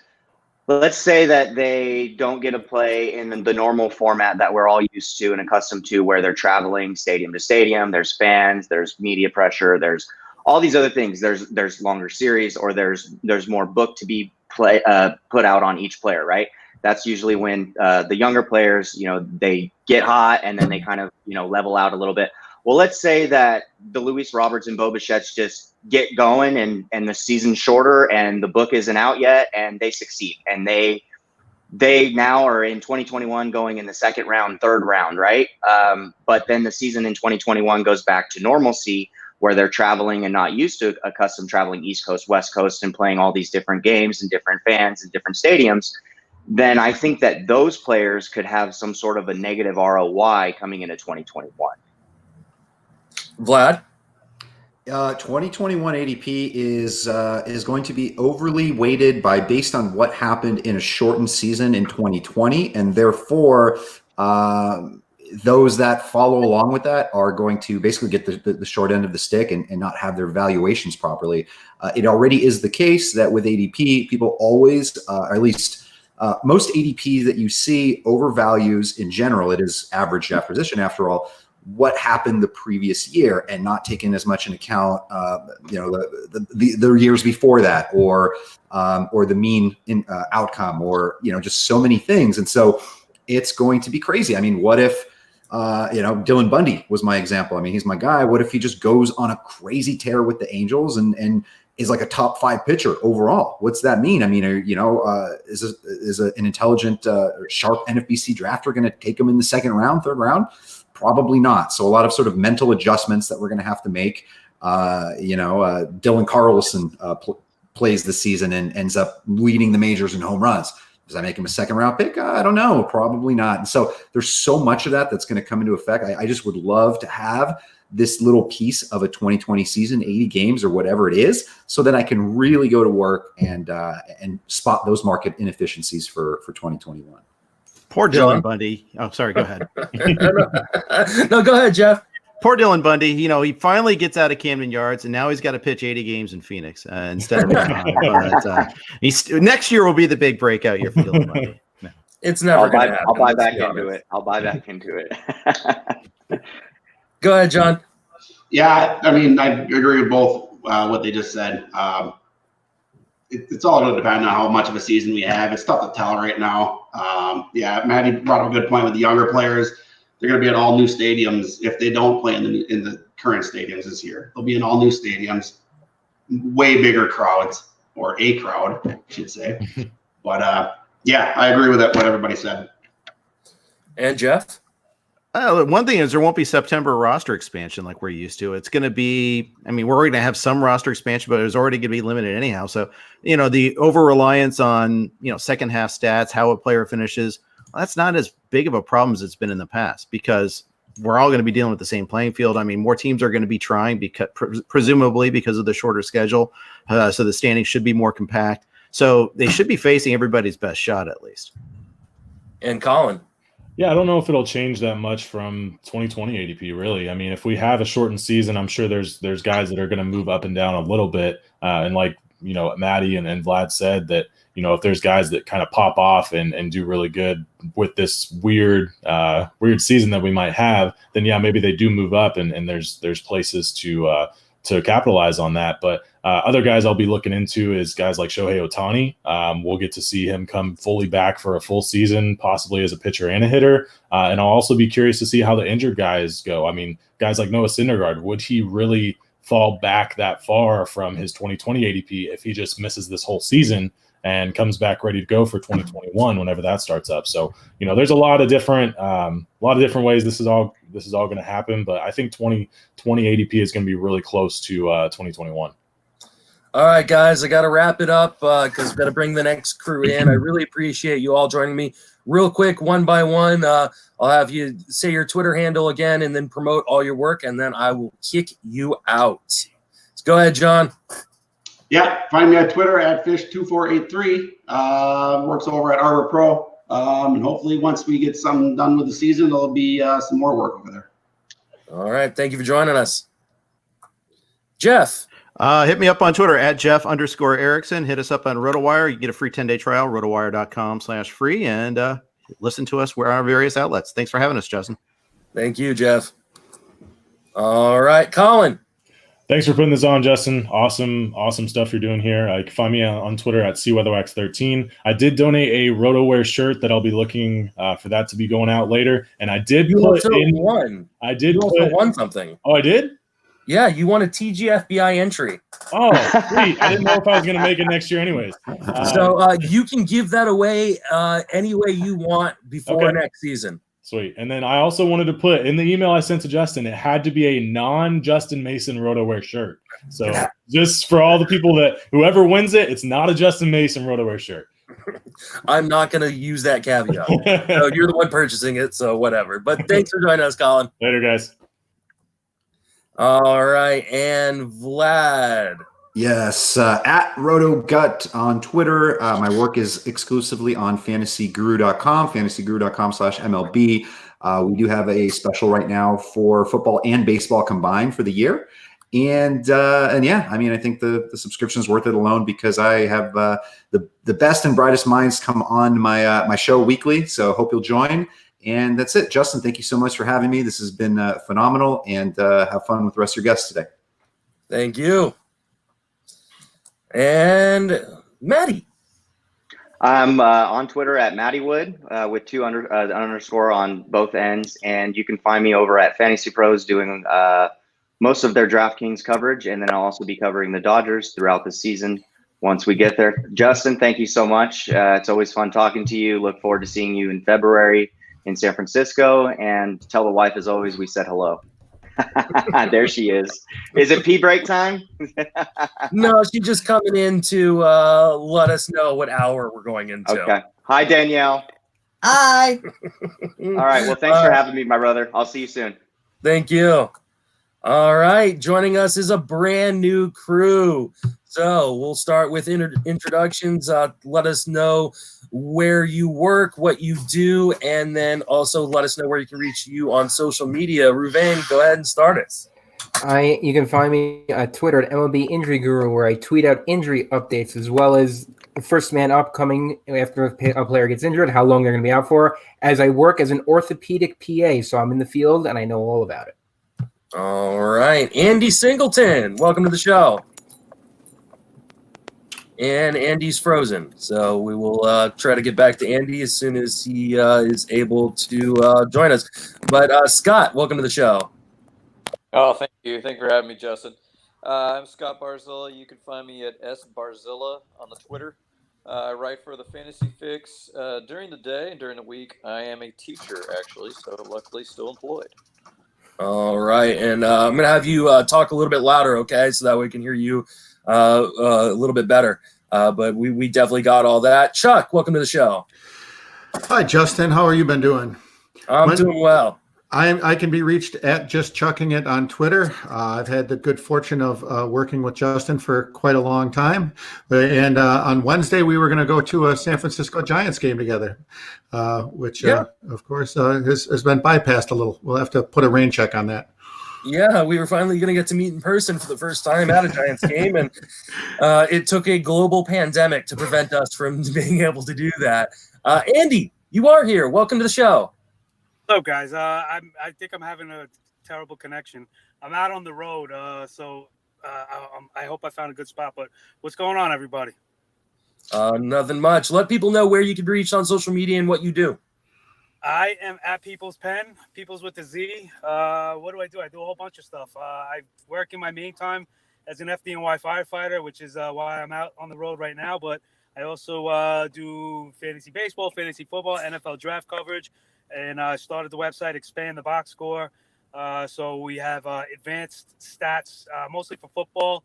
Actually, all for football now. We were going to do baseball as well, but we're only doing football. But I'm still a top ranker for fantasy baseball and Fantasy Pros. And I'm sad to say not a top finalist of TGFBI, but I am a day one participant in that. So all over the fantasy baseball world as well, with the preference for uncovering minor league gold. All right. Speaking of TGFBI finalists, Ruvain had a pretty good showing, didn't you? Yes, I came in second last year. Only Todd Zola was able to beat me. And I did pretty well because I stayed away from the injury bug, so I got lucky. Well, we'll be talking about that in a second. Speaking of Todd Zola, if you donate more than $50 or more to either my PayPal or Venmo, Todd Zola has agreed to give a platinum subscription to his site Masters Ball to anyone who donates $50 or more. So I really appreciate him doing that. You can donate over on Venmo at Justin Salinger or PayPal at justinmasonfantasy@gmail.com. And we are, I believe, over $4,200 raised for Meals on Wheels at this point. So keep those donations coming in, guys. Really, really appreciate it. The goal is $5,000, and I'm really hoping we're going to break that at some point today. But let's talk about some injuries, because that's the first thing I have on the list for you guys to talk about. How are you guys going to handle guys coming off of injuries now that the season is starting late, Ruvain? Well, I actually broke them down into three types of players. You have the players who are supposed to be back early, like the ones back in April and May, like Paxton, Stanton, Suarez, Goldschmidt, Conforto, McCutcheon. I can go on and on. Those guys I'm not worried about because those guys are going to recover. I don't have an issue. The guys I'm really concerned about are the guys like Judge and Verdugo and Haniger, where you're really not hearing much positivity out of there. But then you have the other guys who are the long-term guys who are actually the sneaky guys to have, like a Jordan Hicks, a Corey Knebel, a Carlos Rodon, a Michael Fulmer, even a Cespedes if they have a DH. Those are the guys actually will have more value as opposed to the guys who we're not hearing anything about right now. Andy, how are you handling injuries? I think this kind of levels the playing field. Outside of guys that, I mean, obviously we started off with the season, so there were spring training activities going on. We had some games. So a guy like Judge, with the injury that you kind of just think would linger anyway, that guy's going to still be affected. But the guys that were coming back at any point, I think this levels the playing field. And quite frankly, I'm not even sure we get baseball at all this year. And I don't want to sound like the party pooper by saying that. I'm all for it, and I want to have it. But there just seems to be so much more going on. And one of the most interesting points I heard regarding it was about the minor league system. How do you equate to this? Because not only do you have to get the major leagues back, but the farm system is really what kind of supplements the game. And what happens when you have injuries? Where are you getting the injury replacement from? So it's not just about opening up the parks or the teams for 30 of the MLB franchises, but you're also talking about what's the next wave of that farm system. So because of those questions and concerns, I'm not so sure that we actually see a season. So I don't know how much injuries play into it, but I think if we do get something, I think this completely levels the playing field with anybody that you had injury concerns about, because you're gonna have to go through a whole nother phase of ramping back up to game action. So I'm not really concerned about the guys who are injured, other than something like a Judge with a lingering effect kind of thing. Chuck, what are your thoughts? Well, I just think that it's a really hard time to gather information. I mean, we have an injury guru with us here right now, so he knows a lot of avenues to look. But I wonder, my doctor isn't coming to my house right now, so the quarantine sort of means we get a lot of this guy should be fine, etc. I'm not sure how all that really works. If you're in a big money league and you're trying to put a lot of money on a player, I rank the variables when I look at each individual thing as pitcher versus hitter. Of course, with the weird spring training that there will be if there's a shortened season, I'd prefer hitters over pitchers. I think age is a thing that's often overlooked. I mean, nobody wants to be ageist anymore, but younger players do recover better than older players. And opportunity and draft cost. So made a real quick comparison.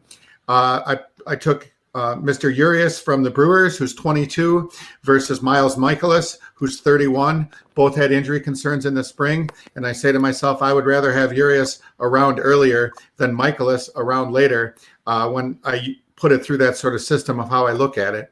I think younger hitters are safer than older pitchers, especially in the kind of environment we're going to have if we have a shortened season. Scott? Well, in addition to what everybody else has said, what I'm looking at is, how many games are we talking about here in a shortened season? How many games are we going to try to fit in each week? I mean, are they going to try to throw out some double headers to catch up? Are they going to, play fewer games per week? And that's when you start looking at wear and tear. Some guys, naturally would play maybe 110, 120 games in a season. Are they going to be able to play every day if we play fewer games? Or are we trying to jam 9-10 games a week in so they can get in more games into a season, and in that way you're going to have some guys that are going to have to sit more often, the older guys like Chuck was talking about. So I want to look and see what MLB comes up with before I really make any final determinations.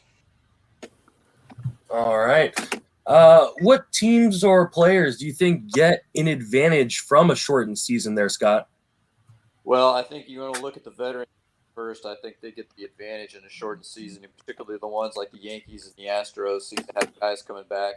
And the Yankees, you've got Judge, you've got Stanton, you've got Paxton. The Astros have Verlander coming back. I mean, he should be ready for the whole season, once everything is back. And Lance McCullers was going to be on an innings limit. That's probably not going to be an issue anymore. And so, then your younger teams, I think, are the ones that are going to be hurt because they need, the time. They are probably not as used to getting ramped up. These veteran guys, probably are used to working out on their own. For players, I love pitchers on innings limits because there's going to be no innings limits anymore. So guys like Paddock out of the Padres, I think that those guys are going to be more valuable this year. Andy, what are your thoughts on guys who get a bump up because of this shortened season? That's a good question, and I like that thought about the no innings limit. I think some of the younger guys, talent's always gonna rise to the top. But professional athletes are creatures of habit. So, the veterans who are used to coming in February for pitchers and catchers and used to having spring training and ramping up and everything like that, this throws some guys out of their routine and out of their sense of normalcy. So I think the younger guys who are just, everything is a new experience for them. I think they stand to benefit maybe the most, and just they're out just enjoying it and just playing and just taking every day, as it comes to them without having any expectations on what this time of year should normally represent for them. So, it'll be interesting to see how this affects everybody when we get back, because it is just so different.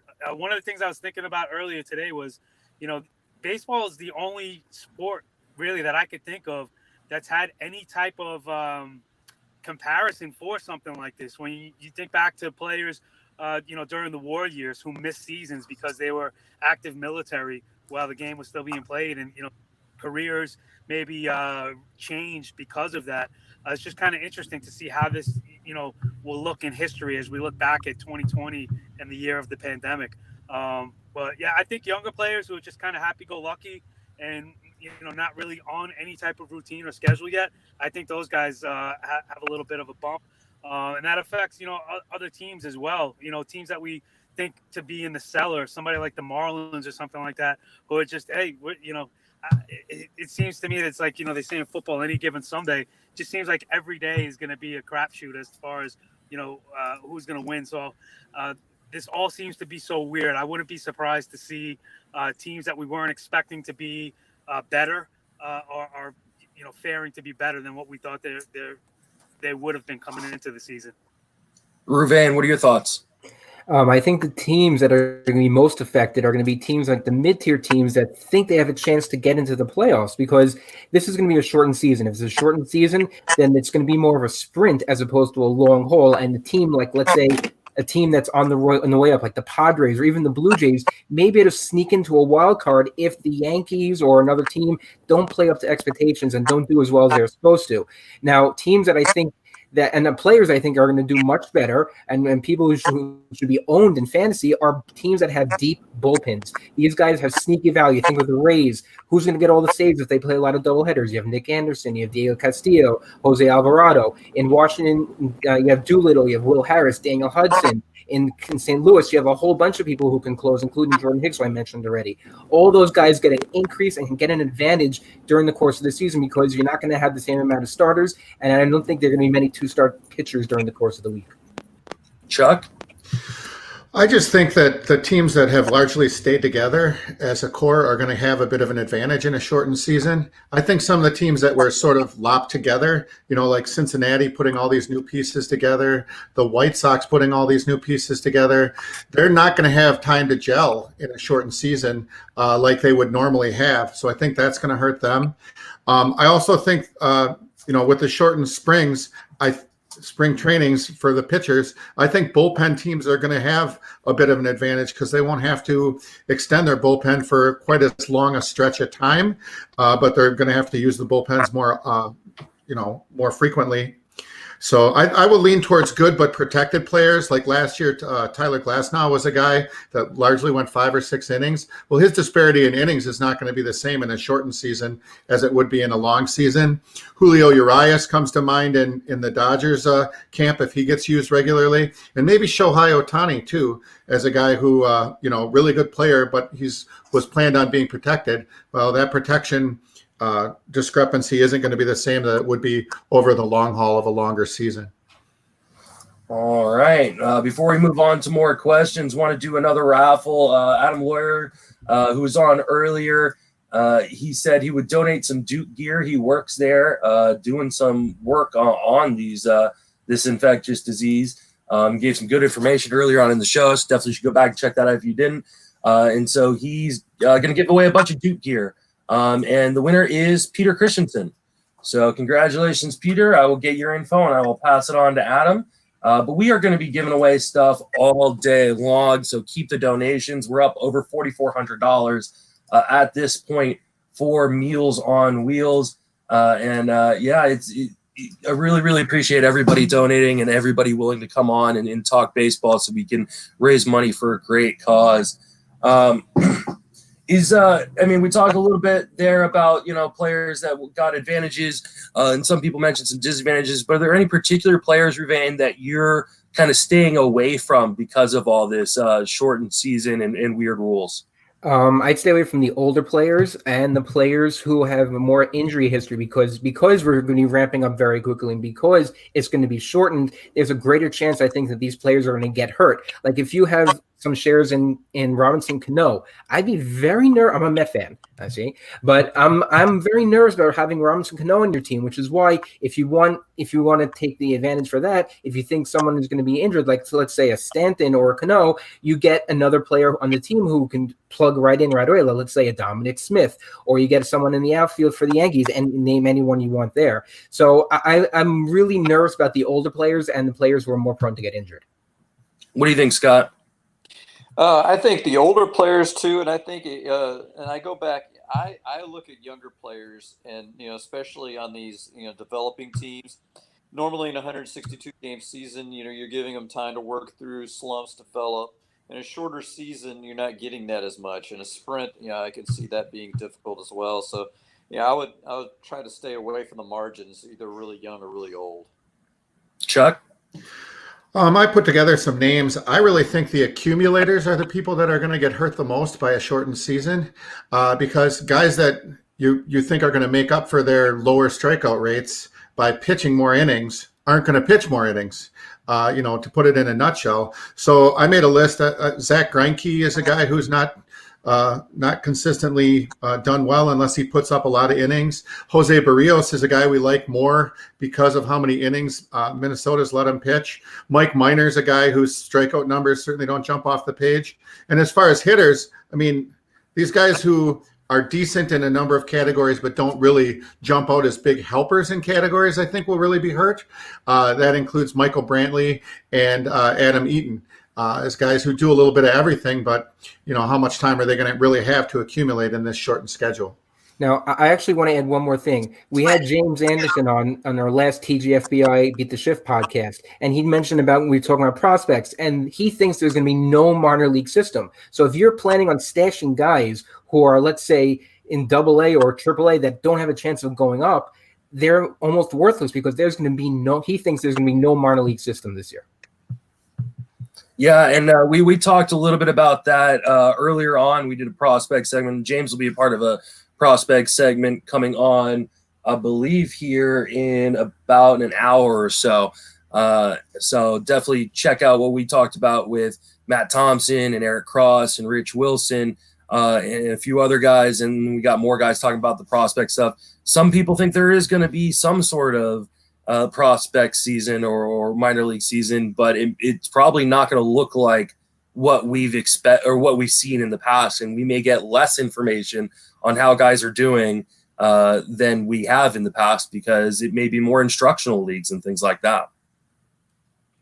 All right, we've gone through all our questions, which means we go through my wife's big bag of questions to fill up the rest of the time. And it looks like we have people dropping left and right, which is fortunate. Scott, I wanted to give him a chance to plug his book. So hopefully he comes back on and gets that opportunity. But Chuck and Ruvain and I will carry on in his stead and in Andy Singleton's stead, who had a bad connection and he apologized, but he didn't want to have bad audio quality. So let's see. Would you rather hit a home run off of Clayton Kershaw or strike out Miguel Cabrera, Ruvain? I think I'd rather strike out Miguel Cabrera because in high school, I was a high school pitcher and I was a lefty. And for a lefty to be able to strike out Miguel Cabrera is an accomplishment. That it is. Chuck? I would rather hit a home run off Clayton Kershaw because when I hear hit a home run off Clayton Kershaw, I think of Brandon Woodruff's big home run in the playoffs against Clayton Kershaw a couple of years ago. He's one of my favorite players. And hitting a major league home run, I've taken batting practice on the Miller Park field, and I thought I was a pretty good baseball player. And the middle of the outfield felt like I was hitting a humongous home run. So hitting a major league home run is a big deal. That's easier said than done. That's for sure. Yeah, I was part of a home run derby charity home run derby thing over at the Giant Stadium at AT&T Park, Oracle Park, whatever they're calling it now. And not a single guy could even get it to the wall. Like, and I mean, we had some big dudes who were and a former, I think, minor league baseball player, and none of us were able to get it even close. Scott, I'm glad you were able to jump back with us. The question is, would you rather hit a home run off of Clayton Kershaw or strike out Miguel Cabrera? Well, maybe we. Oh wow, I'd rather hit the dinger. Definitely. Since you're back, and just in case we lose you again, I wanted to give you an opportunity to kind of talk about your book. So could you please tell everybody how they can get it and what it's about? Sure. It's called the Hall of Fame Index Part 2. I wrote the first one about 10 years ago, and so this is an update, new formula. You can get it on Amazon.com. You can search for the title of the book, or you can search my name. And actually, I was going to try to donate a copy. I still haven't figured out how to do that, so I'll probably get with you offline when we get done to see if I can figure out a way to do that. But basically, it's just looking at guys who are in the Hall of Fame and guys who want to be in the Hall of Fame. And I'm breaking it down with a statistical formula, but also looking at offensive numbers, fielding numbers, MVP voting, just a lot of different ways to kind of figure out who should be in and who should not be in. And you said that's on Amazon? It is on Amazon. You can get it on Kindle for $5.99, or you can get a paperback version for $14.99. Well, that's awesome. Hopefully people go out and get that. I definitely will, because I love history of baseball type stuff and just history in general type stuff. So that's one I got to add to my bookcase. So definitely go on Amazon and get Scott's book. We still have a few minutes left, but before I ask you guys another question from my wife's big bag of questions, why don't you guys remind people where you can reach on social media and plug all your work? Ruvain, go ahead and start. Well, you can find me on Twitter at MLB Injury Guru, where I tweet out the injury updates during the course of the season and the next man up. You can also catch me on the TGFBI Beat the Shift podcast with Ariel Cohen. We do, usually it's weekly. Now it's bi-weekly because there's no season, but we try to keep you updated in everything that's going on in strategy as well as injuries. And I will be putting up podcasts that I take the audio from this, putting it up on TGFBI in different segments, putting different segments up on the Friends of Fantasy Benefits podcast, which Chuck is a part of, and then on the Sleeper and the Bus podcast. So you'll have to go to, subscribe and download all three podcasts, because I'm going to put different ones on each to force you guys to listen to that. So if you missed anything and you don't want to watch the 12-hour video that is going on, you can go and catch different segments over on those three podcasts. Chuck, tell everybody where you can be reached and what you do. I am at Just Chucking It on the Twitter machine. I've worked for Friends of Fantasy Benefits, I want to say for 4 or 5 years now. I do podcasts frequently with Andrew Dewhurst, trying to line one up this week about Tim McLeod's draft that we just got done with, where we had 30 roster spots and we drafted a player from each team, which was interesting in a 15-team format. The 15th Marlin, you can imagine how good that player was. Yeah, let me know. That was a fun draft. I'll do that pod with you guys. Yeah, so that was a lot of fun. Other than that, I just try to keep up my rankings and be ready for when we get a season back to hopefully contribute as much as I can to FWFB, which I think is a really untapped resource. We do a lot of good work there between Walter and the other podcast groups, and Justin is our fearless leader from way back when. That's his roots. That's back to your roots, right, Justin? Yeah, that is the beginning of Justin Mason. What's the backstory? So, and I still do podcasts and write over there, though. I got to start writing again a little bit more. Scott, tell people where you can be reached and what you're working on. I'm at S Barzilla on the Twitter. At the Fantasy Fix, and, doing some articles on the season, but I'm also trying to throw in some extra Hall of Fame index stuff on the site as well, just to whet people's appetite. All right, let's do one more question. We got about 4 minutes left, and then the next group will start filtering in. So one more question from my wife's big bag questions.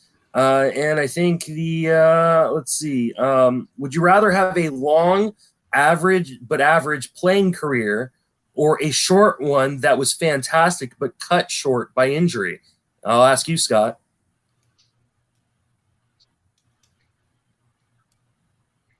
Did we lose Scott?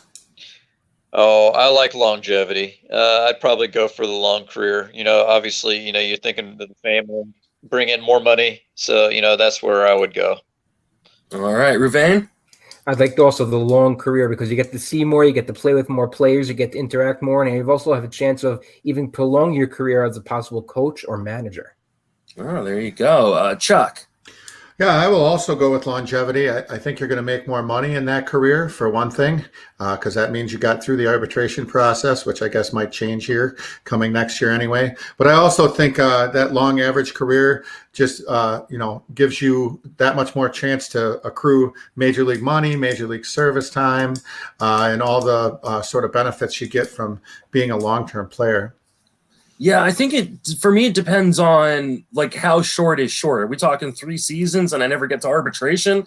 Or are we talking like 6 seasons and I at least get a few paydays in there, or maybe even a set or a free agency contract? Because, man, I want to be remembered. And no one remembers like Nick Punto. Except for the guy who has the Nick Punto website for Hall of Fame, which is a thing apparently. So, I want people to remember me. Money is great, and don't get me wrong, we all want it. But to be in the history books because you were a fantastic player, I think for me it would be more important at least. Okay. All right, guys, I really appreciate you coming on. I'm going to start filtering you out as we start to get the next crew coming in. And I believe we've got a pretty doozy of a crew talking about starting pitching. So, Ruvain, thank you for joining us. Thank you for having me and doing a great job. Keep it up. All right. There we go. Chuck, thank you for joining me. Hey, thanks for putting this on. What a great cause, and you have this incredible tendency to get the fantasy sports world together for causes, and I couldn't commend you that any more than I do. Appreciate it, my friend. I will be talking to you on a pod very, very soon. Perfect. Scott, thank you for joining us. Thank you for having me, and I'll shoot you an email on the book details. Yeah, that'd be great. That's awesome. Thank you so much. All right. And joining us is Michael, who's better known, I think, as SP Streamer. First one into the studio. So you get to talk all by yourself. See, it only lasted for a second. There you go. There we go, right there. But Michael, why don't you tell people a little bit about yourself, where you can be reached on social media and what you do? Yeah, you can find me on Twitter at SPStreamer. I also have a website, spstreamer.com, and a podcast titled SP Streamer. We're just put out content daily. It started off mainly pitching, but now we've kind of gotten to hitting as well. So we kind of do a little bit of everything, and we're just going to try to continuously put out content. What's happening, guys? How are we doing? As I see Nick Pollock with fire behind it. I figured it could just be an extended fireside chat. Why not, right? There we go. Old fireside chat coming back. Nick, welcome to the show. Why don't you let people know where you can reach on social media and what you do? What's happening, guys? Yeah, I'm Nick Pollock. I created the site called Pitcherlist. You can find me at Twitter at Pitcherlist. And hopefully, there's Dave Swan. Awesome. Good to see you, Doug. Good to see you, Michael. And of course, Justin, thank you so much for hosting this incredible thing. This is a fantastic cause, a really awesome thing that you're doing. So really, thanks for doing this, and thanks for having me. I appreciate that. Doug, my boy, I like your background even better. Yeah, although I'm getting a bit of an echo. Is that on my end or? It might be me. Yeah. See, this is why you got your technical stuff is always the best part of these.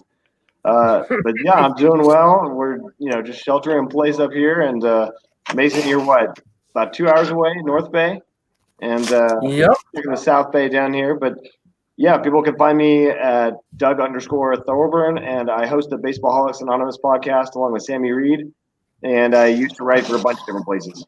So I've been kind of doing the pitching thing for a while. Yeah, just a little while. Dave, welcome to the show. Hey guys, what's going on? How you doing? Why don't you tell people a little bit about yourself and where you can reach on social media? So Twitter handle is Davithius. Over there with Mike at SB Streamer, and then I do some work at Rotorballer MLB. All right, and joining us is the great Paul Sporer. Paul, welcome to the show. What's going on, guys? How's it going? It's going fantastically. I'm only like in hour 5 or something like that of this stream, so I'm not dead yet. Still got a long way to go. Why don't you tell people where you can reach on social media, and then tell people what you do. You can find me on Twitter at Spore, on Twitch at Spore as well. Obviously, the fantasy editor for Fangraphs. Not much fantasy to edit, but we're getting through, and it looks like we got a great crew here. So I'm excited to talk some baseball with y'all. Hey, and you can watch this on Fangraphs. I got it streaming over on the site. So the first, I think, 7 hours are going to be on one post, and the last 5 hours will be on another, because apparently this program I use only lets you record for 8 hours, and I didn't want to miss any of this beautiful live stream for the masses to see. We are talking starting pitching, because that's what all these guys are really, really great at. And so I have tried to collect a fantastic group of guys to talk about starting pitching. And let's start with, we're going to start with how does the late start or potentially shortened season affect starting pitching in fantasy, Paul?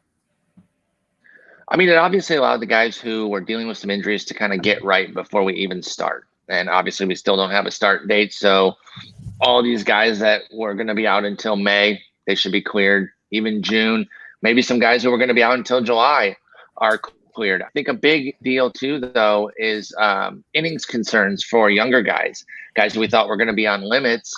Now 80 to 100 innings covers the full season, I would assume, because regardless of when we start, I'm not sure it's going to take much more than that.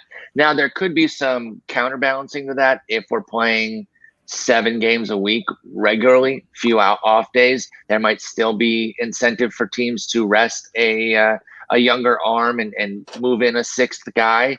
But for the most part, I think it really helped injured guys who are already dealing with an injury or injury concerns, and young arms. Doug, what are your thoughts? Well, as per usual, and for those who don't know, I used to host a podcast, Whisper, and he was really good at taking every point I had queued up, and it's gone. And so then my turn to come up with something different, because, yeah, that's exactly what I was going to say. That with younger guys, especially with the innings limit, that's something we don't have to worry about this year, because, the whole Verducci effect is out the window. And I think that's going to that's going to be one of the big ripple effects, because innings are definitely something I take into account on draft day, whether it's injury concerns and being realistic about a guy who's going to get you 150 instead of 180, or if it's about a young guy who might get you 120 instead. Well, now that's all been reset. And so I think a lot of the young guys, they now leap up in value in my mind, because of not only the novelty factor of young guys, but also the fact that we don't have to worry about their innings so much anymore. Meanwhile, the injured guys, we have all these guys who are potentially coming back in time for the season, if there is one, knock on wood. And we're in this weird position now where a lot of those injured guys suddenly have value. And especially the guys like James Paxton, where it's like he's going to come back, and his injury, yeah, it wasn't arm related. However, it is something that he should be back for by the start of the season. And so now does his value go way up? And we'll talk about that, I'm sure, a little bit later. But oh boy. Yeah, it's so weird. Obviously, a lot of thoughts that I have are look at the Rays situation, where we were kind of out a little bit on, say, McKay, because we didn't really think he'd maybe get a chance right away. But right, if we're talking about 7 games or a week, or maybe even more than that if there were double headers, then McKay all of a sudden actually might get more legitimate starts and more innings. So those situations where you have like a lot of different options, maybe you can see the Astros now. Josh James might get more opportunities if he hadn't even won that 5th spot before. So we might have more guys in the pool than we'd expect. But then also, I still haven't made my mind yet about this. I'm curious what you guys think is, first glance, I'm like, okay, we only have 80 innings, 80 to 100 innings or something like that we're aiming for from guys. Then, of course, all of the major, volume pitchers like Kluber and Greinke are good examples off the top of my head that maybe they're going a little bit higher in drafts because we were expecting 200 innings or so. Now, okay, well, that doesn't really matter. But at the same time, those are also high IPS pitchers. So that is every single game themselves, they're going to get more volume, and that actually might be more valuable still. Like, we shouldn't be dramatically dropping them. So I haven't made my decision yet. I'm kind of just like waiting until there's something official out there. Then I'll like truly go in and figure everything out. But I haven't decided yet. Should we be putting a heavier weight on, like, do we care that these guys are volume guys and this high IPS, or should we not? I don't really know yet. Well, it's funny you mentioned that, because that's exactly what I put as who could potentially lose some value is those guys with the perceived high floors of volume. But I wouldn't go too far with it. I wouldn't be cutting them off my board. The Kyle Hendrickses, John Lester, Jose Quintana, a lot of the Cubs pitchers, to be honest. And then deeper, like Julio Teheran, Rick Porcello, for those of you in super deep leagues, their volume is the only thing that really gives them any value. And Porcello had no value last year. But I wouldn't go too far with it for the higher end, like a Greinke. Look at Greinke's numbers on their own.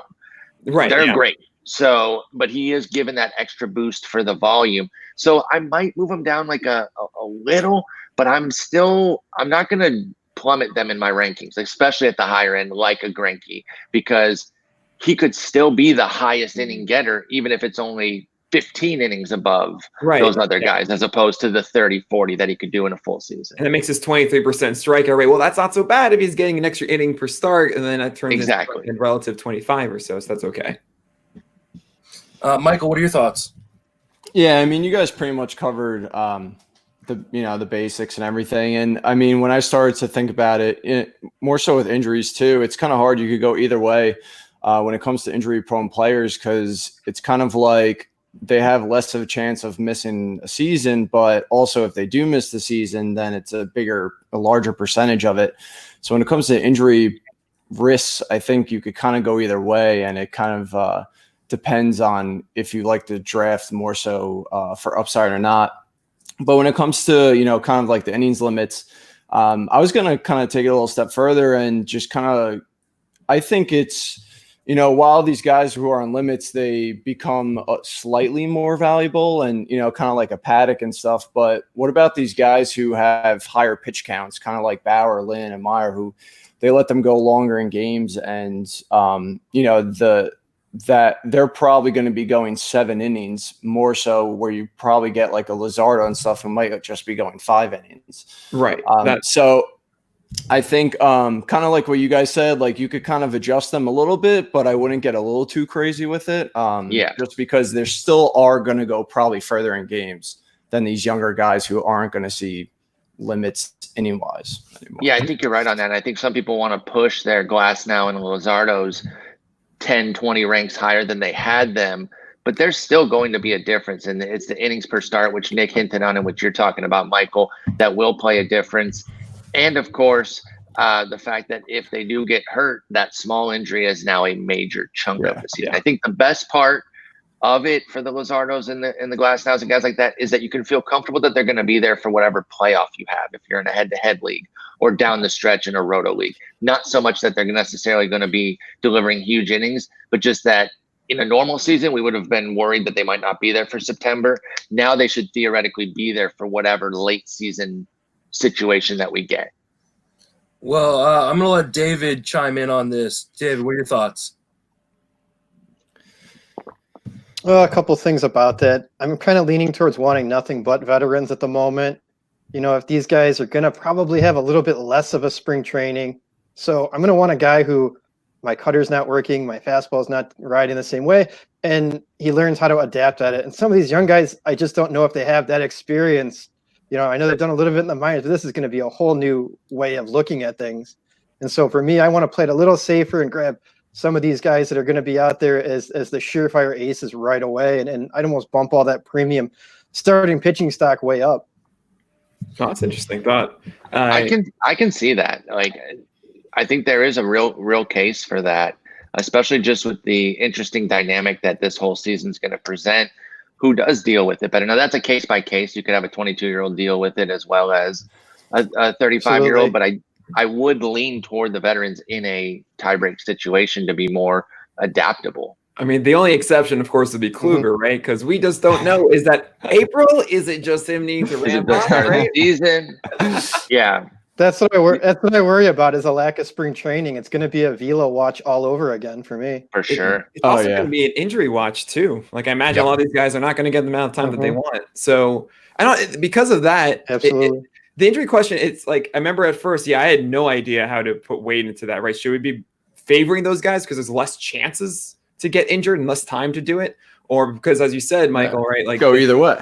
Right, exactly. But then you can think, well, if there's a higher chance of injury anyway because of this no spring training, then that makes me initially more inclined to go get an injury risk guy because everyone has a high injury risk now, so might as well get that value. I think here's something that none of you brought up when talking about the innings pitched per start. If we're playing in games in Texas, in Florida, in Arizona in the middle of the summer, and there's not enough necessarily dome stadiums for everyone to play, our team's going to let pitchers throw 100 pitches or more in a game, and have them sitting out on the mound in the sun in 112-degree heat in Arizona. So, I mean, there's so many questions. It's so up in the air. So obviously we don't have the answers, but I don't necessarily know that guys like Zach Greinke will get the opportunity to go deep in games. I mean, you hear from some guys that they love the heat when they're cooking, when they're really going, they don't care that it's 100. They feel great. Certain weather conditions help guys have better feel for stuff. Maybe even more than that, the settings that we're talking about could just be super prone to offense, that pitching in general is difficult, let alone what the weather is as far as wearing them out. So we have so many unanswered questions that I can't even – if we do get a baseball season, I can't imagine what fantasy is going to be like. It's going to be so wild, especially if we're not playing in the home parks. Yeah. You guys have mentioned already some guys who've get some advantages and maybe some who get some disadvantages, but what pitcher do you think gets the best bump from having a shortened season? Doug, we'll let you start so that way Paul doesn't steal your info. I hope he says the guy on my list. Get back real quick on that last point. I can't help but feel like that Tommy John surgery in spring training is so common. It's like the virus, and now we're going to have a second spring training, and I'm afraid we're going to have a second rash of Tommy John's. It's going to be like the second wave of the coronavirus of Tommy John surgery. I'm really not looking forward to whether it's a truncated time period or whatever. There's so many unknowns, so many things we don't know.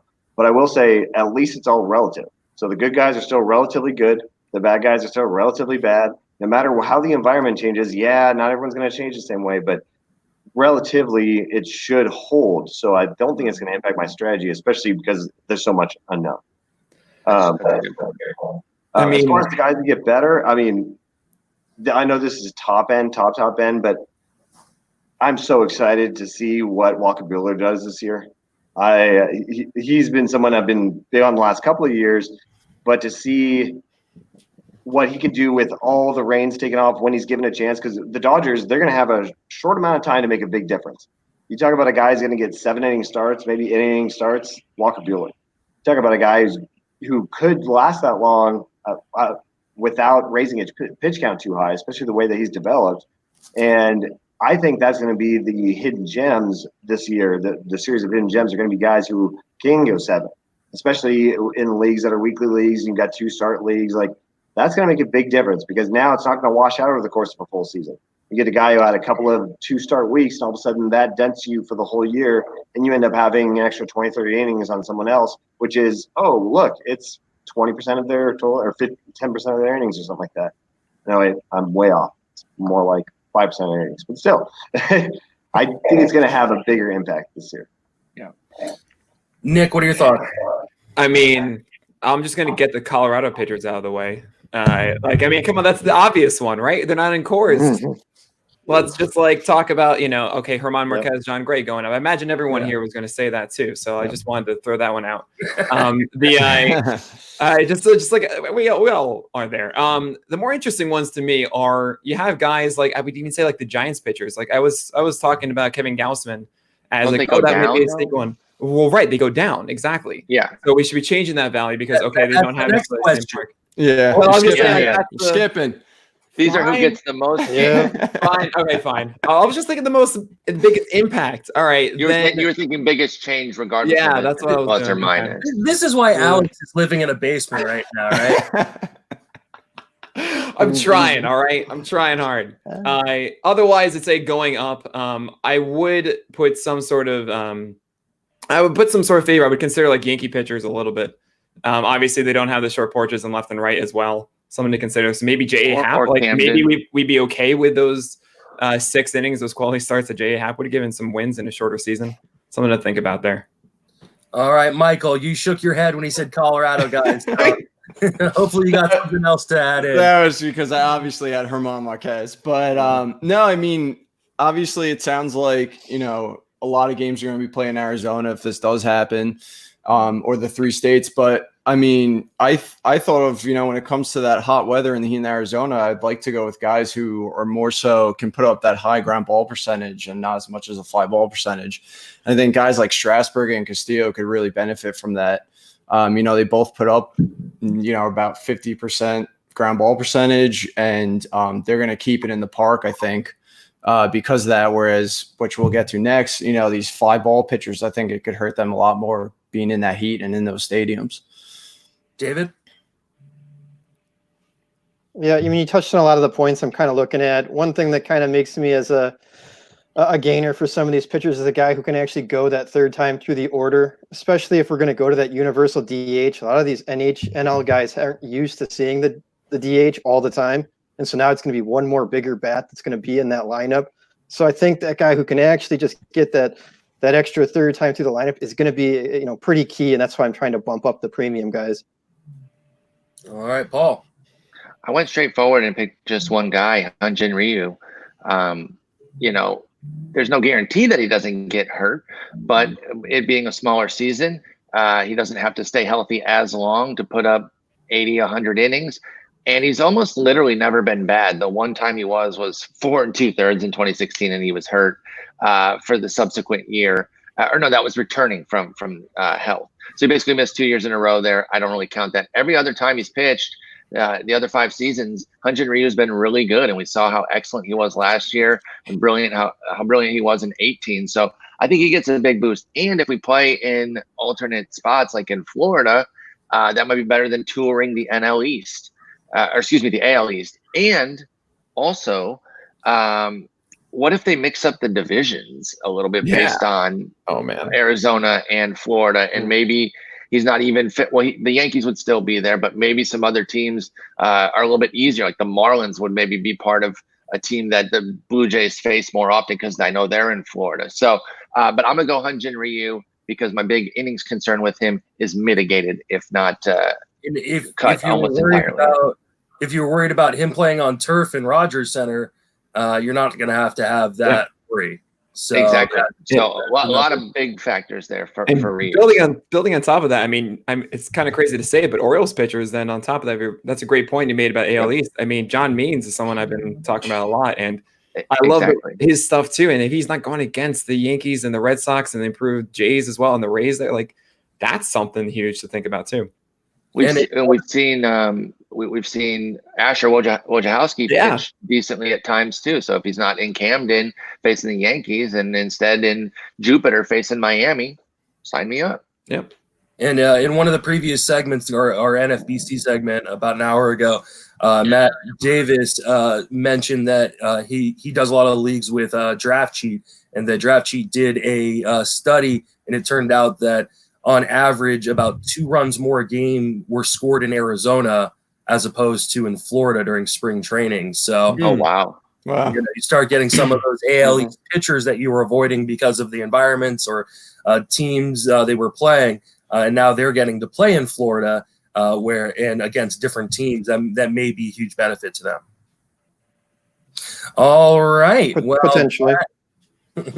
Potentially. I mean, this is all theoretical, right? What else are we going to do? Potentially, although it's very risky if it doesn't happen.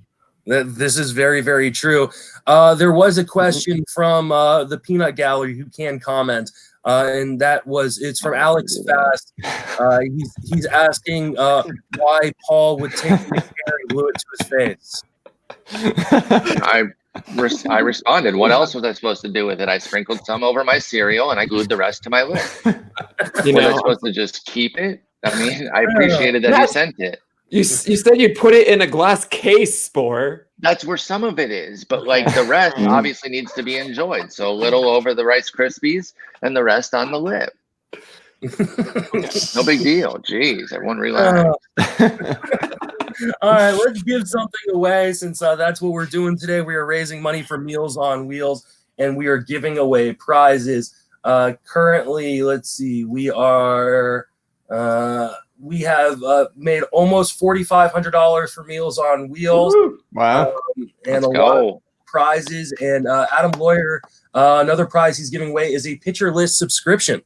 So he's going to pay for a Pitcher List subscription for someone. So let me go over to my handy dandy randomizer and scroll all the way to the top because holy crap, there's like 4,500. I hope I win it. I really, really hope I win this one. I hope you win it too. Colin Weatherwax won a TGFBI entry. I want to check out this. I want to check out this Pitcher List site. I've been hearing about it. Yeah, it's all right. It's not so bad. They have this plus thing. It's great. I think maybe Matthew Kirsting. He won it. So welcome, Matthew. You'll enjoy the Discord. It's a wonderful place. And I'm gonna give away a Frank Robinson bobblehead. I want to win that. So, you should have donated money.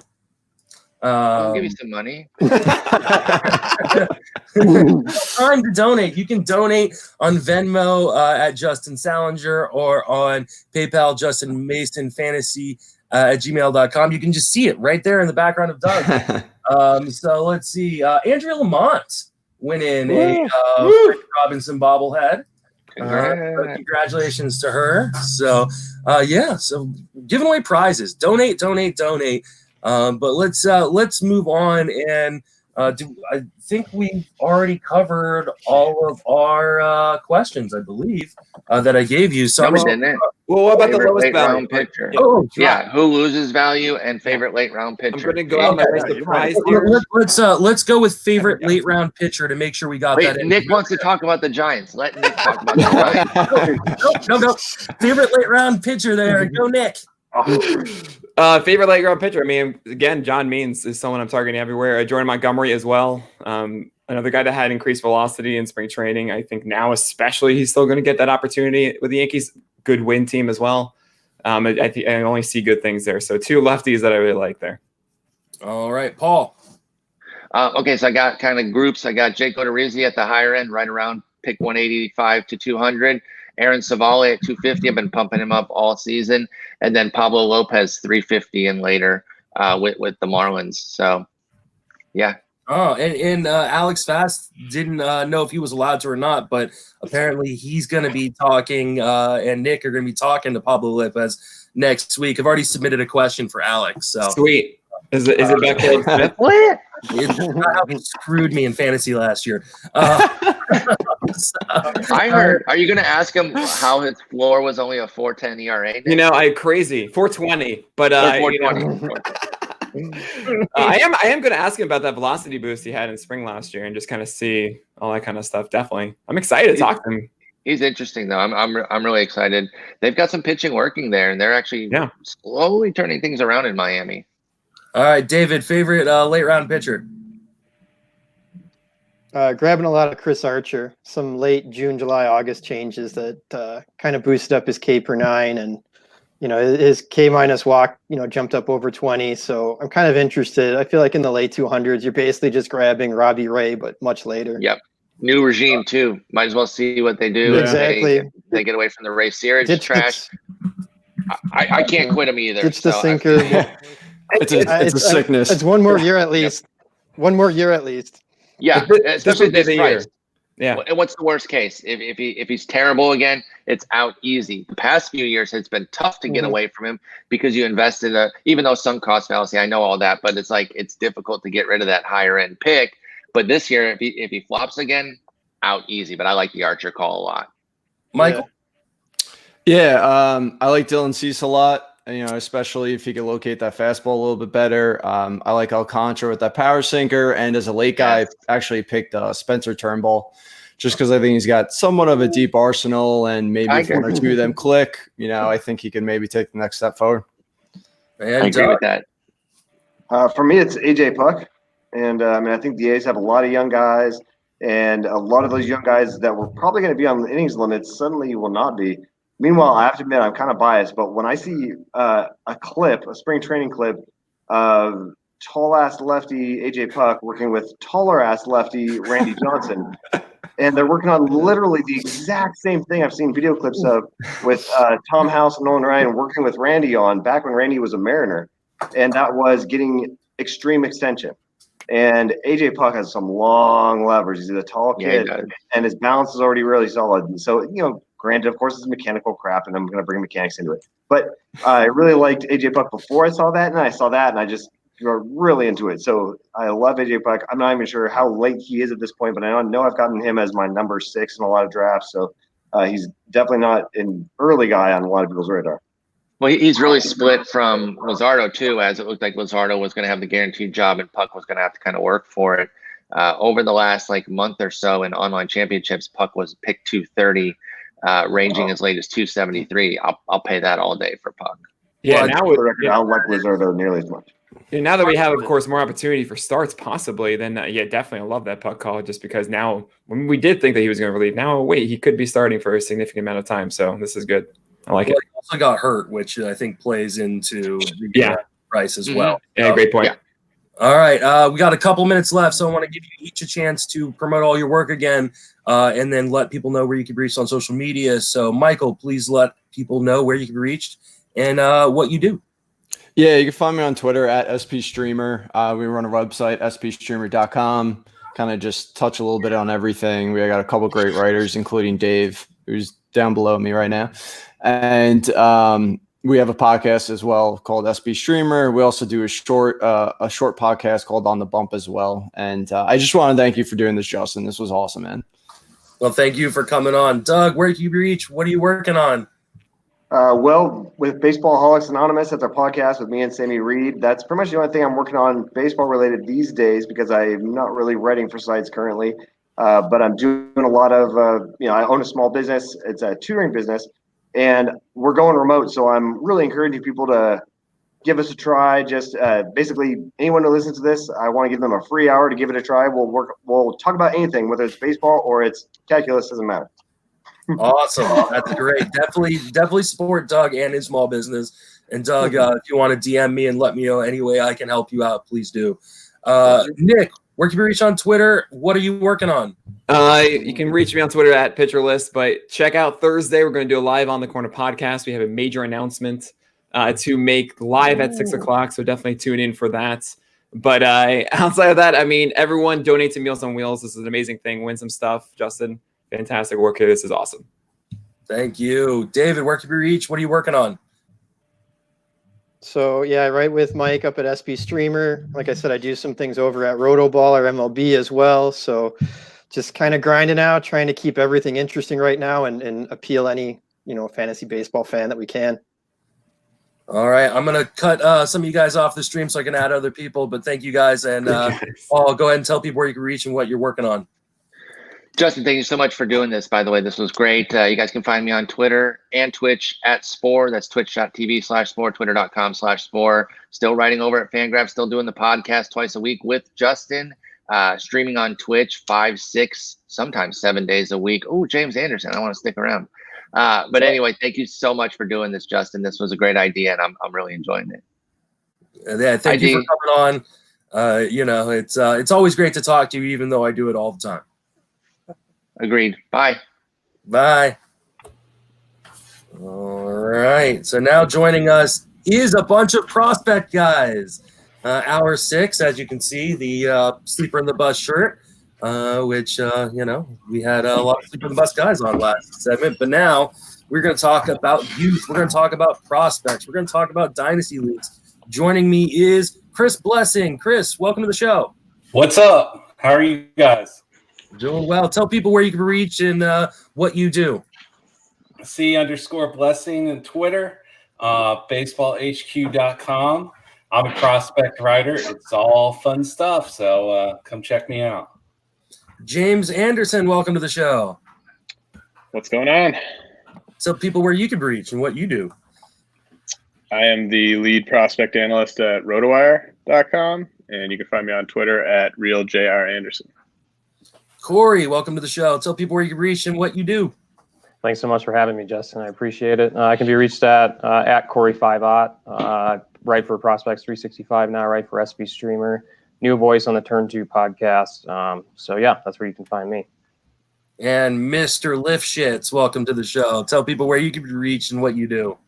Thanks for having me on, Justin. You can find me at Prospects Live.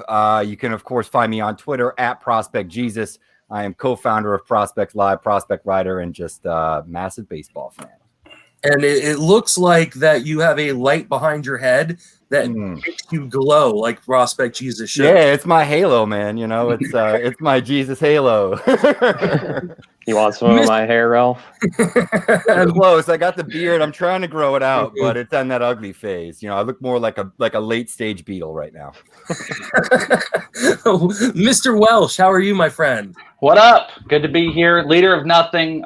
People can find all the podcasts, Prospect One, In This League, radio stuff. You know the deal. No light, no Jesus light behind me, just Spider-Man. So, hey, Spider-Man is well worth bringing to the Prospect half hour. There we go. I keep wanting to calling everything the hour, but it's not. It's a half hour, and we're moving quick. So let's talk about some prospects. I'm glad all of you guys were able to join us. Let's start with the June draft, and I'll start with you, Ralph, because you guys are doing some fun stuff over at Prospects Live for the draft. How do we evaluate draft picks and draft prospects? And how are teams going to evaluate draft prospects without like the ability to see guys late in seasons and during like the College World Series or high school showcases? Like, how do you guys, and then how do you think teams are going to evaluate these guys? Yeah, and I'm sort of in the process right now.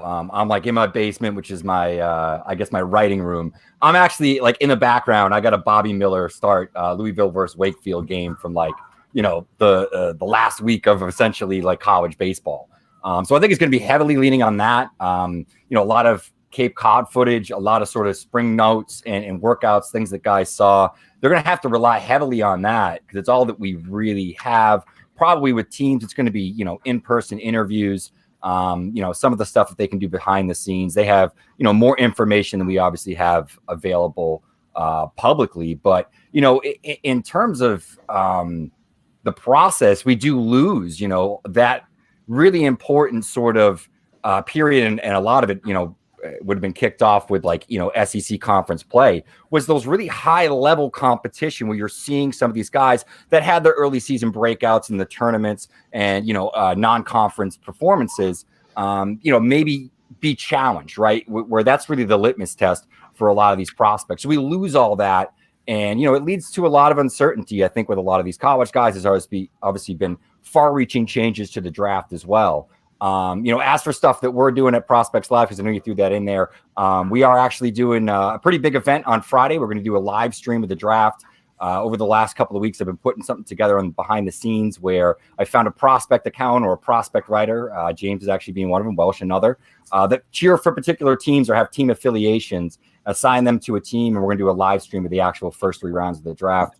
Just with all the uncertainty and not knowing when the actual draft is going to happen, I just hope it's something fun and gives an opportunity, gives these kids a little bit of shine, these writers and accounts a little bit of shine, but also, just get the juices flowing with some draft talk because it's been rainy days essentially for the last 2 months. Chris, what are you doing? Chris Welsh. I forgot I have 2 Chris's on here. Which one? Yeah, there we go. The Welsh. I've never heard anybody say Chris before. I know. I'm just used to the at this point. I just assumed it was me. Because I just don't even respond to Chris anymore. So yeah. All right, the Welsh. How are you kind of adjusting for the draft, and how do you think teams are? So there's a couple things with it. I think a lot of the evaluation process is kind of already in the books. I think high school kids are the biggest kind of anomaly right now. Specifically, like there's one high school guy, Zach Veen, who had a short amount of time to like really boost himself up. And that's, I think, where a lot of the teams are adjusting to their process. But, you know, how I think this is going to look, and if any of us could predict it, you know, God willing, but I think we could have this really interesting ripple effect. James and I were actually talking on the phone the other day about how deep the pitching class is as far as the college pitching class. And I think with a lot of the uncertainty, a lot of money questions, I think what you're going to look at is you're going to see teams playing it safe more than ever. So the ripple effect can start with college. I think even Baseball America had speculated that you might see college pitching and hitting go in the first 6 picks. So if you have teams playing it safer and trying to allocate their money to something they have a further track record of, which would be the college bats, the Austin Martins, the Spencer Torkelsons, you're then going to start having some of the high school guys fall back a little bit further. And if that starts to happen, the money is going to be less and less. And you're going to have guys that are going to be more apt to probably just go back, take their chances, go back to college, build up their stock, because where they could have been maybe a top 8 pick, they now fall back to 20 because teams are really concerned about the money that they're spending. That could really dampen the pool. We have the potential for this year's pool to be dampened, even though it's only 5 rounds. And then as far as some of the training goes, it could kind of ripple for the next 2 years. So I just think teams are going to play it a little bit safer. We're going to see a lot more college. The upper tier high school guys, I think they'll still go. I think guys like, you know, Zach Veen and a couple of the pitchers, that's still going to be fine. But I think there's going to be some surprises because out of nowhere, baseball is playing the money game. You know, all of a sudden, baseball, money is a big saver. We're cutting teams. We want to make sure we're spending correctly and here and there. So as far as how I'm going to go with it, I always base on talent. That's where I'm going to go. I'm going to, whether they're high school or college, I'm going to go with the highest upside. Evaluating prospects for fantasy, it's gambling. You know, it's just taking that highest risk reward possibility you can. So I'm just trying to be cognizant of that in my early rankings because I talk about guys like Zach Levine, or we'll talk about, you know, some of these other pitchers. I don't know that they're guaranteed to even go into this draft or sign, and signability is a whole other question. Chris, what do you think? Yeah, so like I've got to be very careful because I'm contracted with a team. So, but I will say that okay, so fall evaluations happened, so we're good there. Summer evaluation, the showcase circuit, that happened. Okay, they knew who they were looking at. Okay. They have subscription services to pretty much, I think, 98% of the colleges. They already did mostly their JC, junior college, NAIA, Division II and Division III evaluation already. Those seasons start before the Division I season, and that's what scouts concentrate on. Who's hurt the most? It's going to be the cold weather high school kids. Okay, there is no evaluation done. For instance, I live in Georgia. Yes, we're opened up and all that kind of stuff. And I guess some evaluation will start happening on a private basis here. But if you go over across the border to Tennessee, which I'm only 20 minutes away, they didn't even start their high school season. Like they might have had a start, might have had 2 starts. I think that makeup evaluations are suffered, but the interview stuff, you know, being able to interview a kid, just like what we're doing right now, they're doing with these kids. So like that kind of stuff has not really been, you know, kind of stopped. I think the biggest thing we're seeing is, you know, for instance, a few years ago, we saw Jonathan India just completely blow up during the season. We don't have that this year. So guys' evaluations are going to be on what they did in the fall, what they did in the summer, whether it was in front of Ralph at the Cape Cod League or somewhere else. I mean, that's kind of what we're looking at. Only interesting one I just throw in, Nick Gonzalez is maybe one of the few examples of somebody that can kind of buck that, because I agree with you, Blessing, but you know, there are a few guys that had a little bit of a turn, and Nick Gonzalez didn't cure anybody. Only reason I'm bringing him up because he's a potential top 5 pick. He's one of those few guys that he didn't help defensively, but offensively he went on such a tear that if you really wanted to pick apart one of those guys that changed their evaluation or potentially opened up their evaluation, it was probably Gonzalez. But I just wanted to add to that as far as the injury. Yeah, that's good. James. Yeah, I mean, a lot of good stuff so far.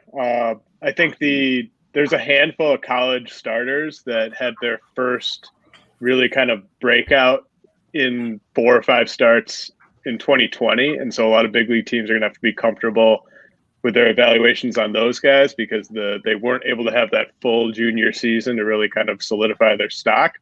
But I also think it's interesting. You're going to get a lot of college starters who are going to have fewer miles and fewer hard miles on their arms when they come into pro ball now, because you're not going to have that full junior season. And so, yeah, I mean, I think a lot of teams are just going to be really comfortable in their evaluations of these guys because a lot of the most recent sample on each guy is just so small compared to previous years. And I think Welsh touched on the citability factor. I think that's going to be a big deal. There's a decent amount of draft eligible sophomores. There are a couple cases of guys that could go back.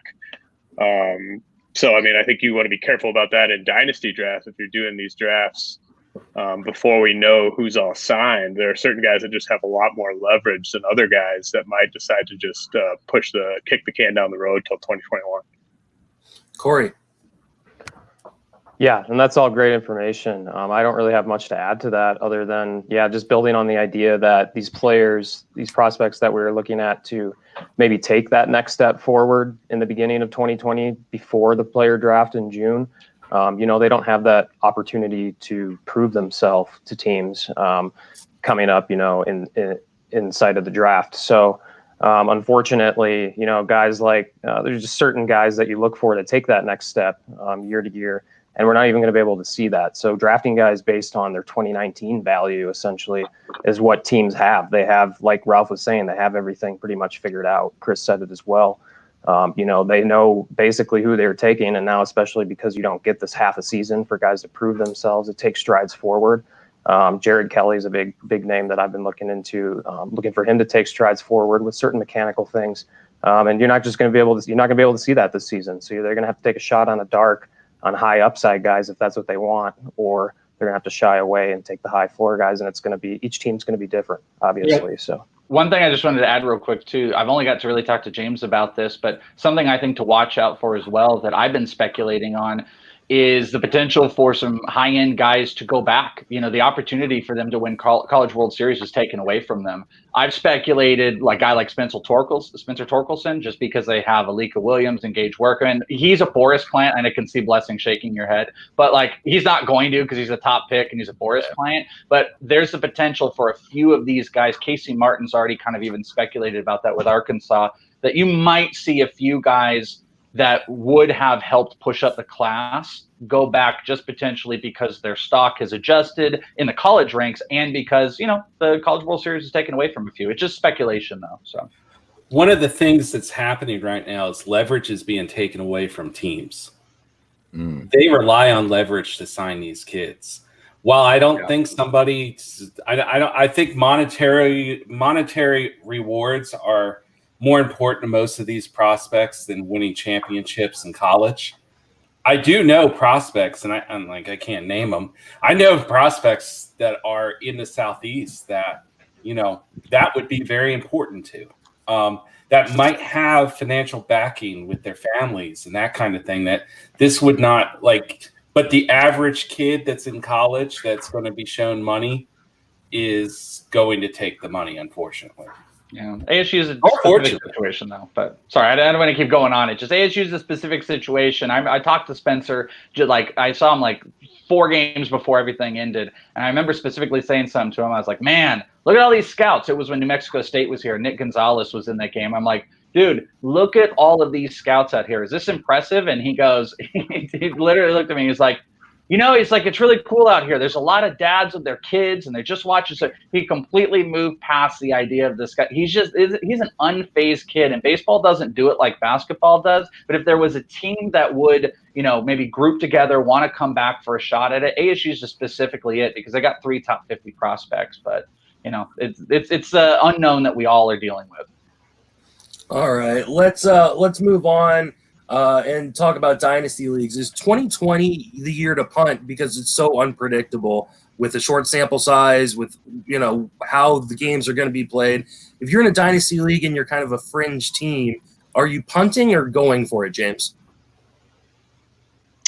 I mean, I don't think there are many actual fringe teams in dynasty leagues. I think you kind of know whether you have a shot or not, and that, to me, I still think that kind of applies. Like, even if it's a shortened season, you were either planning on contending this season or not, and I think you should just kind of go ahead with those plans. I would not try to like go from middle of the pack to just catching some sort of small sample thing and winning a title out of it. I just don't think it typically is going to work that way. I know there's going to be more variability, especially in like redraft leagues and stuff, but in most dynasty leagues I'm in, there's a clear hierarchy of the teams that have a real shot, and those are still the teams that should be making a push.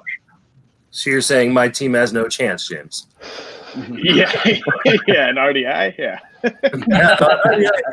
There's no chance. My wife wants to make an announcement, apparently. The guys from Open Bar Fantasy Podcast felt that you looked a little hungry and thirsty. So here is a milkshake and a burger from your favorite restaurant. Aww. Enjoy. Hey, Justin, can I ask you, did the milkshake bring all the boys to the yard? Is that an official thing? Well, their life is better than ours. Okay, just checking. Mr. Blessing, what do you think about dynasty leagues? I don't know. I look at it as I'm going to be more aggressive. Aggressive acquiring players, aggressive, kind of taking advantage of people who may not be as taking it seriously because it is a shortened season, or don't think that they're, what happens in the expert leagues. I mean, we're kind of my team is kind of in that little flux in RDI, but like there's some opportunities. One of the things that I want to know is like, all right, normally by the end of April, there's a few teams that are giving up. And then by the end of May, there's a few teams giving up. How is that going to be? Is it going to be like a 2-week, we're going to give up and go into a rebuild? Or is it going to be like, we're going to go into rebuild right away? And I think there is where I feel like I can take an advantage. And I feel like people who are listening can take an advantage just be aggressive. All right. Corey, what are your thoughts? Yeah, completely agree with Chris on that, and piggybacking off of what he was saying. Dynasty leagues are really, that's that format that just doesn't change too much for me, given what's going on with the current situation with the league. This is your chance to go out and grab those young guys with the highest upside, the guys that you see the highest upside in, grabbing them before everyone else can. Watching as much film as you can, doing as much research as you can, and that's where the fantasy managers and dynasty leagues that do the most research in their free time and look, into these prospects and deep into each facet of their game. Those are the ones that are going to come out on top in the next few years. And this is the time to, like Chris said, jump on the guys that you want, be aggressive, because a lot of guys are going to be lax right now and they're just not going to pay attention. Be the opposite of that and take everyone down. Walter McMichael would like to let us all know, because I guess we're all in RDI. I didn't even think about that. That all of our teams suck. So he just wanted to let us know that. Ralph, what are your thoughts on this? Yeah, and I think Blessing kind of jumped into like an interesting sort of wrinkle within all this, and that's sort of the condensed cycle, right? Because throughout like the Dynasty League season, there's always sort of periods of like, I guess, sort of flux, but just like of hope, and then sort of reality sets in a little bit. And there's like that jostling in the middle. And then sort of, some point in July, you really see the folks that are like, the teams that are really going to compete for the top, and sometimes it's only one or two, sometimes it's 3 or 4, it depends. But that whole cycle is going to be condensed. And it's just like, how quickly do people sort of turn on a dime, and how impulsive do people get based on a really short sample size? And I think it's, piggyback on what other folks said, but it's really taking advantage of like folks being impulsive about particular samples or players, or, with prospects, the fact that we're probably not going to see much, if any, minor league baseball whatsoever in 2020. If there is 2020, Dynasty League play and it's in this condensed format, everything's going to be like, it's going to be crazy. We're going to have, 2 months where it's a complete whirlwind where people are up and down. And I think those decisions, at least in season, will be magnified a little bit more than they had been in previous years with the sample size and the normalcy of the way things flowed for years sort of goes by the wayside. Mr. Welsh. Yeah, no, I mean, everybody said fantastic stuff here. I think the biggest key here is there's opportunity on both sides. You should know where you stand.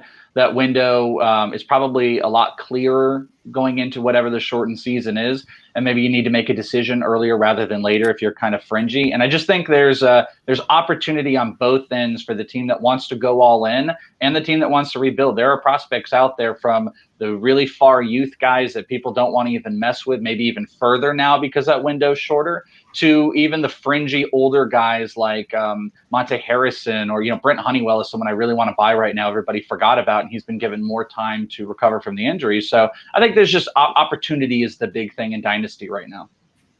All right, we got about 8 minutes left, so we're gonna do these next 3 questions kind of in rapid fire mode. So let's start off with, who's your favorite prospect that no one is talking about? Christopher Welsh. My guy is Edward Olivares with the San Diego Padres. I absolutely love the dude. I think very reminiscent of Oscar Mercado in kind of the run that he had. He's a power speed guy. Last year, I think 18 homers, 35 stolen bases. Even if you go tracker, I'm not trying to completely make it about Mercado and Olivares 1-for-1, but it is interesting. Even though it was about a year apart, they had very similar AA experiences. In 2017, Mercado had 13 homers, 38 stolen bases with a .341 batting average. Last year, batting average was smaller for Olivares, but 18 homers, 35 stolen bases. I just saw him in spring training. He's hitting the ball harder than I've ever seen before, flies around the field. If he could be given the opportunity, I think he could be like a Mercado, but he's blocked. He's absolutely blocked in San Diego. So I think he needs a new home. I don't see anybody talk about him. Peripherals are all there. I just want him to get a spot. So Edward Olivares, that would be a guy I'd be looking out for. All right, Ralph. Yeah, I'll throw out an arm that I dug in a little bit on a few weeks ago. I wrote a little scouting report over on Prospects Live. Alexander Vizcaíno from the New York Yankees.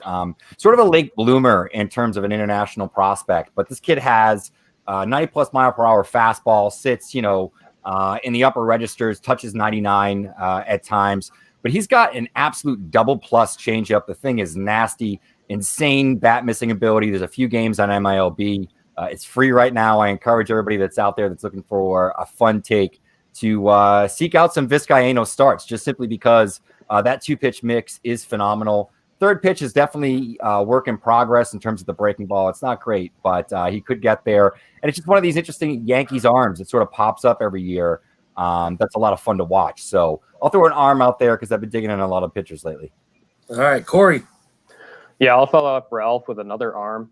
Guy that still gets talked about, but gets very overshadowed by the other big 3 in Detroit, and that's Alex Fado, AA in Detroit system. Right now he's graded out with a 60 grade slider. It's absolutely nasty, but what I've been noticing, he's been really developing the changeup. Still 45 grade, but I could see that pitch reaching 55, 60 grade potentially. I've watched Fado in spring training this spring, and he was striking guys out left and right with that changeup. He looked in complete command of it. He looked like he was in composure. He had a plan on the mound, facing major league hitters maybe for the first time in his career, and he handled it very well. So I'm looking for Fado to take that next step. James? Ricky Vanasco, 6'3", 180-pound righty in the Rangers org. I think he's the best pitching prospect in that org. Saw a big velo jump from when he was an amateur. Now he's mid to upper 90s with the fastball plus breaking ball, working on the changeup. He's a couple years away, but he's got a lot of the physical stuff that I look for in a breakout pitching prospect. Mr. Blessing. Well, I'm going to go with Aaron Bracho from the Indians. Hit-driven tool. I probably have talked about him on every podcast I've been on recently. I just don't think we're evaluating him as where he should be right now. All right. Before we might have time for one more question, but before we do, I want to give everybody a chance again to remind people where they can reach on social media and plug everything that they do. So, Mr. Blessing, why don't you start with that? Yes. Right now I'm working on a series about pitching command at baseballhq.com. Essentially how to scout command and how to take that ability to scout the command and be able to use it on projection of pitchers. I think that's something that our industry really needs. I think that's where we miss as evaluators on pitching, is because we're not valuing enough on command. So that's what I'm working on right now. Come check it out. It is subscription. Maybe they'll release one for free. I don't know. So we'll see. And then where can you be reached on social media? At C_blessing Twitter. All right, James, where do you be reached on social media, and what are you working on? At Real J.R. Anderson on Twitter. And I've got a few projects that I'm working on right now. Everything comes from my Twitter account, so just follow me there. And then if you want to check out RotoWire without giving us a credit card or any money for 10 days, just go to rotowire.com/podcast. All right. And Corey, where can you be reached? What are you working on?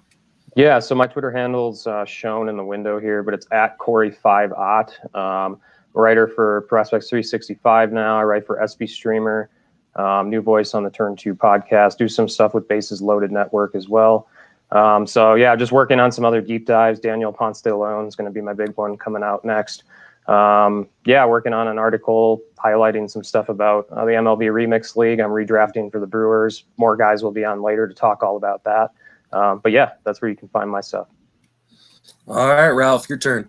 All right. Ralph Lifshitz, you could find me at Prospect Jesus on Twitter. Of course, Prospects Live. A lot of work coming out, really just immersed in all draft content going forward for the next few weeks. Just finished up my last top 30 with the Rockies, which is not an easy top 30 list to write. I'm not even sure the Rockies have 30 prospects, but who knew? I learned that. Beyond that, though, I have the big Prospects Live mock draft. Hope to be an annual thing. Really looking forward to. We're going to have a live draft show, just like you'd have on like ESPN or, of course, MLB Network, minus Harold Reynolds. But I'm going to try to have.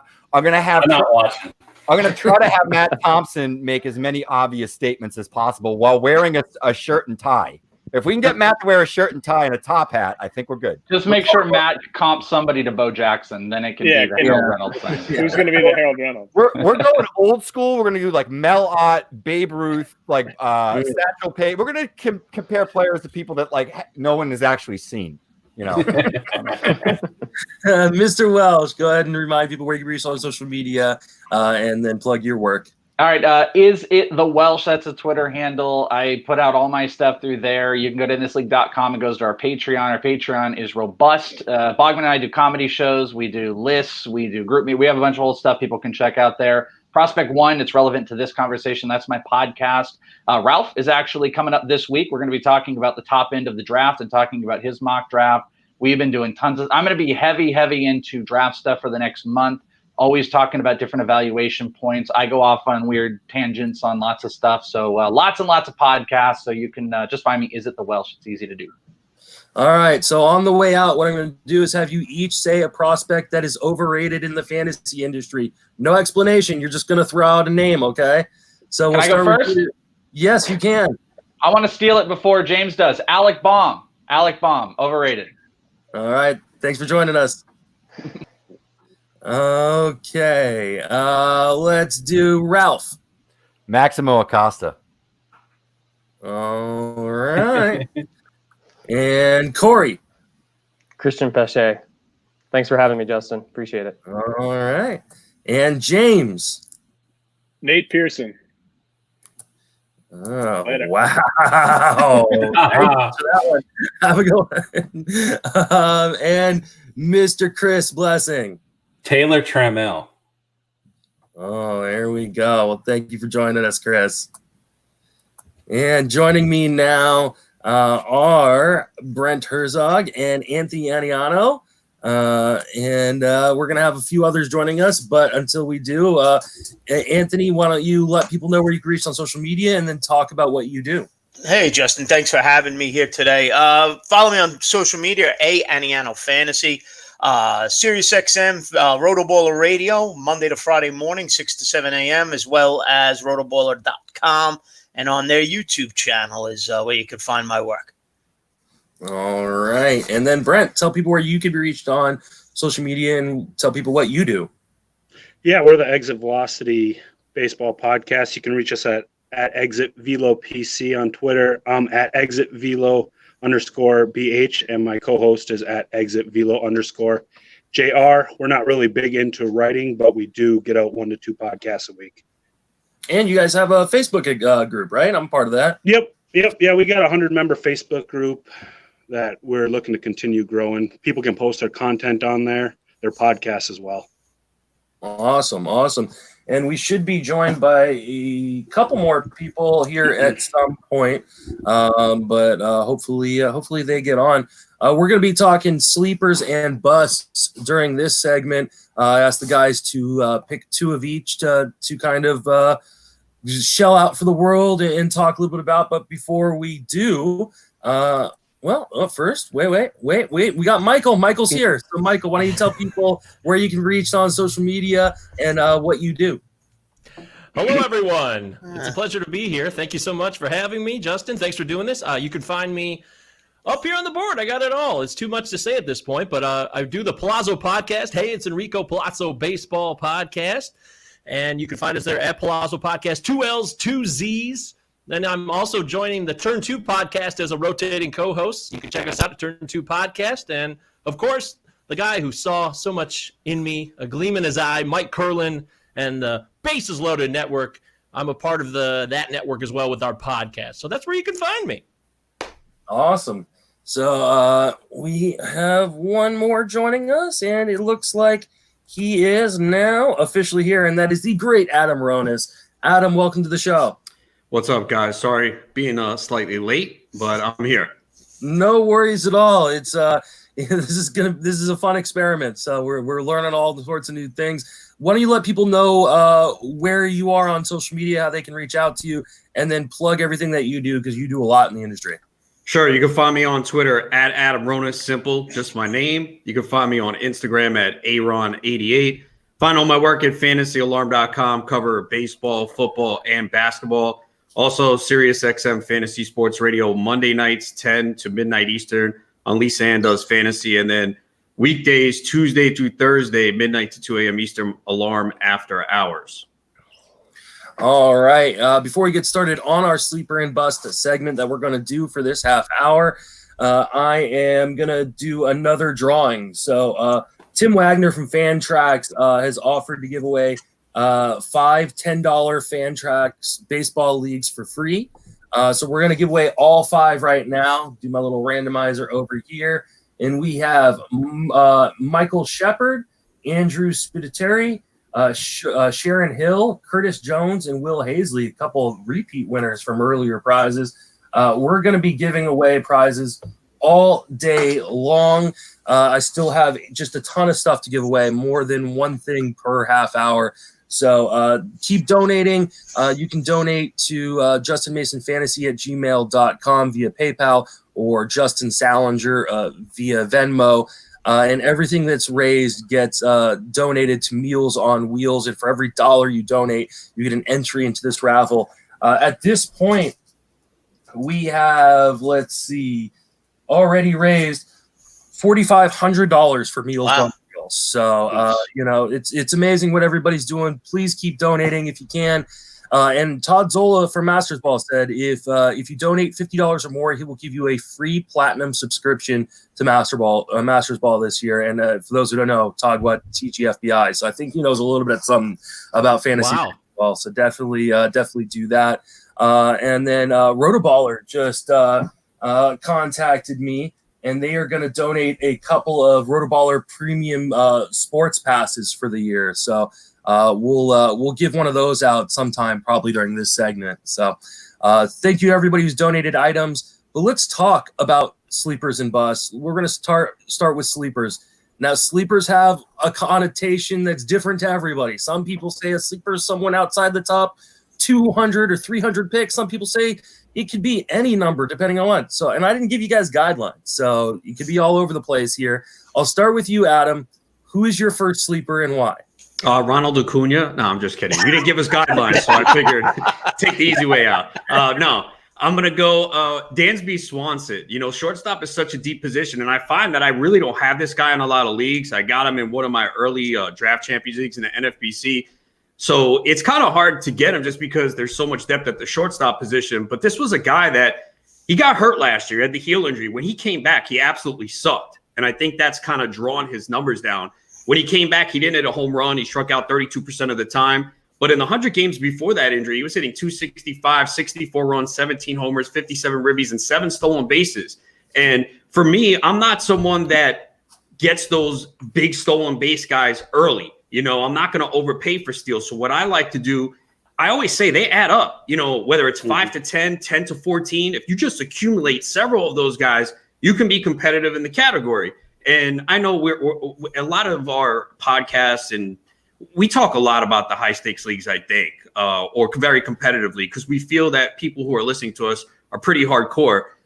So, you know, you just need to be competitive in the category. You don't need to win each one. So Swanson's a guy that can give you 10 to 15 stolen bases. And, you know, he made improvements last year. His walk rate went up slightly. His hard hit rate went up a lot. Now, a lot's going to come down to where he hits in the lineup. Right now, it doesn't look like he could be in the top 4. But if he continues to perform like he did last year, I think he can move up to 5th or 6th in the lineup. So, you know, he's still a guy that I see go 16th, 17th round. And, you know, I see the potential for 20, 25 home runs, 10 to 15 steals with pretty good counting stats. So Swanson, for me, he's 26 years old. He's still getting better. So that's my first one. All right, Anthony, what's your first one? Trent Gresham, San Diego Padres, young center fielder. Juan Lagares is there as a, quote, platoon, but, you know, Adam can vouch for this as a fellow Met fan. We've seen Lagares. That platoon never holds up very long. Gresham's a guy, he's going outside the top 300. He's basically a freebie going around round 25, 26, and 12-team leagues. Last season, through a couple of different minor league levels, you're looking at over 30 home runs. And again, just enough stolen bases to make him interesting at the minor league level with 13. Last season, gets a cup of coffee. What I liked about him at the big league level, an 11% walk rate. Even though he hit only 230, it led to a 328 on-base percentage at the big league level. If he's hitting just outside of hitting 6th or 7th in that Padre lineup, when you look at Tatis, Tommy Pham, Machado, Hosmer, if he's after those guys, he'll have the opportunity to drive in some runs. Trent Gresham, the young center fielder for San Diego, in a position to have a nice little season, power speed combination, and definitely driving runs for the Padres. All right, Brent, who's your guy? Yeah, my guy is Chris Davis with the K. I think in Oakland, I mean, he's been one of the more prolific power hitters from 2015 to 2018. Him and Nelson Cruz are some of the only players that were in the top 10 in both home runs and RBIs. And I think with Matt Olson emerging as a power hitter and Matt Chapman being extra reliable, he's going to have less pressure. And the only reason why he was bad in 2019 was he ran in the wall in Pittsburgh. He never does that. He had 10 home runs in the first month. We might have been looking at a 50 home run season. And at the 175 ADP, I feel like that's a steal, even though power is pretty cheap nowadays. All right. I like that as well. Injuries really derailed him. And he's going way too cheap. Got a lot of shares already. Michael, who's your guy?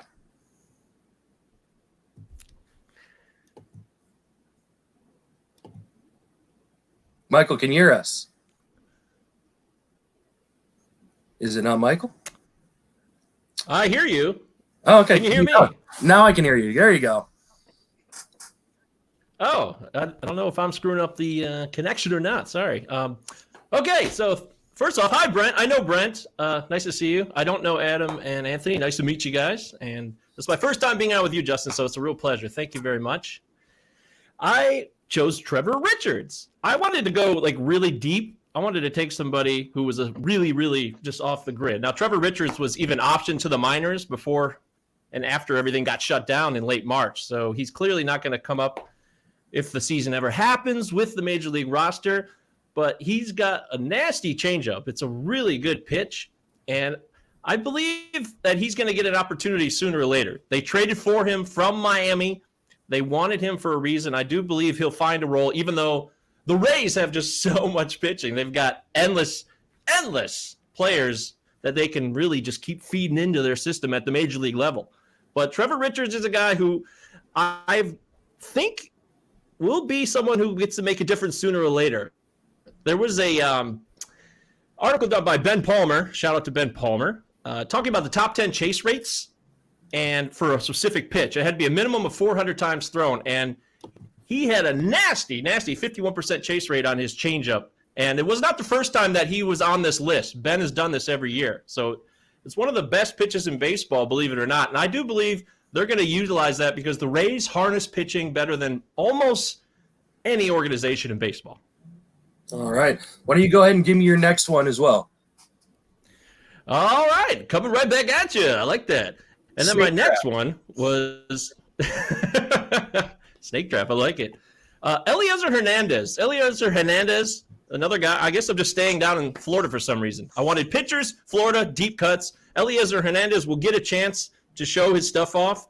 It might not be right away, but with the wealth of pitching and starting pitching that they have in Miami, it's going to be tough for him maybe to crack the top 5.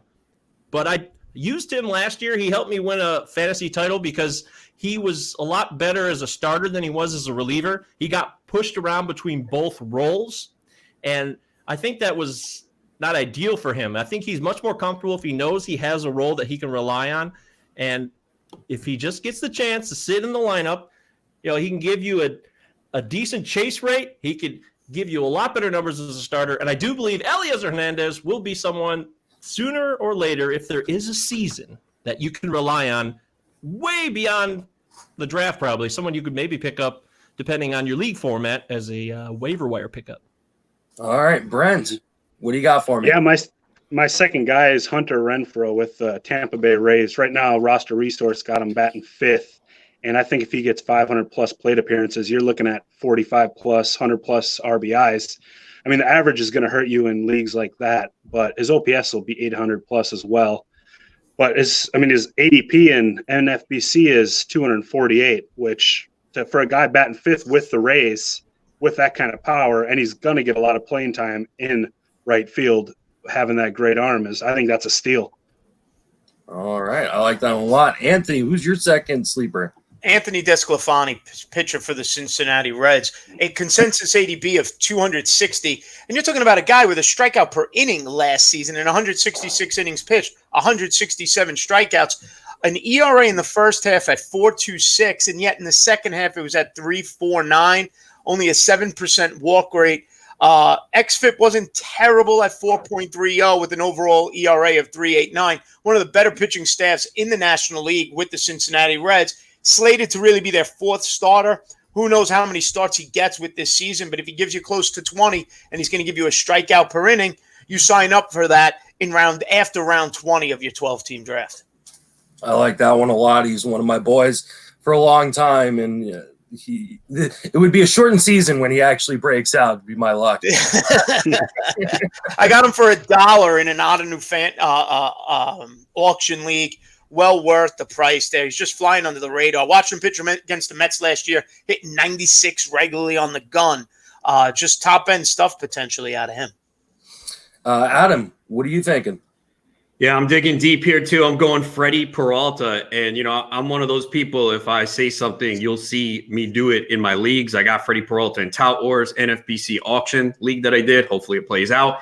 But the thing what you're looking for with a pitcher is, do they add a pitch that could potentially catapult them up? And with Freddie Peralta, he's been working on this slider. Now, we only have a small sample of it, 6 2/3 innings in the Dominican Winter League, 5 innings in spring training. But in those 11 2/3 innings, we've seen 19 strikeouts and 2 walks. So that certainly shows that there's something there. We've already seen he can get strikeouts at the big league level. We saw it last year. He had 115 strikeouts in 85 innings. Now, some might argue, well, he might not be in the starting rotation. It's not like the Brewers have a ton of options. If Peralta comes out there and performs well, and especially if they wind up playing 7-8 games a week, he could start. And even if he doesn't, say that they are playing doubleheaders in a week, maybe he goes 6-7 innings and gets you 12, 13 strikeouts. That's something we're going to have to look at more. So he really got hurt by the lack of a third pitch. When people kept seeing that fastball and over, they were able to sit on it. So if this slider can work, that's really going to help him. Hopefully it cuts down on the walks. Home runs were a big issue last year, but they were an issue for almost every pitcher. If you look at some of the elite pitchers, they gave up a ton of home runs. I mean, Justin Verlander gave up a lot of home runs. It's just with him, he didn't have many men on base. With Peralta, a walk, a hit, a home run, and it ruins his day. So I'm hoping this third pitch, the new slider from Peralta, helps him. So he's a guy that in very deep formats, a lot of my 15-team leagues, I'm able to get him in the reserve round. And I'm going to take a shot on that because there's a potential that he can crush that value. I like that one a lot as well. A little breaking news. It sounds like Yasiel Puig going to be signing in San Francisco. So he started going at a pretty huge discount. But playing in San Francisco, not great. The team you're playing on, but may not be playing in AT&T Park or Oracle Park. So the park won't hurt him as much as maybe some people would speculate early on. So I like that price. Not necessarily a sleeper, but definitely someone who's kind of underpriced. Before we start on the busts, which we'll get here in a second, I want to give away another prize. And we're going to give away one of those Rotoballer sports premium passes. So let's do our little randomizing thing here. And David Terrialt is the winner of that. So congratulations, David. I think it's like a $299 value. So yeah, that's thank you for donating. Thank you everybody for donating. Keep donating to my PayPal, to my Venmo, my Venmo at Justin Salinger, PayPal, JustinMasonFantasy@gmail.com. We'll keep giving away these prizes all throughout the show. Let's talk about some busts. These ones are fun, and in a shortened season, who knows? Anybody can bust, I think. And it looks like we lost one of our guys. Mm-hmm. Hopefully he comes back. So, or maybe he is already back. Waha. See, now you've messed up the order too. But I'm going to start with Adam. Adam, give me a bust and tell me why. I am such a loser. Oh my gosh, this is embarrassing. I'm really sorry. All right, I really hope I'm wrong on this one as a Mets fan, but I've been saying it since January. And remember, bust is also, for me, based on their price of their ADP. And for me, it's Pete Alonso. I just don't see how you could take this guy in the second, early third round. You're paying for what he did last year. He's a guy that's not going to give you a great batting average. Hit 260 last year, which is fine, but that's not what you want in the second, third round. He's not going to steal bases. And he played 161 games last year. So can he stay healthy the whole year? And we see these guys come in early, hit 50 home runs. We saw with Aaron Judge and what happens the next year. So you're really counting on him to produce what he did last year. And yes, it's a shortened season, but I just don't see how you could pay that price for him. To me, Matt Olson is a very similar player. If not, he could be better. And he goes 2-3 rounds later. I know his stock has gone up a little bit, but that's a guy that had the hamate bone injury. We thought, all right, he's done. And he crushed it. And the park, I'm not worried about. He's shown that he can for power there. And again, we might see him in Arizona or Florida. We don't know at this point. But I just feel like even a guy 7-8 rounds later that might be able to put similar numbers or a little bit less is Rhys Hoskins, who we know has elite power and had a down year and had an injury. So I just think Alonso right now at his price is just overvalued for what he brings to the table. All right, let's get one of your busts, Michael, before you disappear on us again. All right, so that was a great call, by the way, Adam. I completely agree with that. I think Danny Santana has to come down a bit. I just cannot believe that Danny Santana, he's being drafted quite high on average. According to Fantasy Pros, he's hanging around 133. That's just not realistic. I just can't believe that he's going to be somebody who's going to make a difference this year at that price. If I can get him down in the 200s, that would be much better. He hit the ball a lot harder last year, last 2 years. His hard hit percentage went up. He also struck out a ton, a 29% K rate. It was 34 in 2018. I think the strikeouts will continue to be a problem. And the 28 home runs that he hit last year, if that's the juice ball, that's got to be something involved with that. I'm not buying. If the ball changes at all and the season changes, you got a new park too. There's park factors coming into play. Plus, Nick Solak is on the rise. I know his defense sucks. And Willie Calhoun's jaw injury will probably not be a problem at all because he should be healthy if there is a season. So, Danny Santana, I'm selling the farm on. All right, Anthony, give me a bust. Keston Hiura, the second baseman for the Milwaukee Brewers. Wow. There it is. I'm saying it. I know he's going. And don't get me wrong. I do think he has the potential to have a nice season. But an overall ADP of 48 going in the fourth round for a second baseman who struck out over 30% of the time last year, who potentially has an inflated batting average on balls in play of 402, which helps that 303 batting average. That batting average in balls in plays comes back to earth. So does that batting average. There'll be some power, potentially some stolen bases, but a guy who strikes out almost 31% of the time with an inflated BABIP in that round scares me. I could get players like Brandon Lowe, Eduardo Escobar, who was second base eligible significantly later. Like Adam said about Pete Alonso, he's not a bad player, but I am not investing a top 50 pick in a guy who's going to strike out almost 1 out of 3 every 3 at-bats just to chase power and some speed where I could get it later on. Wow, that I think that's a pretty bold one. He's been a pretty trendy guy. So. Very trendy, and I'm just shocked how trendy he's been. Nice rookie season, another shortened season. Does he show enough maturity to get that strikeout rate down to where you would want it to be? All right, Brent, give me a bust. Yeah, my bust is Alberto Mondesi. I don't know why guys are picking. I mean, he can get you 40+ stolen bags if healthy. But usually guys that are running, especially with he's had a shoulder, groin injury, they're going to get injured again. And the only thing he does for you really is steal. I mean, he's not going to get you 30+ home runs. He's not going to get you 80+ RBIs unless he's hitting in a premium spot in the lineup. And he's getting drafted at 836. So, I mean, he's getting ahead over his guy like Whit Merrifield, his teammate, which I feel like is a better value at 50-something. So, I mean, Alberto Mondesi is definitely one guy I'm avoiding. Wow, that's another popular player, but another pick that people really like to pan too. So, and I've been with you there. It's hard, especially now. I mean, he has had more time to recoup from the injuries, but we also don't know how the rehab's going because there's no information. It's not like he can see a doctor on a regular basis either to work things out or physical trainers. So that's a real interesting one. Brent, why don't you go ahead and give me your last one? Yeah, my other one is another guy that's either hot or cold with people, and that's Jose Ramirez. I think with him he's going to lose his second base eligibility with Cesar Hernandez there. I think this season he could start off cold, start off hot, and the second half it could be complete opposite. In 2018, beginning of the season, he was a top 5 pick, and he finished that season the last couple months terribly, and he probably lost a lot of guys' fantasy leagues. So he's another guy that I'm not touching any league, especially if he loses that second base eligibility. All right, Anthony, give me another bust. So it's interesting. My second bust was Alberto Mondesi for the same reasons Brent mentioned.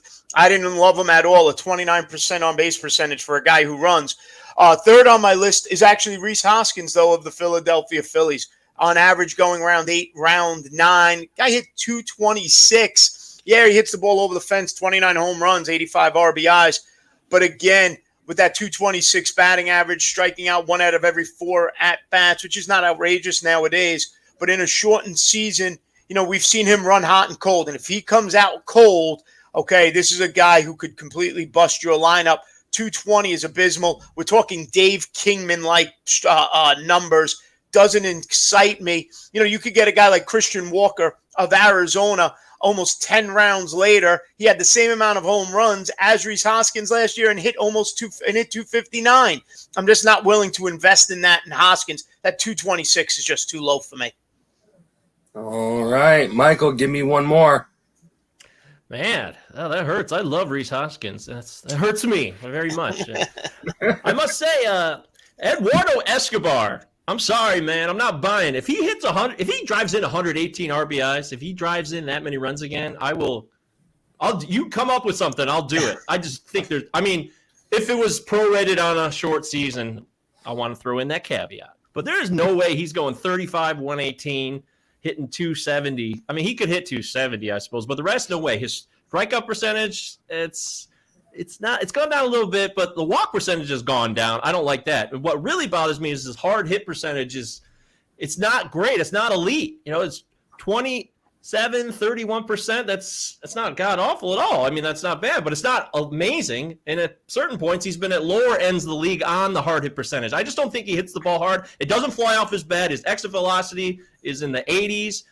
I am thinking this guy got lucky. I just feel like there's going to be some regression in many different forms. Arizona's a team I like. They got a lot of talent on that team. I think they could actually be a playoff team if things break the right way. But I don't want Eduardo Escobar on any of my teams. All right, Adam, finish us off with that. Yeah, it's funny because these guys took my pick too. It's Mondesi, man. I know in overall championships, he could be a little bit more alluring because you're trying to bag the stolen bases, and there's no question he's got elite speed. there's a lot of flaws that come with him. You know, a 63.4% contact rate last year, a 42.2% chase rate, just strikes out a ton. OBP leagues, he takes a big hit with a 291 OBP. He doesn't hit the ball hard either.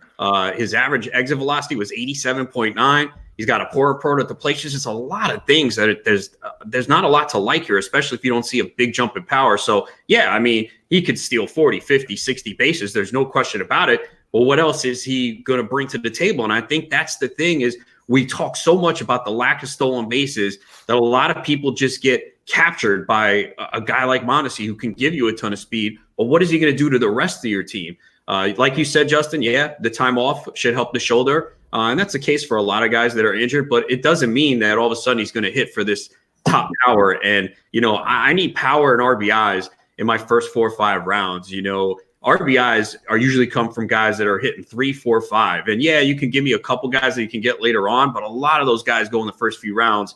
And it's hard when you are buried in RBIs to recover. And, you know, Mondesi is a guy that's going to put you in a little bit of a hole there. So there's just a lot of flaws to his game. As much as the stolen bases are very appealing, he's a bust for me. Well, and a lot of those guys that you can get to make up for the RBI deficiency come with a bad batting average, which is something Right. Mondesi will likely come with too. So then you're doubling up on bad batting average guys, and especially if you're playing in an overall contest, man, that can be real hard. You really have to go out and get those Brian Reynolds types that hurt you in other areas. So it's a real difficult. You really got to plan for it if you're going to draft Mondesi, which I have. I have drafted him in a couple leagues, but I'm in so many leagues I draft just about anybody. So, all right, guys, we've got to wrap up here in the next few minutes. So before I boot you all out, why don't you let me know where you can reach on social media and tell the people all the stuff you do. We'll start with you, Anthony. Follow me on Twitter at @ANianoFantasy and head over to rotoballer.com. You'll see all my YouTube videos for them there, as well as on SiriusXM Fantasy Sports Radio. Rotoballer Radio is there 6 to 7 a.m. I'm on every morning, so make sure you check all that out. All right. And Brent, tell us where you reach on social media and then let us know what you do. Yeah, I'm at exit velo _BH. Podcasts at exit velocity PC. We have we're pretty much podcast based, not writing based. We have podcasts coming out with Jeff Erickson today, Thursday with Matt Williams, and then Buck Farmer, relief pitcher from the Detroit Tigers, to see how he's doing next week. And then tomorrow we're also releasing a podcast that we had Vince Contrino on for play-by-play radio from the Oakland A's to break down the A's for us. But we're pretty much digging into teams right now. All right. Michael, let people know where you can reach, what you're working on. Hey, somebody who's in the Detroit area, Buck Farmer sucks, but he's a great person, and I hope he gets better. I'm rooting for him. I want to make that clear. You can find me, MJ Govier. By the way, I want to mention your wife. She's amazing. I'm her #1 fan. It's right here on the board. It's official. Next to you, of course. She's the funniest person on Twitter. Follow her. She's great. You can find me, MJ Govier. I'm on the Turn 2 podcast now, Turn 2 podcast. We're doing team analysis, all 30 teams. We're going to do an episode for each team. It's starting now in alphabetical order. And of course, I'm at the Hey, it's Enrico Palazzo baseball podcast. That's my podcast. I'm the upstart. If you like underdogs, hey, follow me. Thank you. Definitely will. All right. And then Adam, take us out. Yeah, find me on Twitter at Adam Ronis, on Instagram at Aaron88. Check out all my work, fantasyalarm.com. Our fantasy baseball draft kit is loaded with a ton of content. I did a look at the high stakes leagues and some strategies there. My rankings are there as well. I also cover football, basketball, sports betting, so do a little bit of everything. You can find me on SiriusXM Fantasy Sports Radio, Monday nights with Lisa Ann from 10 p.m. to midnight. Tuesday, Wednesday, Thursday, alarm after hours, midnight to 2 a.m. Eastern. All right, guys. I'm going to be switching you guys out with the next crew, so thank you all for joining me. Thank you, Brent. Thank you, Justin. Thanks, Justin. Anthony. Thank you, Adam.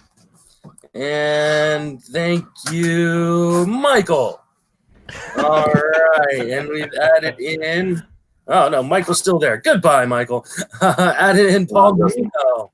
How are you? And Aaron Pags. There we go. And I think Scott Pianowski's having a little bit of trouble. Scott, you there? Hey, what's going on, fellas?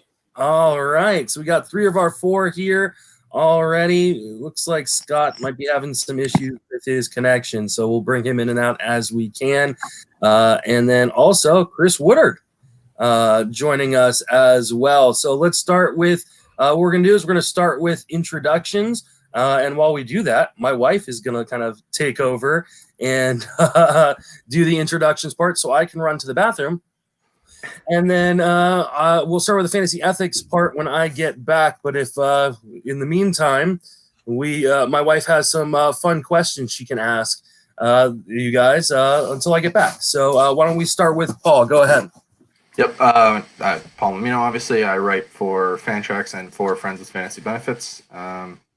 That's mainly my thing. I like to build models, so I'm pretty into that kind of stuff. But yeah, that's all I got.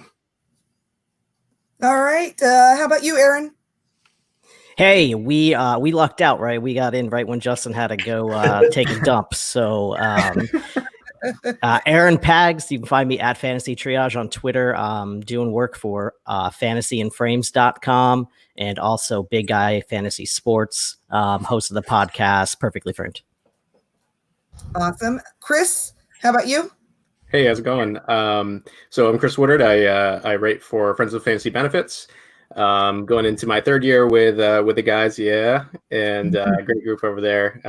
Glad to be part of it, and just happy to be here. All right, awesome. Justin made me stay up late last night to ask some questions just in case I had to do this. So let's see. Actually, I'm gonna go and ask a question that my brother asked this week because we do a lot of would you rathers. So, would you rather be able to go to every World Series game that your favorite team played in, but never be able to watch the regular season, or be able to watch every regular season game, but never a World Series? Paul, how about you? I think I would take, weirdly enough, I think I'd take the regular season because I just like watching baseball enough. Mm-hmm. If I can watch games, then I will take that over actually being at a World Series game. Although I was lucky enough to go to one when I was like 8, so I'm not sure if I have a good memory enough of how it was. At least you got to go once, so you got that going for you. Aaron, which one would you go for? So as a Mets fan, man, it's like the lesser of 2 evils, right? Like let me down in the regular season or get me to the World Series and Matt Harvey stay on the mound too long and cost me the whole thing. Geez, I guess I'm going to take the World Series knowing that I get to celebrate 2 times. So nice. All right, Chris, give him some time to think about it. No, I don't know. I'm a Red Sox guy, and with the offseason moves, I don't know when the next World Series is going to be. So I'll take the volume over anything, and go for the regular season games too. All right, for me, so I think most people know that I'm a San Francisco Giants fan.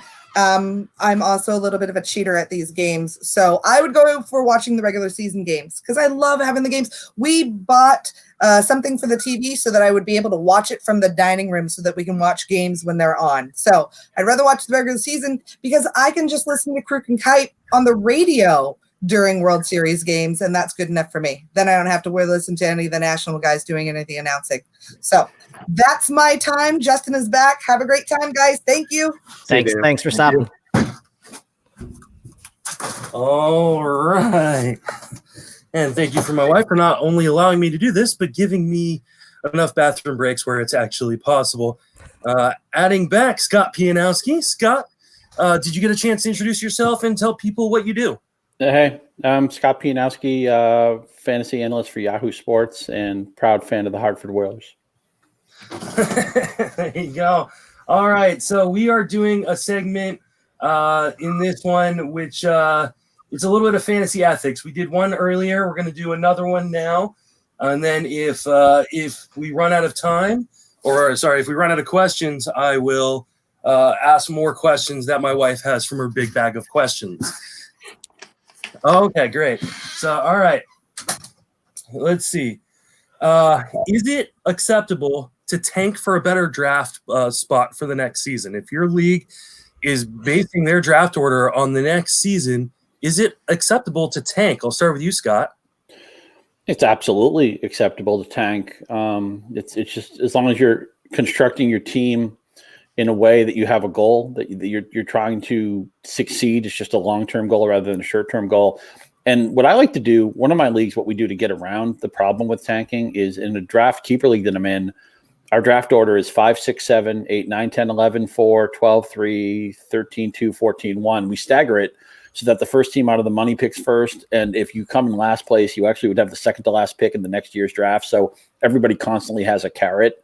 I think it's important to give somebody something to play for. What real sports teams play for is goodwill, is the idea that they're going to have a fan base and all that stuff. But short of all that stuff, my short answer, and I'm giving you way too long of an answer with all this panel, but I think it's perfectly fine as long as you're just trying to do something long term. All right, Paul, what do you think? I would tend to agree, and I like Scott's idea. I have it in a dynasty football league I'm in, but we do consolation playoffs decide, 1 to 6. So you're still playing for something. You can't actively just go and completely blow it up to get the top pick. You have to actually go for something. I like that kind of a strategy, but there's absolutely nothing that would tell me you can't do that in your league. All right, Aaron, what are your thoughts? Hey, Justin, thanks for having me on, first of all. I was wondering where I was going to fit into this whole Podopalooza thing, being a daytime ER nurse. And then I just wanted to take a little quick brag here as the ethical #1 in this group. 18 years running on a Gallup poll, nurses voted the most ethical profession. So I am the expert on all these matters. Yeah, we need to, yes, you can absolutely tank as long as you are playing within the rules still that are written in your league constitution. 1, league constitution, most important. 2, get spend a little more time on not just what the winners get, but what the punishment is and will be for the losers when you're coming up with your league constitution. Make it a little bit harsher. If you play in an auction league, take a couple dollars away from them next year. If you're playing in a draft, like Scott was saying, stagger your draft picks that way. And that's one of the things they do in Tout Wars is you finish too low in the standings and you're going to lose some fab for the next year. And so it really kind of tries to incentivize people who aren't necessarily going to win the league into sticking around and playing it out the rest of the year. So, Chris, what are your thoughts? Yeah, I mean, I think it's acceptable, like Aaron said, as long as it fits within the set of rules. I play in a league where the draft order is set based on playoff finish, not regular season finish. So if somebody decides in the playoffs that they want to tank harder than you do, say they bench every one of their guys or something like that, you really have to try to actually tank and get that pick. And similar to what Scott was saying, the draft order isn't actually 100% indicated by finish. It still goes into a lottery. So even if you finish last, you aren't always necessarily guaranteed that first pick. So there are definitely ways to balance it and make sure that people aren't totally ruining the league by doing it. All right. Next question comes from personal experience because I was one of the participants in this trade that's going to be discussed. So a trade was made between two teams that one of the caveats of the trade would be that the team getting the better end of the deal would not start his pitchers that he was getting in the deal in order for him to not make the innings limit in order to affect the overall standings. Is this collusion? I'll start with you, Chris. Yeah. I'm going to call that collusion. Those kinds of, under the table agreements, I think are shady, and they're really hard to control. So you, as a commissioner, if you don't know about it, how are you going to stop it? But I mean, if it's all out in the open, not ethical in my mind. All right, Aaron, what are your thoughts? Yeah, I think Chris makes a good point. These are like backwoods, deals, under the table kind of shady things that commissioners are, and actually like every league, we're always worried about that, right? When we see a trade come across, we're like, why the heck did you make that deal? Obviously something else is going on, and we post on Twitter about this terrible trade that our commissioner is allowing through because we believe, and everyone believes that, they're out to get me. And so any of these back channel, under the table dealings are just, there's no real place for them. And Paul, what are your thoughts?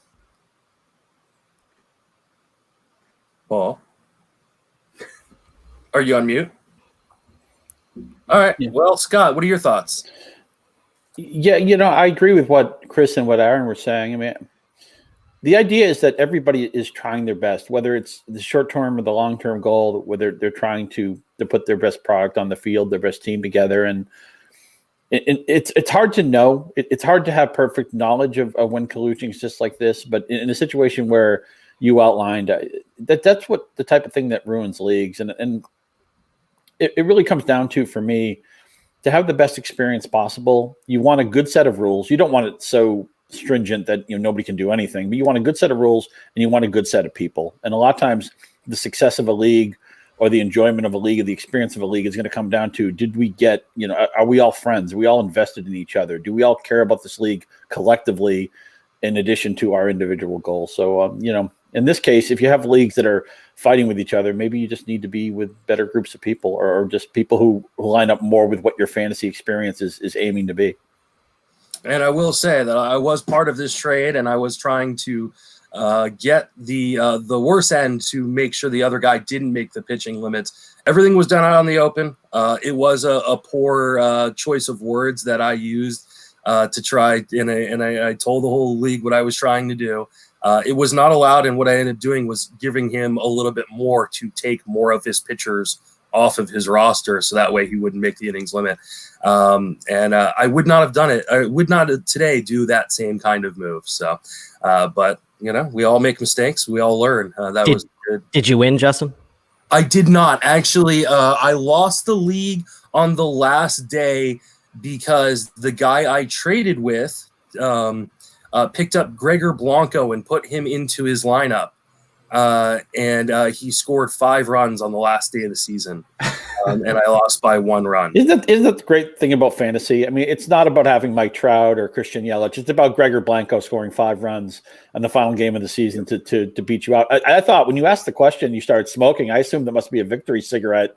I thought maybe you had a cigar ready to go. This is like a Red Auerbach move, power move. So I guess I called that one wrong, but great question. Paul, do you want to chime in on that question? Did you hear it? Yeah, I got a little bit of it. I mean, kind of echoing all the same sentiments. I think it's a little bit shady to do something like that, but at the same time, like, I don't think there's a wrong thing to point out, like, hey, to a competitor that they could do something that might give them a little better of a chance in the future, like the tanking question, like, hey, if you start this reliever over your starter, you might do a little better off, worse off in the standings, I guess, in a sense. All right. Before we move on to the next question, I'm going to give away something. David Terrialt is giving away Thunder Sticks from the 2002 ALCS that he's had in their original wrapping since then. So he's going to give those away. And the winner is Jonathan Becker. So I will pass on your information, Jonathan, over to David, and he will send that out. We are giving away stuff all day long, raising money for charity, raising money for Meals on Wheels. You can donate to either me on Venmo or PayPal. My PayPal address is justinmasonfantasy@gmail.com. My Venmo is at Justin Salinger. We have raised, I think, over $4,500 at this point. So it's, thank you for everyone coming out and supporting this. All the analysts are coming on and talking to help raise money for Meals on Wheels. Plus, it's not like we got much else to do right now, right? So might as well talk baseball for 12 straight hours, and I am in hour number 7. So, all right, let's go ahead and move on to the next question, which is talking about trade deadlines. Should teams be allowed to make trades when they're clearly out of contention? Especially in like head-to-head leagues where they're not going to win. Should they still be allowed to make trades there, Paul?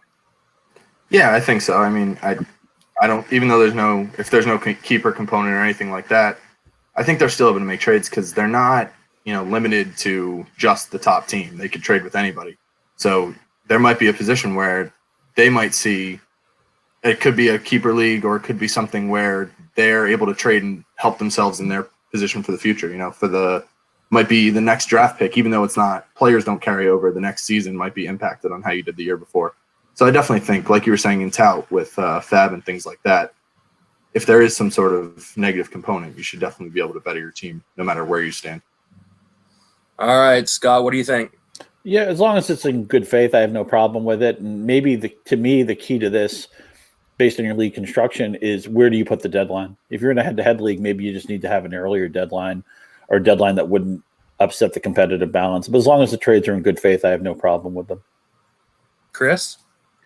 Yeah, yeah. I think with the exception of redraft leagues, if you're talking about a keeper, dynasty, something like that, absolutely keep it going. But if you're talking about late July, early August in a redraft league, there's really no reason to let that happen. I mean, in a keeper dynasty kind of setting, you've got guys, depending on, like Scott said, league construction, you've got guys who are maybe going to collect draft picks, or they're going to collect young, cheap guys in, like an auction type format for the following year or the coming following years. So in that kind of setting, absolutely, definitely let it go.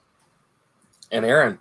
Yeah, I think everyone's right on point here. Chris and Scott, especially, if you're in a redraft league, you need to set your trade deadline. If it's head to head, probably earlier in the season. If not, you need to come up with some kind of parameters where maybe you can only trade with a team 4 slots ahead of you or something like that. If you really dead set on keeping the trade market open later into the season. But in redraft, this is a much bigger problem than it is in Dynasty League, for sure. All right, let's see. I gotta come up with a next question. Well, let's just do an add-on to that. Like, when would you guys, like, let's say in a Dynasty League, should there be a trade deadline? I'll start with you, Aaron. I'm all for no trade deadline in Dynasty, actually. Even up until the very last day. Like you said, Gregor Blanco may have made the difference for you. And those teams who are at the bottom of your league can actually hold the teams up top a little more hostage for guys like Gregor Blanco, right? You might be able to grab yourself a draft pick on the last day to help somebody out. It makes you kind of, we want it to be a huge success when you win our league. Make it as difficult as possible for the teams up top. And so, especially in a Dynasty League where a lot of the same teams are winning year in and year out, and it takes a while for you to get there. Once you get up towards that top, you may want to spend that extra capital, those extra players, those extra picks, just to get yourself over the hump in the last week of the season, make things a little more interesting for you. What do you think, Chris? I've never played in a league that had a trade deadline anywhere later than like maybe the first week of August. We're talking about right after the true Major League trade deadline. Not really something I've thought about, honestly. Running it up until playoffs or into the playoffs, fantasy playoffs. As far as my leagues go, basically as soon as the season's over, trading opens right back up. But I don't know. I don't know how late I would make it. Never run into that before. Scott? I think you need a deadline because I think people need to know at what point have all the cards been dealt and you know what you're up against. And people have lives, people are going back to school, people have other projects they're involved in. And I don't want to have to grind the season from a trade standpoint, especially in Keeper and Dynasty, where trading is monumentally important to who wins the league. I don't want to have to do that every day of the season. And as Chris pointed out, the season ends, you can reopen trading. That's all great. Let's trade all during the playoffs. Let's make trades in October and November and December. I'm all for that. But I think you need to draw a line somewhere. I think somewhere around August makes sense. I don't think fantasy necessarily needs to mirror real life sports, but in this case, I would like to have something that is generally similar to what the actual teams use. Paul. Yeah, I mean, I think that, in October, a little bit after the actual deadline is for the MLB, like it helps force teams to do something, right? So if you're trying to make a trade on the last day, you see it in real life and you see it now, like you pay a little bit of a premium for what that guy really gives you. A lot of times you're going to lose a trade if you're a competitor. And I think that in Dynasty and stuff like that, it kind of helps balance things out. I might trade for an aging player who's going to retire in the next year. And I think, if there's a deadline, it forces you to make that move instead of hoping your prospect comes up or hoping something happens. All right, here's a head-to-head scenario for you guys. Let's say you're heading into the last week or two of the regular season. You're already in the playoffs, but you realize that the number 6 seed is weaker than the number 7 seed. is it okay to throw your matchup so that way the weaker team gets into the playoffs? I'll start with you, Scott. This is a tough one because I think teams do this in sports. Like I think of an NFL team that might think, okay, we don't need week 17. We maybe benefit from the seeding lines lining up a different way. We're going to sit everybody ostensibly to stay healthy, but we may have another goal in the back of our minds, although we'll never admit it. I think I'm okay with it. I'm really not sure. I kind of wish I was going last because I wanted to just hear all the good ideas you guys had and then co-opt them as my own. But it's a tricky one. I don't think I have a Duggan feeling right now. Let me see what Aaron, Chris, and Paul say, and then again I'll take the best of their answers. All right, Aaron, tell me what you're thinking.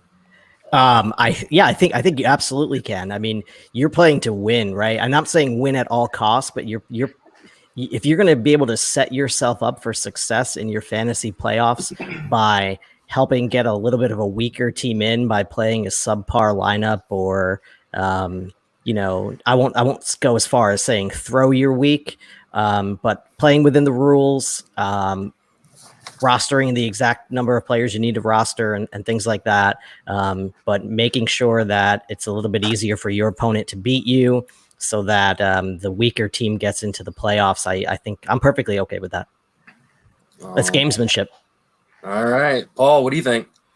Yeah, I mean, I was going to kind of say Aaron's point. As long as you're fielding a full lineup, I'm kind of okay with it. I don't think it's a good idea. I don't think it's really clean to just bench everyone and go in with nothing. But as long as you're fielding a lineup that doesn't look ridiculous when you take a look, when somebody goes and checks it out, and you can at least seem like you're trying to win. All right, Chris, what do you think? I say go for it too. The reason that I think it's okay, the reason that comes to mind is that there's potentially a trade-off here, right? So depending on how your league is constructed, there's potentially prize money on the line anyway. So say there's a prize for first or second place, regular season finish before playoffs even begin. You're taking that into consideration before you decide that you're going to tank a week to potentially make it further into the playoffs. So if that's a risk you're willing to take, then go for it. And a good way to tank a lot of times in these scenarios is, let's say I have the number one seed locked up in a head-to-head league, and it behooves me to maybe lose that final round game. I could use, if it's a league where you only have, say, 3 or 4 pickups in a given week, I could make all pickups that are forward thinking. I'm going to stream a guy next week. He has 2 starts. The pickup doesn't make sense this week because he's pitching against Colorado or something. So you can do things that, okay, this clearly outlines that I'm trying and I'm competing. I'm just competing with a long-term goal, and yet it will also help the short-term goal that I may want to lose this week.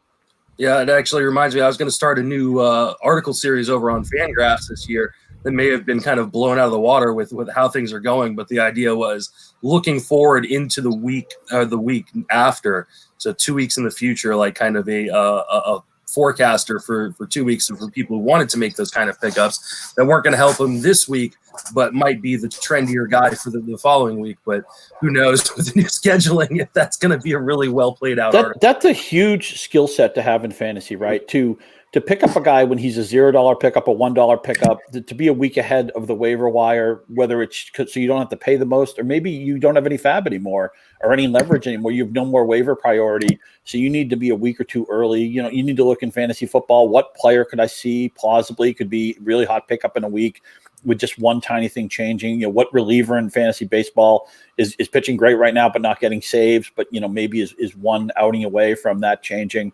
Being able to be a step ahead of the curve on this. I mean, we've never had more information. We've never had more great voices in fantasy. Mm-hmm. And with that said, the people who are going to be the best at this game are the people who can be a step or two ahead. Yeah, you're right, Scott, because typically by the time that guy gets the closer role or gets that first save, you're not going to get him, right? He's everybody in your league knows about him then, and the person who picked him up a week ago and stashed him away is far light years ahead of everybody else in the league. Yeah. All right, so we're gonna start wrapping up here, though. So if you are watching right now and you want to continue watching, because of the time constraints of this program that I use, it only lets me record for 8 hours. So what I'm going to do is I'm going to switch over to a new recording. So if you're watching on YouTube or on Twitter or on Fangraphs, there will be another one popping up. You just got to go over and find it. It'll start up in the next 5 minutes. So Fangraphs has a different web an article.